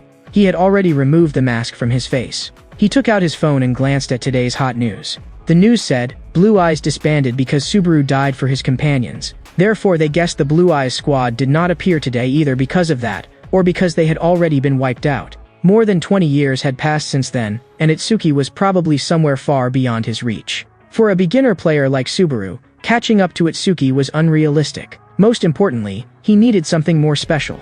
Like the spear he had materialized during a match. He had successfully recreated the one-time legendary item that had once appeared on the second floor, the lightning spear. He had once thought he understood everything about lightning, but now he understood that he still had a long way to go before truly controlling it. But this time, he would not let any opportunity slip away. That was a power feared even by gods and giants. It was also a power humanity had seized in order to resist them. A guess surfaced in Subaru's heart. Perhaps he had never truly used lightning the right way. So his next step was to grasp the secret of lightning. Only then could he touch its core, and the true path to becoming stronger. Meanwhile, inside a dessert shop, Vika sat there absent-mindedly, on a call with her partner, but she was not listening to a word he was saying. Her mind was full of Subaru's attitude. He had neither rejected her nor accepted her. She looked at her partner in the video call. I didn't hear anything you just said. Her partner moved so dramatically it was absurd, dropping straight to his knees and striking a pose of repentance. I'm truly sorry. I'm ashamed of my own arrogance. Wika laughed out loud. Sorry, I didn't hear that just now. Say it again. A penniless loser who lost all his bets can't get his voice into my ears. Her partner looked utterly hopeless. He had already paid Wika back, and had even put all his savings on Schneider winning, only to lose everything. Now he was so broke he could not afford food or electricity, and could only beg Wika to save him. To show sincerity, he even knelt and barked like a dog, but Wika found it too disgusting and told him to stop immediately. After a long silence, Wika suddenly thought of a perfect solution. She stared at her partner with a serious expression. Help me with a small favor, and I can solve your current problem. The scene shifted, and Subaru and Schneider had arranged to meet in a tavern. His purpose in coming this time was to ask clearly about all the information on the Thunder Cavern. Subaru was a little surprised to see Schneider drinking cheap beer. A famous guild leader, yet this frugal? Schneider did not care. Back when he had many members, he was always the one paying, and his wallet had long since been emptied. It turned out Schneider had always been the one taking the financial hit, but he did it willingly. Otherwise, how could he face those people? Then Subaru listened as Schneider spoke of the Thunder Cavern's past. Back then they were all poor, and Schneider was no exception. He could not even imagine receiving guild support the way he did now. With the skill level they had then, hunting itself had already been difficult. The two clinked glasses, letting old grievances settle. They needed points to take the exams, and if they failed midway, they would lose the points they had already earned, which was clearly not worth it. For a player like Schneider, hunting was the last possible road.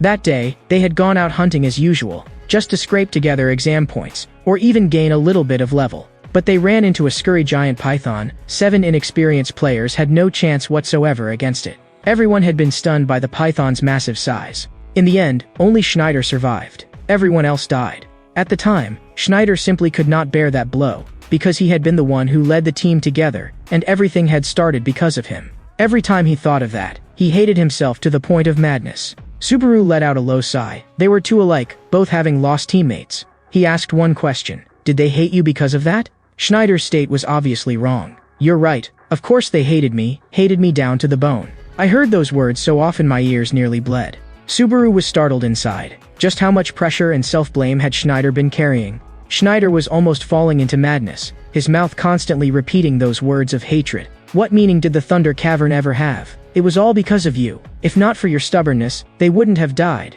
Watching Schneider collapse like this, Subaru felt that he was being bitten by his inner demon. That hatred was like invisible monsters, wrapping around Schneider tightly and leaving him unable to breathe. Subaru knew he could not let him go on any further. He had to make him stop. He interrupted Schneider on the spot. "Stop talking." But Schneider laughed loudly. "Even you pity me? Anyone else would have given up long ago, but Schneider had not. If he gave up, then what were those companions who died there supposed to mean? Their sacrifice would become utterly meaningless. That was the reason Schneider clung so fiercely to the Thunder Cavern. He did not expect Subaru to understand. But because of Subaru, he had seen a little bit of hope for the first time, the hope of clearing the Thunder Cavern. That only made Subaru more puzzled. "You think that highly of me?" Then Schneider also spoke some words straight from the heart. What kind of place the Thunder Cavern really was. He would tell Subaru everything he knew. Meanwhile, in a thatched hut deep in the forest, Shu paced back and forth inside the hut. His mind was deeply unsettled, wondering whether he was overthinking things, or whether he was simply being too naive. If Itsuki was really that strong, perhaps he had long since seen through Reina's disguise and had even prepared for it already. Shu glanced at his phone again. After all this time, he still had not received a message from Reina. The longer he waited, the more agitated he became. He had known he should have acted together with Reina. He swore in his heart, if anything happened to Reina, he would turn Itsuki's entire power structure upside down, no matter the cost. His anger forced his power out, and ice silently spread through the entire room. The next moment, his aura exploded violently. "Itsuki, don't think you'll die easily. I'll make you repay every blood debt in blood." After waiting for what felt like forever, Shu finally received a message from Reina. Reina sent only 2 words, "Sorry." Shu's heart sank sharply. Then another line came, "I didn't bring the shoes back. That shouldn't count as a big deal, right?" When Shu saw that message, he almost exploded. What the hell is Reina doing? Is this something to joke about? Shu's roar echoed through the forest. Meanwhile, Subaru prepared to go live and head to the Thunder Cavern. After greeting the live stream, he immediately received a pile of donation tasks. Suddenly, a figure appeared behind him. "Excuse me." He turned around. It was a refined-looking young man, and the other party recognized him at a glance as the new streamer who had recently exploded in popularity. The young man said that his luck was remarkably coincidental. He had also accepted a commission for the Thunder Cavern. There were 7 team members behind him. This young man wanted to team up with Subaru and conquer the Thunder Cavern together. The moment he finished speaking, a message popped up on Subaru's phone. The sender was Wika. She had seen the scene in the live stream. Wika could tell at a glance that the other party wanted to ride Subaru's popularity. Subaru only hesitated for a moment before nodding and agreeing to let them come along. But he made one thing clear first. The Thunder Cavern was extremely dangerous, and if things really went bad, they should retreat rather than force it. They quickly reached an agreement and formed a team to head for the Thunder Cavern.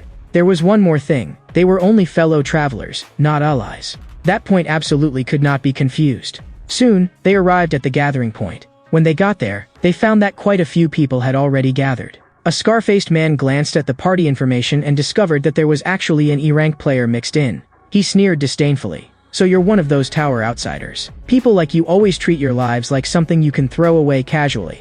Subaru rolled his shoulders and casually chatted with the live stream. "People like this, shouldn't we call them vultures?" At that moment, Subaru's eyes suddenly turned cold. He smelled a stench of blood so strong it was nauseating. It seemed these people killed year-round, and the blood aura on them was so heavy they could not hide it at all. Meanwhile, 2 other groups were also gathering, also here for the Thunder Cavern. Schneider was leading the group on the left, and facing him was his sworn enemy. The long-haired man mocked him to his face. "You're here for the Thunder Cavern again? Haven't enough teammates died yet?" The bald man behind Schneider wanted to charge up and fight, but Schneider raised a hand to stop him. Schneider did not want to waste time here. The result would be decided inside the cavern. And Subaru, following this group of mercenaries, set foot on the road to the Thunder Cavern. The scar-faced man grew more and more uneasy as they walked. This place looked far too much like a trap designed by human hands. The fact that the door opened at fixed times was unnatural no matter how one looked at it. Ahead was the entrance to the Thunder Cavern, with a single door standing there. Powerful lightning almost continuously bombarded the entrance. Its structure determined that it could only be entered at specific times, and at all other times no one could get in. This was the scar-faced man's 3rd time challenging the Thunder Cavern. Fewer than 100 mercenaries had dared challenge it and return alive, and he was one of them. The person behind Subaru kept asking the scar-faced man, "Why are you coming with us?" The scar-faced man said he had been looking for one thing. That thing was called the Trace of Thunder. As long as he got it, he could say goodbye to this job forever. He was sick of being a mercenary, living every day with a blade at his throat and brushing past death. Subaru listened from behind for a long time and realized they were talking about nothing but nonsense, without a shred of useful information. The scar-faced man shot Subaru an annoyed glance. "You little E-rank, don't move around recklessly." If you want to die, go die by yourself, don't drag us down with you.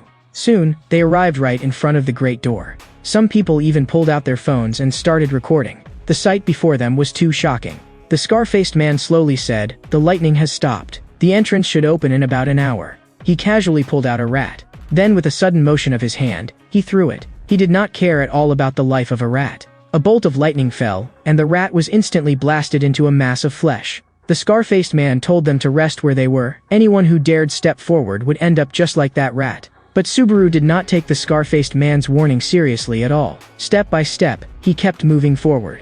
Under everyone's shocked gaze, Subaru walked to the very front. No one could understand. What was he trying to do? Subaru felt that this strongly resembled the trial mechanism of Chenchi Mountain on the second floor. Everyone was even more confused, completely unable to guess what Subaru was trying to do. Was he really going up there to die? Subaru remained calm and merely pressed his hand against the entrance. The next moment, immense lightning surged out from his palm. That lightning was like heavenly thunder descending, so heavy with power that it made people feel suffocated. System prompt: the heart of thunder is reacting with the door of thunder. The lightning in his palm slowly faded away. The door of thunder disappeared, and the trace of thunder appeared.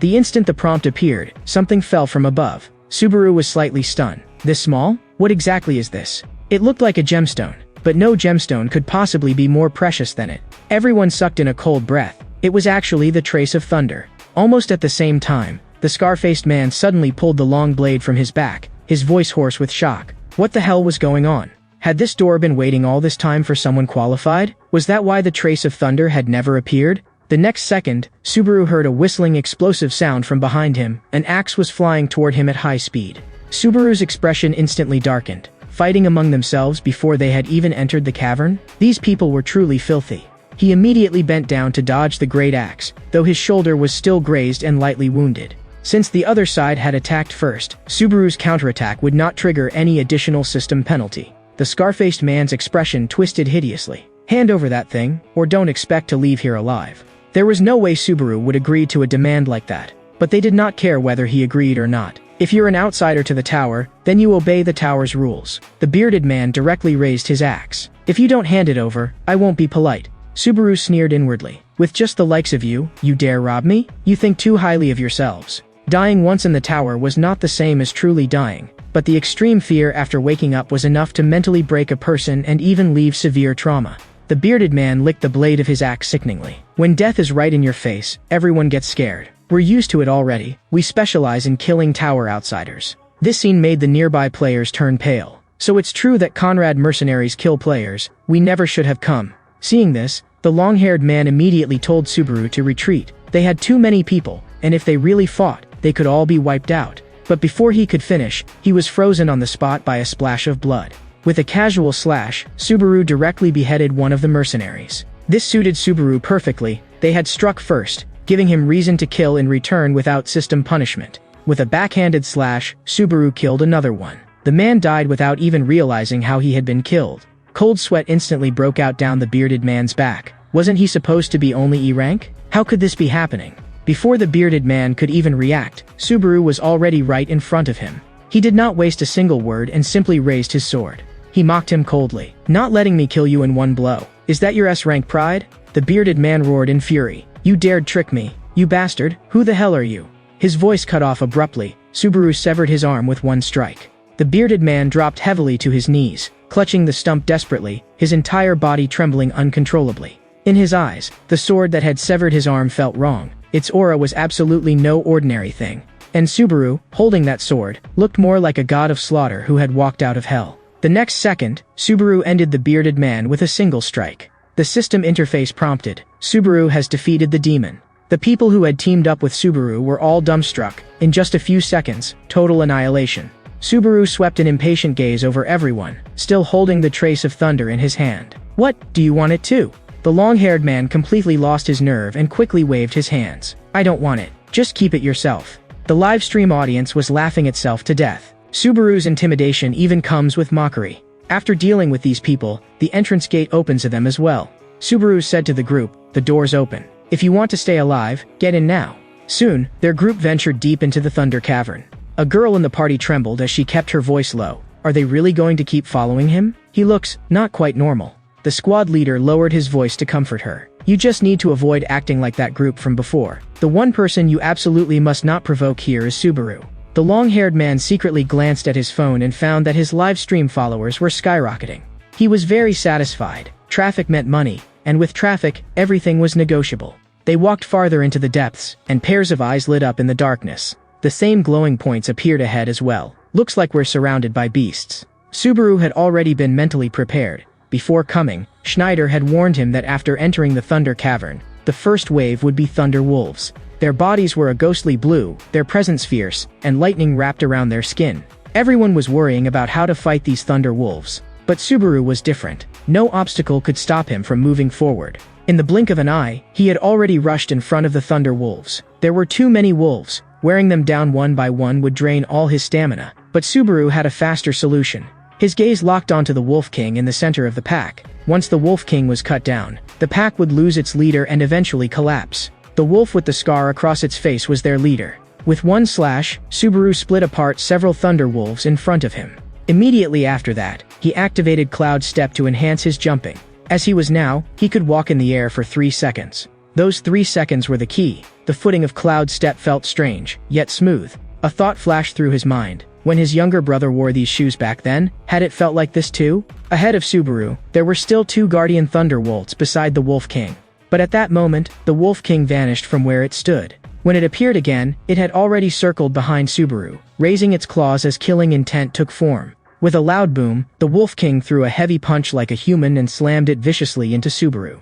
That strike was absurdly fast, and Subaru failed to react for an instant. After being blasted away and landing on the ground, Subaru immediately flipped over and steadied himself. He had been careless just now, and he absolutely could not make the same mistake again. At that moment, blue arcs of electricity were jumping across the Wolf King's body, and Subaru too was wrapped in lightning. He released his lightning power to 70%. An eye for an eye, a bolt for a bolt. My lightning is faster than yours. With a sharp crackle, lightning pierced through the Wolf King, slicing it cleanly from head to tail and splitting it into 2 halves. A Wolf King of this level meant only one move in front of Subaru. Once he spoke, it was already over. System prompt. Thunder Wolf leader defeated. The Thunder Wolf Pack's berserk state has weakened. Strength +1, agility +1.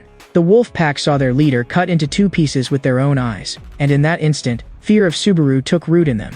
Meanwhile, the accompanying squad was still barely holding on, and some of them were already seriously injured. These Thunder Wolves just never end. Schneider had said before, once the Thunder Wolf leader was defeated, this stage was considered cleared. Subaru's gaze was as cold as a king's. From this moment on, he was effectively the new Wolf King. Quite a few Thunder Wolves lowered their heads and quietly sat down before him. System prompt. You have subdued the Thunder Wolves and may command all Thunder Wolves within the Thunder Cavern. Right after that, the team members noticed something. The Thunder Wolves that had been tearing at them desperately just now were no longer attacking them. The long-haired man looked at Subaru in shock and suspicion. What just happened? Subaru did not explain. He only spat out 2 words, move out. The moment he said move out, the Thunder Wolves behind him formed ranks around him and advanced with him. After taming the Thunder Wolves, Subaru's sense of control over his own power also rose noticeably. Then the entire group continued deeper into the Thunder Cavern with an imposing momentum. By the time they reached this point, they saw the cave ceiling covered in dense, countless strands of lightning. For Subaru, this was instead a perfect place. Subaru gave an order to the wolves behind him, howl. After receiving the command, the Thunder Wolves threw back their heads and let out long howls. The others in the squad did not understand why he was doing this, but his purpose was very clear, to lure all the monsters over. Because these monsters could not only level him up, but also earn him a huge amount of points. But the other team members were unwilling. They were too weak and simply could not withstand this level of intensity. Subaru flicked the long blade in his hand. Forget about them. I'll kill the monsters myself. Surrounding the monsters and fighting them has always been my style. The short-haired one jumped in fright. You can kill them, but what about us? Subaru let out a cold laugh. I said from the start that you were only fellow travelers. If you want to live, figure it out yourselves. The monsters immediately lunged at them. At that moment, Subaru drew his sword and charged forward. Not a single one of them was getting away. They were all his credit points. At this moment, the guild president was watching Subaru's live stream. Beside him, the pink-haired one felt uneasy with fear. Are we really going to let him keep doing whatever he wants like this? The president still insisted on not intervening, but the pink-haired one felt this was too extreme. At this moment, Subaru was slaughtering his way through everything on the live stream. The president handed the phone to the pink-haired one. Usually he gets cursed at pretty badly, but this time it's different. Because of Subaru, more people had signed up for the Thunder Cavern. The reason was simple. They all wanted a free ride. People whose strength was insufficient simply had no way of clearing the Thunder Cavern alone. Who would not want to hitch a free ride? The pink-haired one worried this would cause troublesome public backlash, but the president felt that doing it just this once would not be a big problem. The president's thinking was straightforward. Once free rides became the norm, people would cling like ants and never be shaken off. And Subaru's current method was to establish the rules in the cruelest possible way. Do not come trying to latch onto him. Meanwhile, after using the power of thunder, the monsters inside the cavern could not stop Subaru at all. By the end of this battle, his level had risen quite a bit, and his focus had also increased. Subaru glanced toward the corpses on the ground, and saw that he alone had already cleared out all the monsters. After this solo live stream run, probably no one would ever dare say again that the Thunder Cavern cannot be solo cleared. The viewers in the live stream were all dumbfounded. He really had cleared all the monsters by himself. Quite a few of the people who had followed Subaru here had also died. If they wanted to leech off him for free, they had to pay the price. Meanwhile, Wika received a call from the president. Wika told the president to get to the point because she was busy right now. The president suppressed his anger. You're talking to me in that tone? What I want to talk about is Subaru. But before that, answer me one question first. Did you tell Subaru about that post recruiting followers? Soon, the president got his answer. It was indeed Wika who had told him. With that, the president understood everything. This had been Wika's plan from the very beginning. Before the president could finish speaking, Wika directly hung up. She really did have something more urgent to deal with now. The president did not dwell on it and instead turned to ask the pink-haired one, was the forum post backup saved? After everything was confirmed, the president was finally going to make them understand one thing. Behind Subaru stood a force so absurdly powerful that it was backing him up. Meanwhile, the people who had rushed into the Thunder Cavern together with Schneider were still locked in a bitter struggle with the Thunder Wolves. They did indeed have some strength, but they were absolutely no match for the Thunder Wolves. The guild president roared at Schneider, "You bastard, are you just going to stand back there and watch the show? Get over here and help already." At this moment, Schneider stood there with his arms crossed, showing no intention of making a move. He had already been watching for a long time. With no other choice, the long-haired man could only swing his sword again. As one strike fell, he cut down another Thunder Wolf. "You're definitely doing this on purpose. Are you mad that I joined the assault squad? Then do something already." Schneider sneered inwardly. Of course he was doing it on purpose, but he was also looking for a wolf. The next second, he suddenly drew the short sword from his waist. "So I finally found you." Schneider's arm whipped forward in a violent throw. The short blade carried a biting cold gleam, fast as a streak of frigid light. Even the battle-hardened guild president felt his heart tighten at the sight. The dagger shot past the long-haired man and went straight for a Thunder Wolf ahead. With a soft thud, that Thunder Wolf did not even have time to react before the dagger was buried in its skull. The Thunder Wolf collapsed on the spot. The long-haired man immediately mocked him. "I thought you were about to wrap this up, but in the end you only killed a little cub." What he did not know was that the Thunder Wolf leader was often the smaller one.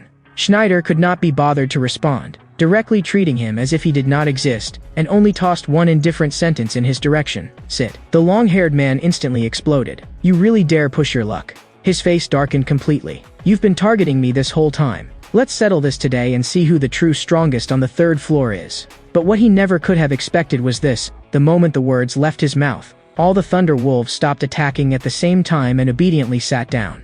The surrounding players were all stunned. What exactly had just happened? The long-haired man was dumbfounded too, staring fixedly at Schneider. "What did you do? Why are they listening to you?" Schneider burst out laughing. "You know nothing about the Thunder Cavern. Not just you, even the upper ranks of Blue Zone are the same." Schneider casually reminded him, "Turn back now, unless you want to embarrass yourself in front of your subordinates." After saying that, Schneider walked straight past the long-haired man without even bothering to look at him. In his eyes, that man was not worthy of being an opponent. And on Subaru's side, they had also run into a new monster. It was a crawling creature, its giant mouth densely packed with teeth, like an enormous worm. The outer area lord of the Thunder Cavern. Subaru suddenly crouched low and began gathering the power of thunder. With a whoosh, he vanished from the spot in an instant. When he appeared again, he was already right in front of the lord. He was so absurdly fast that before the monster could react, he shoved his hand straight into its mouth while releasing the power of thunder. Lightning exploded, and the giant worm's body burst apart on the spot. Subaru brushed the drops of blood off his body. A monster like this was far too easy for him. But the real point was only beginning now. Schneider had said before that it had taken him 3 years to reach this place. The journey here had gone suspiciously smoothly, but at this step, Subaru suddenly realized something was wrong. The key Schneider had mentioned was a door that would only appear after killing this giant worm. This place felt like the first true gate to the real entrance of the Thunder Cavern. The true entrance to the Thunder Cavern was right behind it. From here on, Subaru's trial of thunder would officially begin. Up to this point, the Thunder Cavern had not been fundamentally different from an ordinary dungeon. But according to Schneider, the real change was about to happen. And the Thunder Trio would also begin from here. At this moment, Subaru had already stepped through the door. He looked at the dragon-patterned lines on the wall, and at first glance, there seemed to be nothing special about them. But Schneider had said before that the first gate was called the Thunder Gate, and that it had taken him more than 5 years to pass it. Since even Schneider had been stuck for so long, this pattern was absolutely not ordinary. The live stream viewers suddenly flooded the chat. That dragon claw seemed to move just now. System prompt: evaluating your qualification for Thunderstrike. Thunderstrike is the roaring blast that rends the earth when lightning falls. That roar is also part of thunder. At the root of it all, it is the same power. But what exactly did the rewards of the Thunder Cavern have to do with thunder? Subaru had absolutely no confidence right now. Even with the same element, the effects could be completely different. At this moment, the Claw of Thunder, Ragnarl, began judging Subaru. It clenched its fist until it cracked, its joints exploding with sharp snaps. This kind of powerhouse made one's blood boil. Schneider had warned him before, you may be able to defeat the Wolf Warrior, but you'd better not even entertain the idea of defeating Ragnarok. Subaru knew very clearly that Schneider had overestimated him. He was not stupid. With something of this level, one look was enough to know that it was not something he could beat. He had fought the Wolf Warrior because that had been the task. Schneider had also said before, Ragnarok's trial was different every time. It might force you to endure millions of lightning strikes. It might also seal your 5 senses and throw you into endless darkness. It could even summon gigantic monsters and force you to fight until you collapsed. Ragnarl slowly spoke. Are you willing to challenge the trial of thunder? Subaru answered directly. I came here to challenge it. Ragnarl found that interesting after hearing it. You have already proven more than enough qualifications. It told Subaru to take out the thing inside. Subaru reached into his pocket. Inside was the trace of thunder, something Schneider had never mentioned. The dragon continued, so it was you who opened the Thunder Gate and came this far. No one besides you possesses this? For example, that bearded man with the spear. It said Schneider had not come in by opening the gate. He had merely happened to pick up a stone condensed from dungeon energy. That made sense. Subaru was the only one who truly possessed the power of lightning. Ragnarl then declared that it would impose a trial on Subaru. The trial it gave was, swallow the trace of thunder. Subaru checked the item's rank. It was all question marks. The description had only one sentence, a crystal left behind after thunder split the sky. His heart stirred. Something like this was probably worth an absurd amount of money. Swallowing it would be too extravagant. Subaru hesitated. Should he swallow it? Wouldn't it be more worth it to sell it instead? Many people in the livestream chat began spamming. Stop dreaming. The reward for passing the trial might not even be better than that thing. Thinking about it that way, Subaru also felt the pain, but from the very start, he had been saving up chips for the next judgment. If he withdrew now, it would bring him no benefit at all, and for a member of Blue Eyes, it would be an even greater humiliation.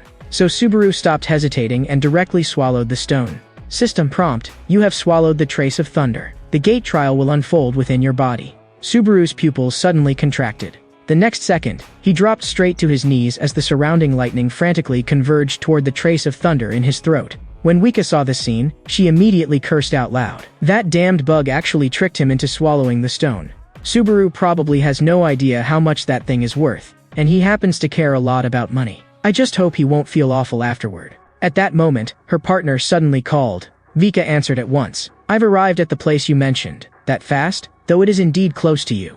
Wika felt a little guilty inside. Asking her partner to do that kind of thing was too much. She pressed the phone tightly to her ear. I'm really sorry. I'm sorry. But I hope you can help me this once. Her partner gave a cold snort. I don't want to argue with you over so much. You just need to keep your promise. If you come asking again later, I won't give it to you. I'm making this call so you understand clearly. I have no way back now. If you dare go back on your word, I absolutely won't let you off. After saying that, her partner hung up immediately. He did not want to affect her continuing to watch Subaru. Looking at her partner's profile picture, Wika was flooded with guilt again. I'm sorry, partner, this is the only way I can help Subaru. But at this moment, there was not a trace of ease on her partner's face. Before him stood a magnificent high-rise building. This was the 5th floor, the God-forging furnace. Her partner had never imagined that one day he would return here again. Meanwhile, Subaru had already fallen into a deep sleep. System prompt: the judgment of thunder will unfold within your body. A bolt of lightning instantly struck Subaru's body. A wave of agony hit him, and even his pupils trembled. The pain was like his soul was being torn apart. System prompt: the mark of thunder has fused into your body, and your mana has increased. Your accumulated fatigue has reached 67.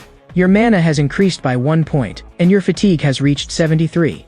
Immediately after, several more bolts of lightning descended, crazily tempering his body from within, even piercing the tiniest blood vessels. Subaru felt that this was the complete opposite of last time. It was as if something were obstructing the flow of his mana. System prompt: the trace of thunder is spreading through your entire body, and you can no longer move freely. The trace of thunder has begun to take control of your body. Subaru knew that if this continued, he would die. System prompt: the heart of thunder is resisting the trace of thunder. Subaru's heart shook. So the heart of thunder and the trace of thunder were actually reacting against each other. He was puzzled. Wasn't the heart of thunder an equipable item? His fatigue had already reached 81, and his mana had increased by 2 points. Though they looked similar, they followed completely different paths of lightning. When Ragnarok told him to swallow the stone, could there have been another meaning? Could what it was truly hinting at be, swallow the heart of thunder? System prompt: the heart of thunder cannot be traded. Rank: unique growth type. The next second, Subaru slowly brought the heart of thunder to his mouth. System prompt: the heart of thunder is resisting the trace of thunder. The moment Subaru swallowed the heart of thunder, his body began to change. He slowly stood up, and 2 different colors of lightning condensed around his legs. The lightning blazed as if it had been tamed by him, erupting continuously from within his body. The dragon's figure appeared before him. It looked down at Subaru in disbelief. This human made it both astonished and delighted. You finally understood my hint? Along with a high, ringing dragon roar, Subaru's trial finally came to an end. His whole body was discharging electricity. His heart completed its transformation, becoming a golden heart of thunder. The thunder dragon slowly said, "You didn't even know how to use it. What a waste. But the fact that you understood this on your own is very meaningful." Subaru's expression was ice cold. He had truly almost died here just now. The thunder dragon laughed loudly. Even the previous holder of thunder failed to master it. This time, I hope I can place my expectations on you. In the next moment, the power of thunder burst out from Subaru's heart. System prompt: your thunder strike has increased by 3 levels in succession. Subaru looked at the prompt, his heart sinking. The extent of the increase was too exaggerated. Immediately afterward, his skill rating rose directly to S rank. Meanwhile, Schneider's group also arrived at the true entrance of the Thunder Cavern. Schneider's eyes were full of shock. Why has the dragon pattern disappeared? He remembered it clearly. The pattern had been carved right here, but now the entire mural was gone. The bald man behind him thought the boss had remembered wrong and told him to look elsewhere, maybe on another similar wall. But Schneider insisted that it was here. He concluded that, besides himself, someone must have entered first. The bald man immediately thought of one person, Subaru? But how could he possibly make the dragon pattern disappear? The long-haired man did not care at all. If Subaru really is ahead of us, then we should move even faster, or the reward will be snatched away. The corner of Schneider's mouth lifted. You think he came here just for the reward? In fact, he was excited inside. This place had changed, which meant someone really had reached the end. Then Schneider's steps slowly approached the long-haired man. At this moment, Schneider was burning with excitement. Whoever dared ruin the mood would pay the price. After that, they continued deeper into the Thunder Cavern, wanting to witness the scene of the first conquest with their own eyes, provided they could survive to the end. The long-haired man grew more uneasy with every step. Something's wrong. This guy never planned to handle things himself. What exactly is waiting for us ahead? Soon, they arrived at the first door at the entrance. Schneider said, once you go through this door, you'll be at the end of the Thunder Cavern. Subaru should be inside right now. Schneider could hardly wait to go in and see what Subaru had done. Beyond the door was a cluster of ancient buildings. At the center of the building stood a throne that looked like a king's seat. Schneider swept his gaze around, but did not see Subaru. The shaggy-haired man was annoyed to death. Why is Subaru all you ever talk about? He was on the verge of breaking down. Can you calm down? Maybe he just sat on the throne for a while and then kept going forward. Schneider thought that was impossible. Because this place should not contain only an empty throne, there was supposed to be a guardian here. The moment his foot stepped forward, a bolt of lightning suddenly crashed down. Aside from Schneider, everyone else had their scalps numbed by the energy of that lightning. And the figure that appeared before them was the Thunder Knight, the being that existed solely to guard the empty throne. The shaggy-haired man could not believe it. Why would a human be the boss? Only then did Schneider slowly speak. "If you do not defeat the Thunder Knight, don't even think about moving forward." It was the Thunder Knight, Peleus. Their opponent was a towering wall they could not cross. Back at the tavern, Schneider had already told Subaru this. This was the first time he had spoken the challenger's name out loud. It could not simply be a coincidence of the same name. Both were connected to the Trial of Thunder, and the most reasonable guess was, they were the same person. Subaru had also been surprised. Why had this never been made public? Quite a few people knew about Peleus. But Schneider had said, he was the only one who knew the Thunder Knight's name. Only then had he truly understood who the Thunder Knight was. Schneider judged that there had to be a connection between Subaru's thunder skills and the Thunder Knight. And for that reason, Schneider had hoped that before he arrived, Subaru would already have gone deeper. The Thunder Knight's footsteps slowly approached. It said to Schneider, "You have come again." Schneider replied as well, "Has the person you were waiting for finally appeared? Have you seen the one you have always been waiting for?" The Thunder Knight answered, "No." Schneider's heart sank, and he immediately ordered his companions to surround the Thunder Knight. But the shaggy-haired man moved first and directly ordered his subordinates to charge, cutting off the Thunder Knight's retreat. Schneider wanted to stop them, but it was already too late. He cursed wildly in his heart, "Idiots, don't rush forward. What you're doing is suicide." The next moment, the Thunder Knight moved.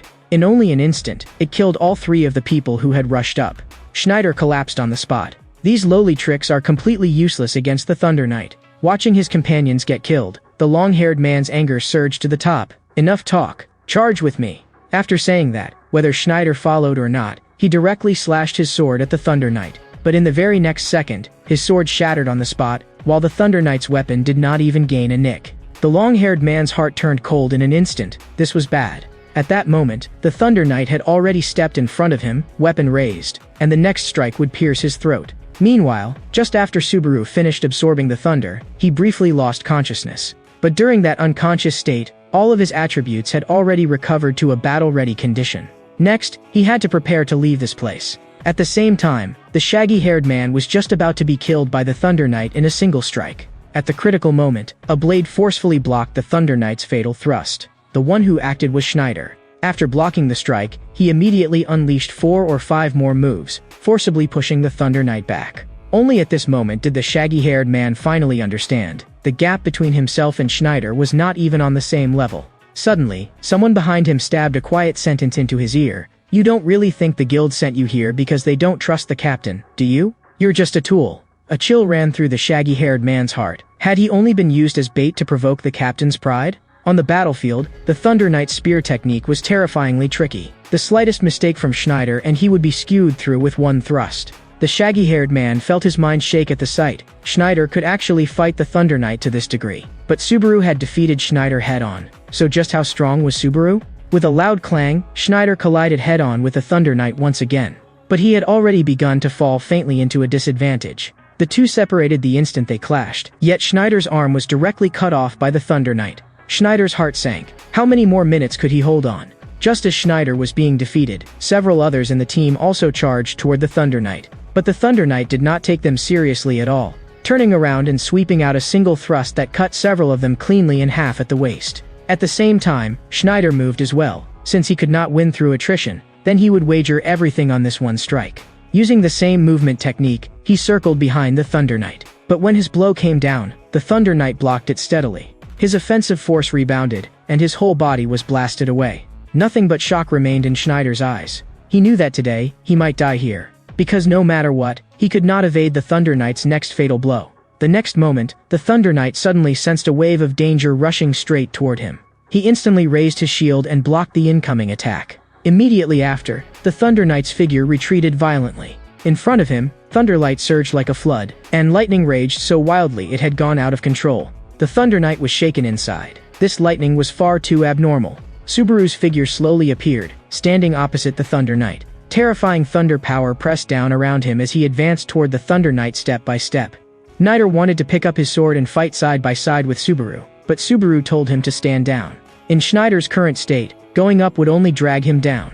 What Schneider needed to do now was stand to the side and watch. The Thunder Knight moved. In almost an instant, it flashed right before Subaru's eyes. But at that very moment, the Thunder Knight suddenly spoke. "It has been a long time, my benefactor." As soon as the words fell, their weapons touched and separated. No one had expected it. The Thunder Knight actually knew Subaru. Everyone was stunned. Just what kind of origin did this Thunder Knight have? The Thunder Knight slowly removed his helmet. I am not sure whether you still remember my face, but please allow me to formally greet you. He was Peleus, only now, his appearance had become so ugly that it was nearly horrifying. The livestream viewers were also flooding the chat. Why had he become like this? And how had he turned into the Thunder Knight? Peleus did not know where Subaru had gone afterward, but he had always believed that as long as he came here, one day they would meet again. Subaru himself also did not know how much time had passed after he left. Only then did Peleus confirm it. Subaru was a person from another world. As for the time, even he could not say for sure. After about 100 years, he had stopped counting.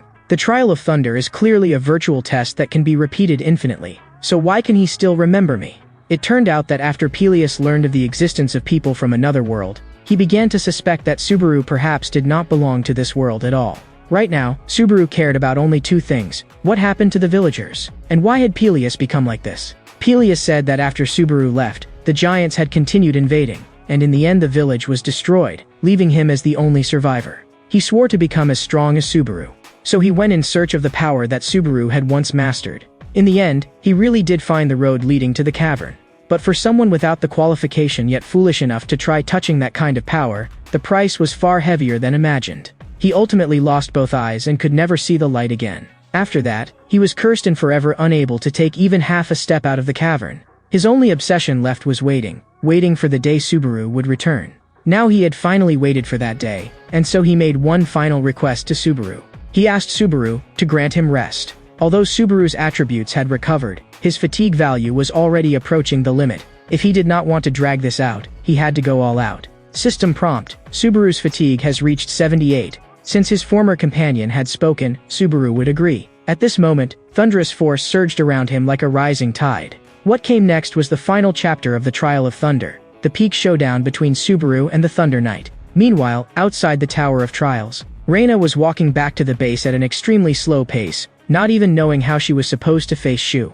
The truth was, it was not that Reina could not take the shoes back. She had simply never tried to take them at all. When she returned home, her pupils suddenly widened, and her whole body froze in place. She knew Shu was truly furious. The entire base had actually been sealed in ice. Reina carefully pushed the door open.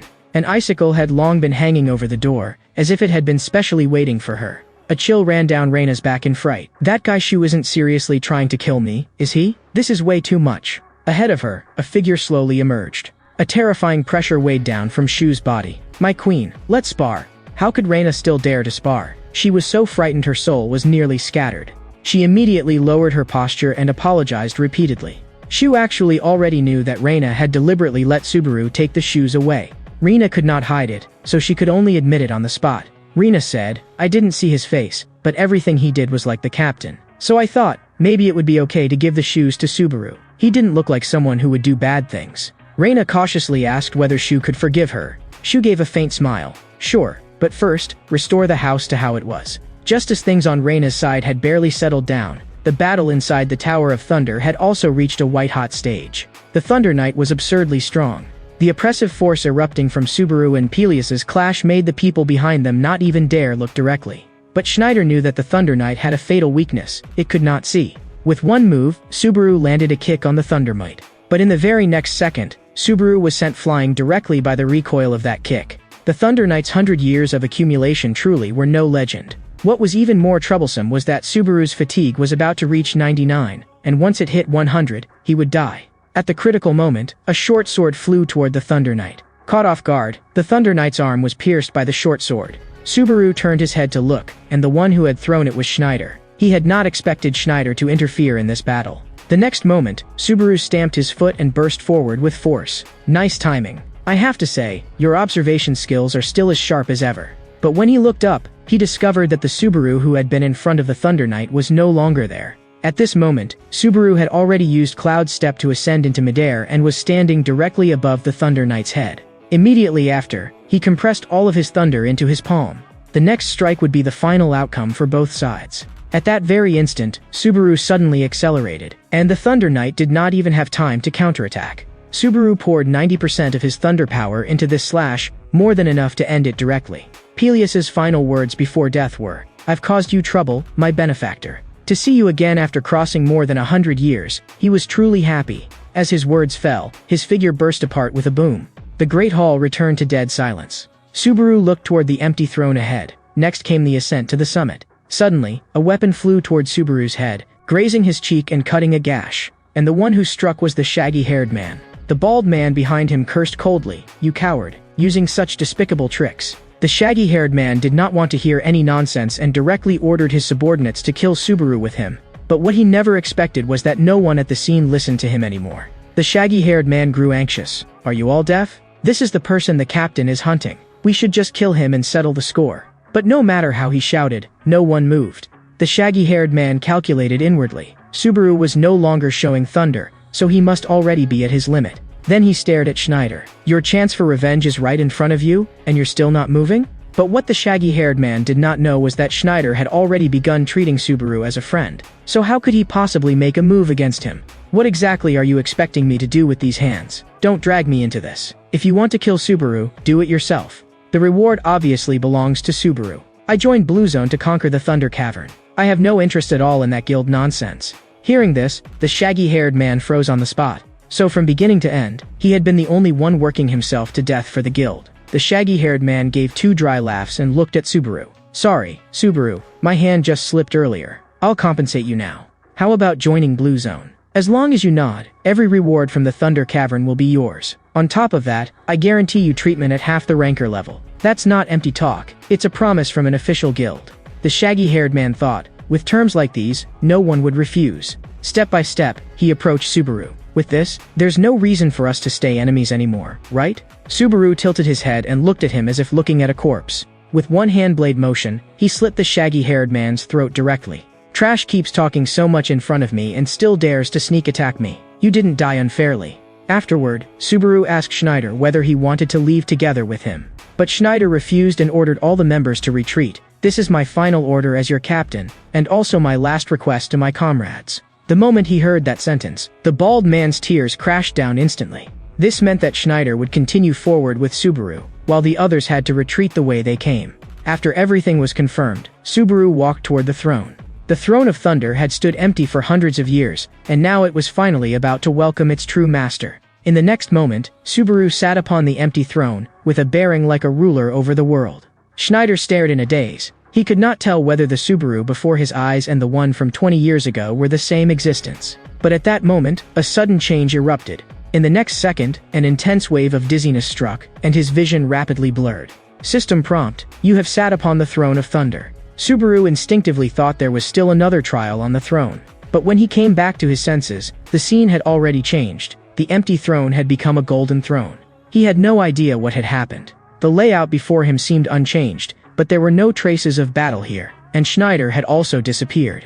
And at the end of the steps, a great gate stood upright. Soon, Subaru heard footsteps. Then, a figure slowly walked out. That person took one step, yet it felt as though he had crossed 100 meters. His build was tall and imposing, carrying an innate noble aura. Even more terrifying were his eyes, so cold that they seemed to look down upon all living beings. He said that his current self could not withstand the power of lightning.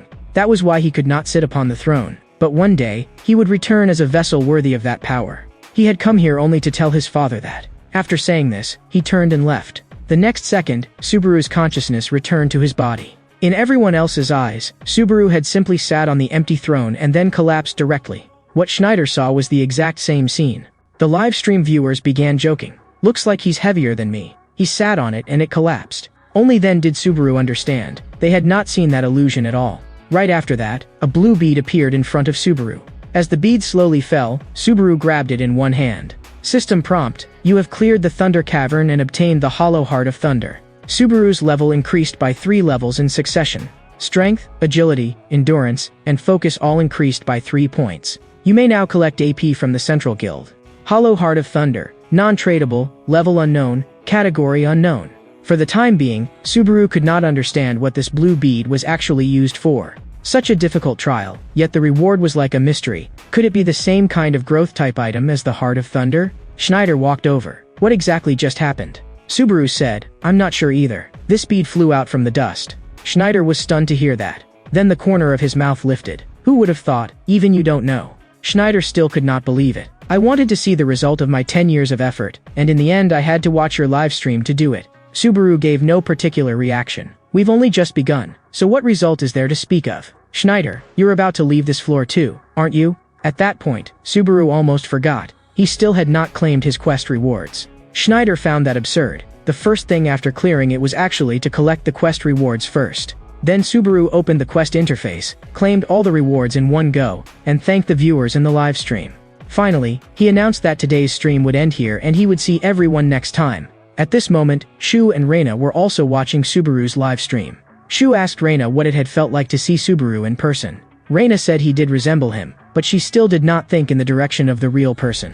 But every time Subaru put on that mask, she felt as if the captain had truly returned. At first she had also indulged in that fantasy, but thinking about it carefully, it was far too impossible. First, Subaru was now the center of attention, and it was almost impossible for him to do live streams that were practically self-promotion, let alone while wearing his signature mask. Second, according to the tower system's mechanism, unless it was truly something like reincarnation in a comic, it would be impossible to restart the trial from the first floor. So if Subaru really were the captain, he would have to satisfy both of those impossible conditions at once. Meanwhile, on the 5th floor, this was a legendary force in the martial world, immense in scale and second only to the Martial Alliance. It was both a domain symbolic of martial power, and the place where Wika's partner had grown up.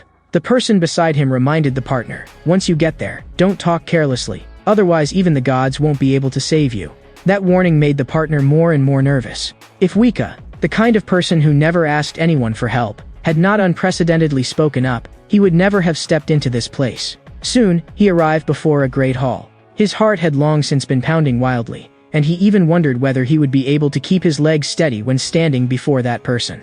The moment the great doors opened, the partner suppressed his unease and forced himself to walk in. At the center of the hall stood a man, Lord of Divine Refinement. He was one of the top high rankers in the tower, and also on Tenkyoku, ranked second in the martial world. The partner respectfully saluted. It has been a long time. Have you been well recently? The middle-aged man slowly spoke. There's no need to be so nervous. Just call me the way you used to, call me uncle. The partner felt a little intimidated, but still nodded. Understood, uncle. How have you been lately? I've been well. I heard you joined a very impressive company, and that recently a young warrior named Subaru suddenly became famous. The partner's heart tightened. How did uncle know these things? Uncle only said, it doesn't matter. But the partner knew clearly that it might not matter to uncle, yet it mattered desperately to Wika. He knew far too well how terrifying the man before him was. At this moment, Tenkyoku's gaze remained calm. Let's change the subject. If you came back alone, then you must have your reason.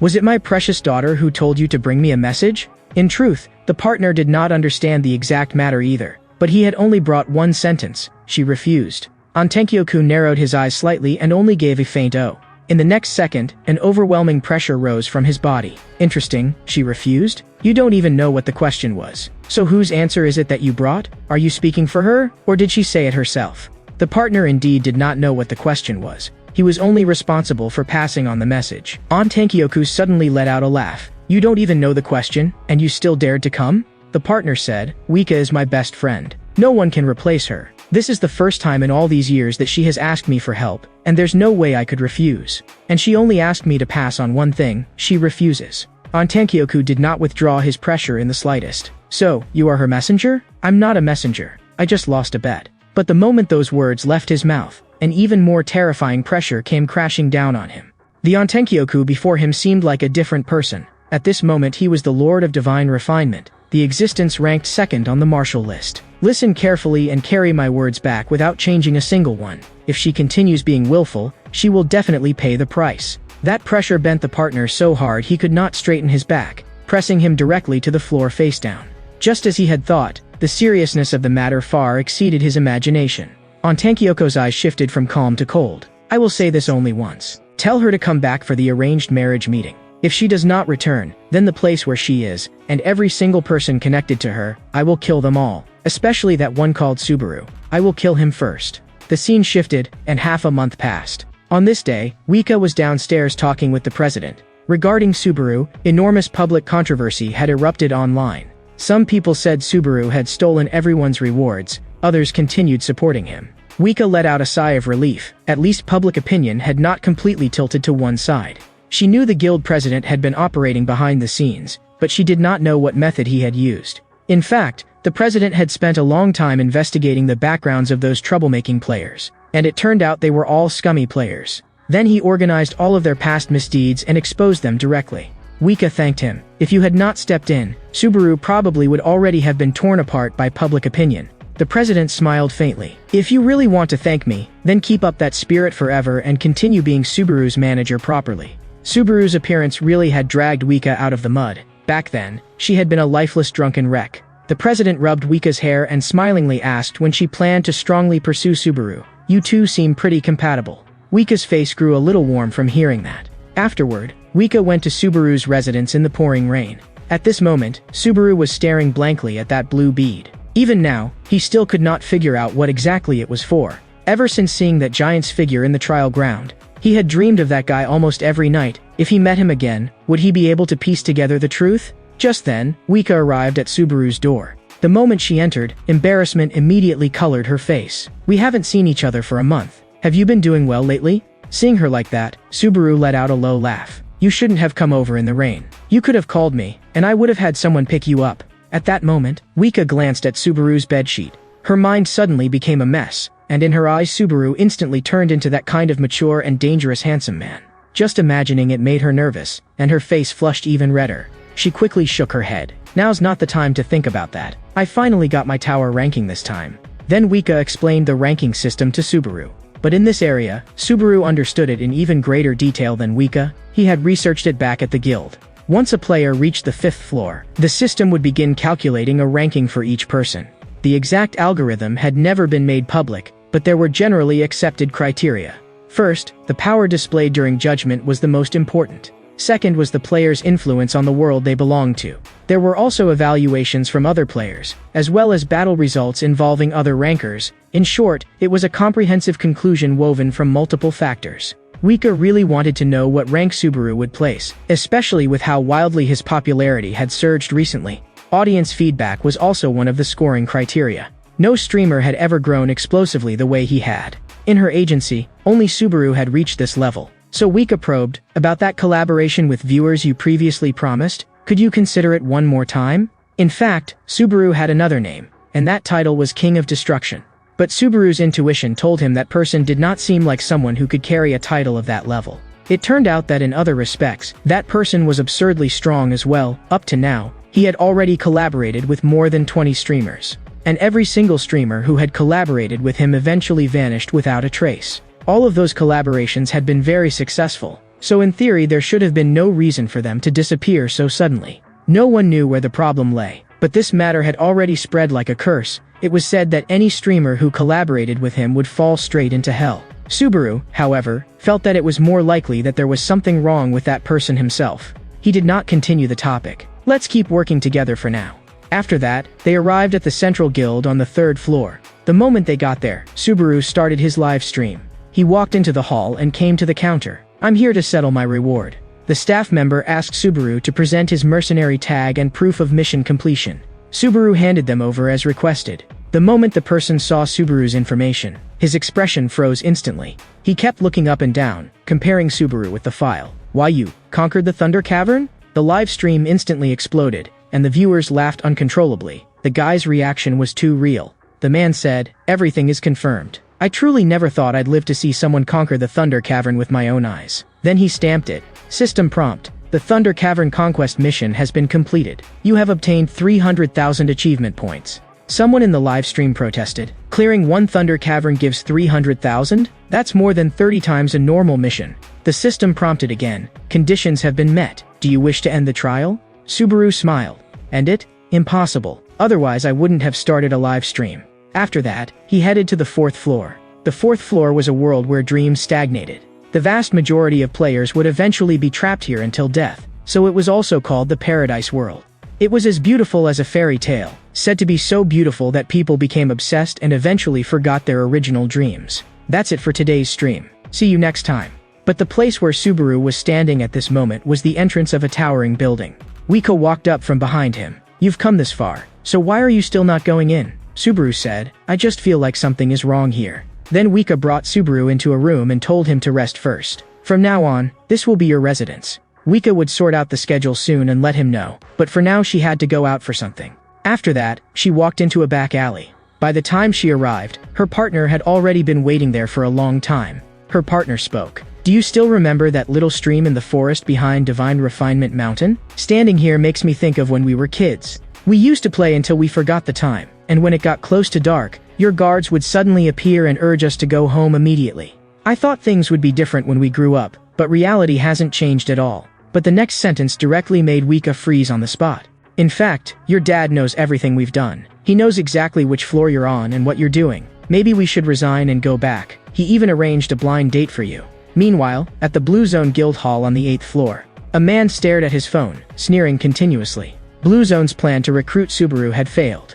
His anger surged, and he directly picked up his phone and made a call. Make your move. The rules of this trial were tower defense and tower pushing. Whoever destroyed the other side's crystal first would win. Then you climbed rank after rank, all the way up to the highest tier, Challenger. But right at the start of the second round, their camp had already been infiltrated by an actor with painfully bad acting. At this moment, Subaru had already arrived on the 4th floor. Next, he was about to begin the 4th floor trial. Then he was teleported to the Forest of War. Here, 8 players were divided into 2 4-person teams and fought a small-scale war. The map had 3 lanes, top, middle, and bottom, along with a jungle running between them. Each player had to hold their own route and block the enemy advance. Players improved their attributes by killing enemy heroes or minions, and whichever side destroyed the enemy base would win. System prompt: Subaru has been assigned a rank. All attributes have been adjusted to 50% to match the current rank. In this vast forest, Subaru's figure appeared especially small. If you wanted to climb all the way up through points alone, it would take at least 6 months. The ranks went from bronze, silver, gold, platinum, diamond, all the way to challenger. For many people, the 4th floor trial was a wall they could never cross in their entire lives. As long as enough points were accumulated and one reached challenger, the trial would end. And if you wanted to win, the only condition was this: destroy the enemy base. Soon, Subaru's teammates also appeared one after another. Their rank was different from Subaru's. They were platinum. The woman on the team recognized at a glance that this was the recently explosive Subaru. But the burly man did not care who he was at all. Being matched with a bronze meant they were basically doomed to lose. Subaru stepped right in front of him. If all you can do is complain, then leave now and stop wasting time. Subaru was not going to indulge someone like that. If the woman had not kept trying to smooth things over, they would already have come to blows. After discussing it, Subaru was assigned to the jungle role, responsible for clearing the monsters on both sides. Obviously, the whole team saw him as dead weight. The live stream laughed itself crazy. They really had no idea what they were looking at. System prompt: soldiers will depart in 30 seconds. The other 3 each went to guard their lane. The burly man still looked full of displeasure, a mere bronze, yet so arrogant. At that moment, he saw an enemy appear ahead. The opponent was an archer, and there was no support beside him yet. In his eyes, that was basically a free kill. But the archer was not flustered at all, because his teammates were already lying in ambush, just waiting for the burly man to take the bait. A chill ran through the burly man's heart. You bastards, you actually dared to bait me. In the next second, the enemy assassin's blade was already at his throat. Right then, a bolt of lightning came racing in from the right. With a crash of lightning, the dagger in the assassin's hand was sent flying on the spot. The enemy marksman immediately panicked. What the hell is going on? Before he could even react, his arm was blown apart by the lightning. The burly man secretly breathed a sigh of relief. At least there was one person on the team who knew how to fight. But when he turned his head, the one who had acted was actually Subaru. He was stunned on the spot, while the enemy had already fled under the defense tower. The man had only just taken a step when a ring of electricity spread beneath his feet. He instantly realized it was a trap, but it was already too late, and the thunder struck directly down on him. System prompt: you have defeated Rod. All of this was even easier than Subaru had imagined. Subaru turned to look at the burly man, and the burly man stared at him blankly. How are you this strong? This was exactly the scene the live stream wanted to see most. That's what he gets for looking down on us from the start. Subaru told him to stop spacing out and hurry up and clear the lane and push the tower. Why are you slower than me? A bronze. The live stream also started placing bets and guessing. How long would it take Subaru to clear it? Some said 2 months, others said 3 months. But everyone was certain of one thing: Subaru would definitely clear it this time. Fans kept throwing out quests, and Subaru's pace of action became more and more ruthless. As long as the credit points were enough, he could level up at the fastest speed possible, which was also why he could keep the audience hooked. Soon, someone declared, if Subaru cleared it within half a month, they would directly give him 50,000 credit points. At this moment, they had already destroyed the enemy base. Subaru obtained 147 points and rose to bronze 2. Everyone was shocked. No one had ever seen such an outrageous score. Usually it was only 20 or 30 points. At that moment, someone called Safe Assets sent him 10 points. The person asked Subaru whether he wanted to take a side quest. The rule was this: if Subaru lost even one match, he would have to return all the credit points the other party had donated. But if he could remain undefeated all the way to Challenger, the other party would give him 50,000 credit points. Subaru was silent for a few seconds after reading it. Interesting. Just what I wanted. I'll take this quest. I'm not turning down free credit points. After that, they confirmed the wager. 2 hours later, a woman stood in front of her own crystal. Her name was Didal, and her streamer name was Ms. Omega. She had a strange condition. When she wanted to smile, she could not. When she wanted to cry, she could not either. Because she was one of those so-called dead channel streamers, her audience could never break 50. But she still streamed desperately, declaring that she would reach Diamond very soon. In truth, Didal was very strong. If not for streaming, she would have reached Challenger long ago. She interacted with viewers because she had no other way to make money. Every time she went live, she waited for some patron to throw her a little something. Just then, several figures teleported behind her. Subaru and the others had teleported over and become her teammates. She quickly recognized him. This was the currently hottest Subaru. While she was still secretly observing Subaru, a notification suddenly popped up before her eyes. It was from Safe Assets. As long as she lost the match, she would receive 30,000 credit points. She had no reason to refuse. Now, she began thinking about how to lose reasonably. After the battle began, Subaru first took down a dragon, and it was also about time to deal with the enemy marksman and mage. Looking at the positioning of the two opponents, Subaru was a little speechless. That girl was obviously sabotaging things on purpose. Soon, her head was chopped off by an axe. But she was actually smiling. She was clearly feeding on purpose. Did she think I wouldn't notice? Subaru did not think just anyone would dare throw a match this blatantly, so he began wondering who she really was. Soon, the fans explained the reason to him. Safe Assets had given her a must-lose quest. Subaru chuckled softly. So that's how it is, but it won't help. As for the point Safe Assets had staked on the other side, he would make sure, not a single point less, came back into his own pocket.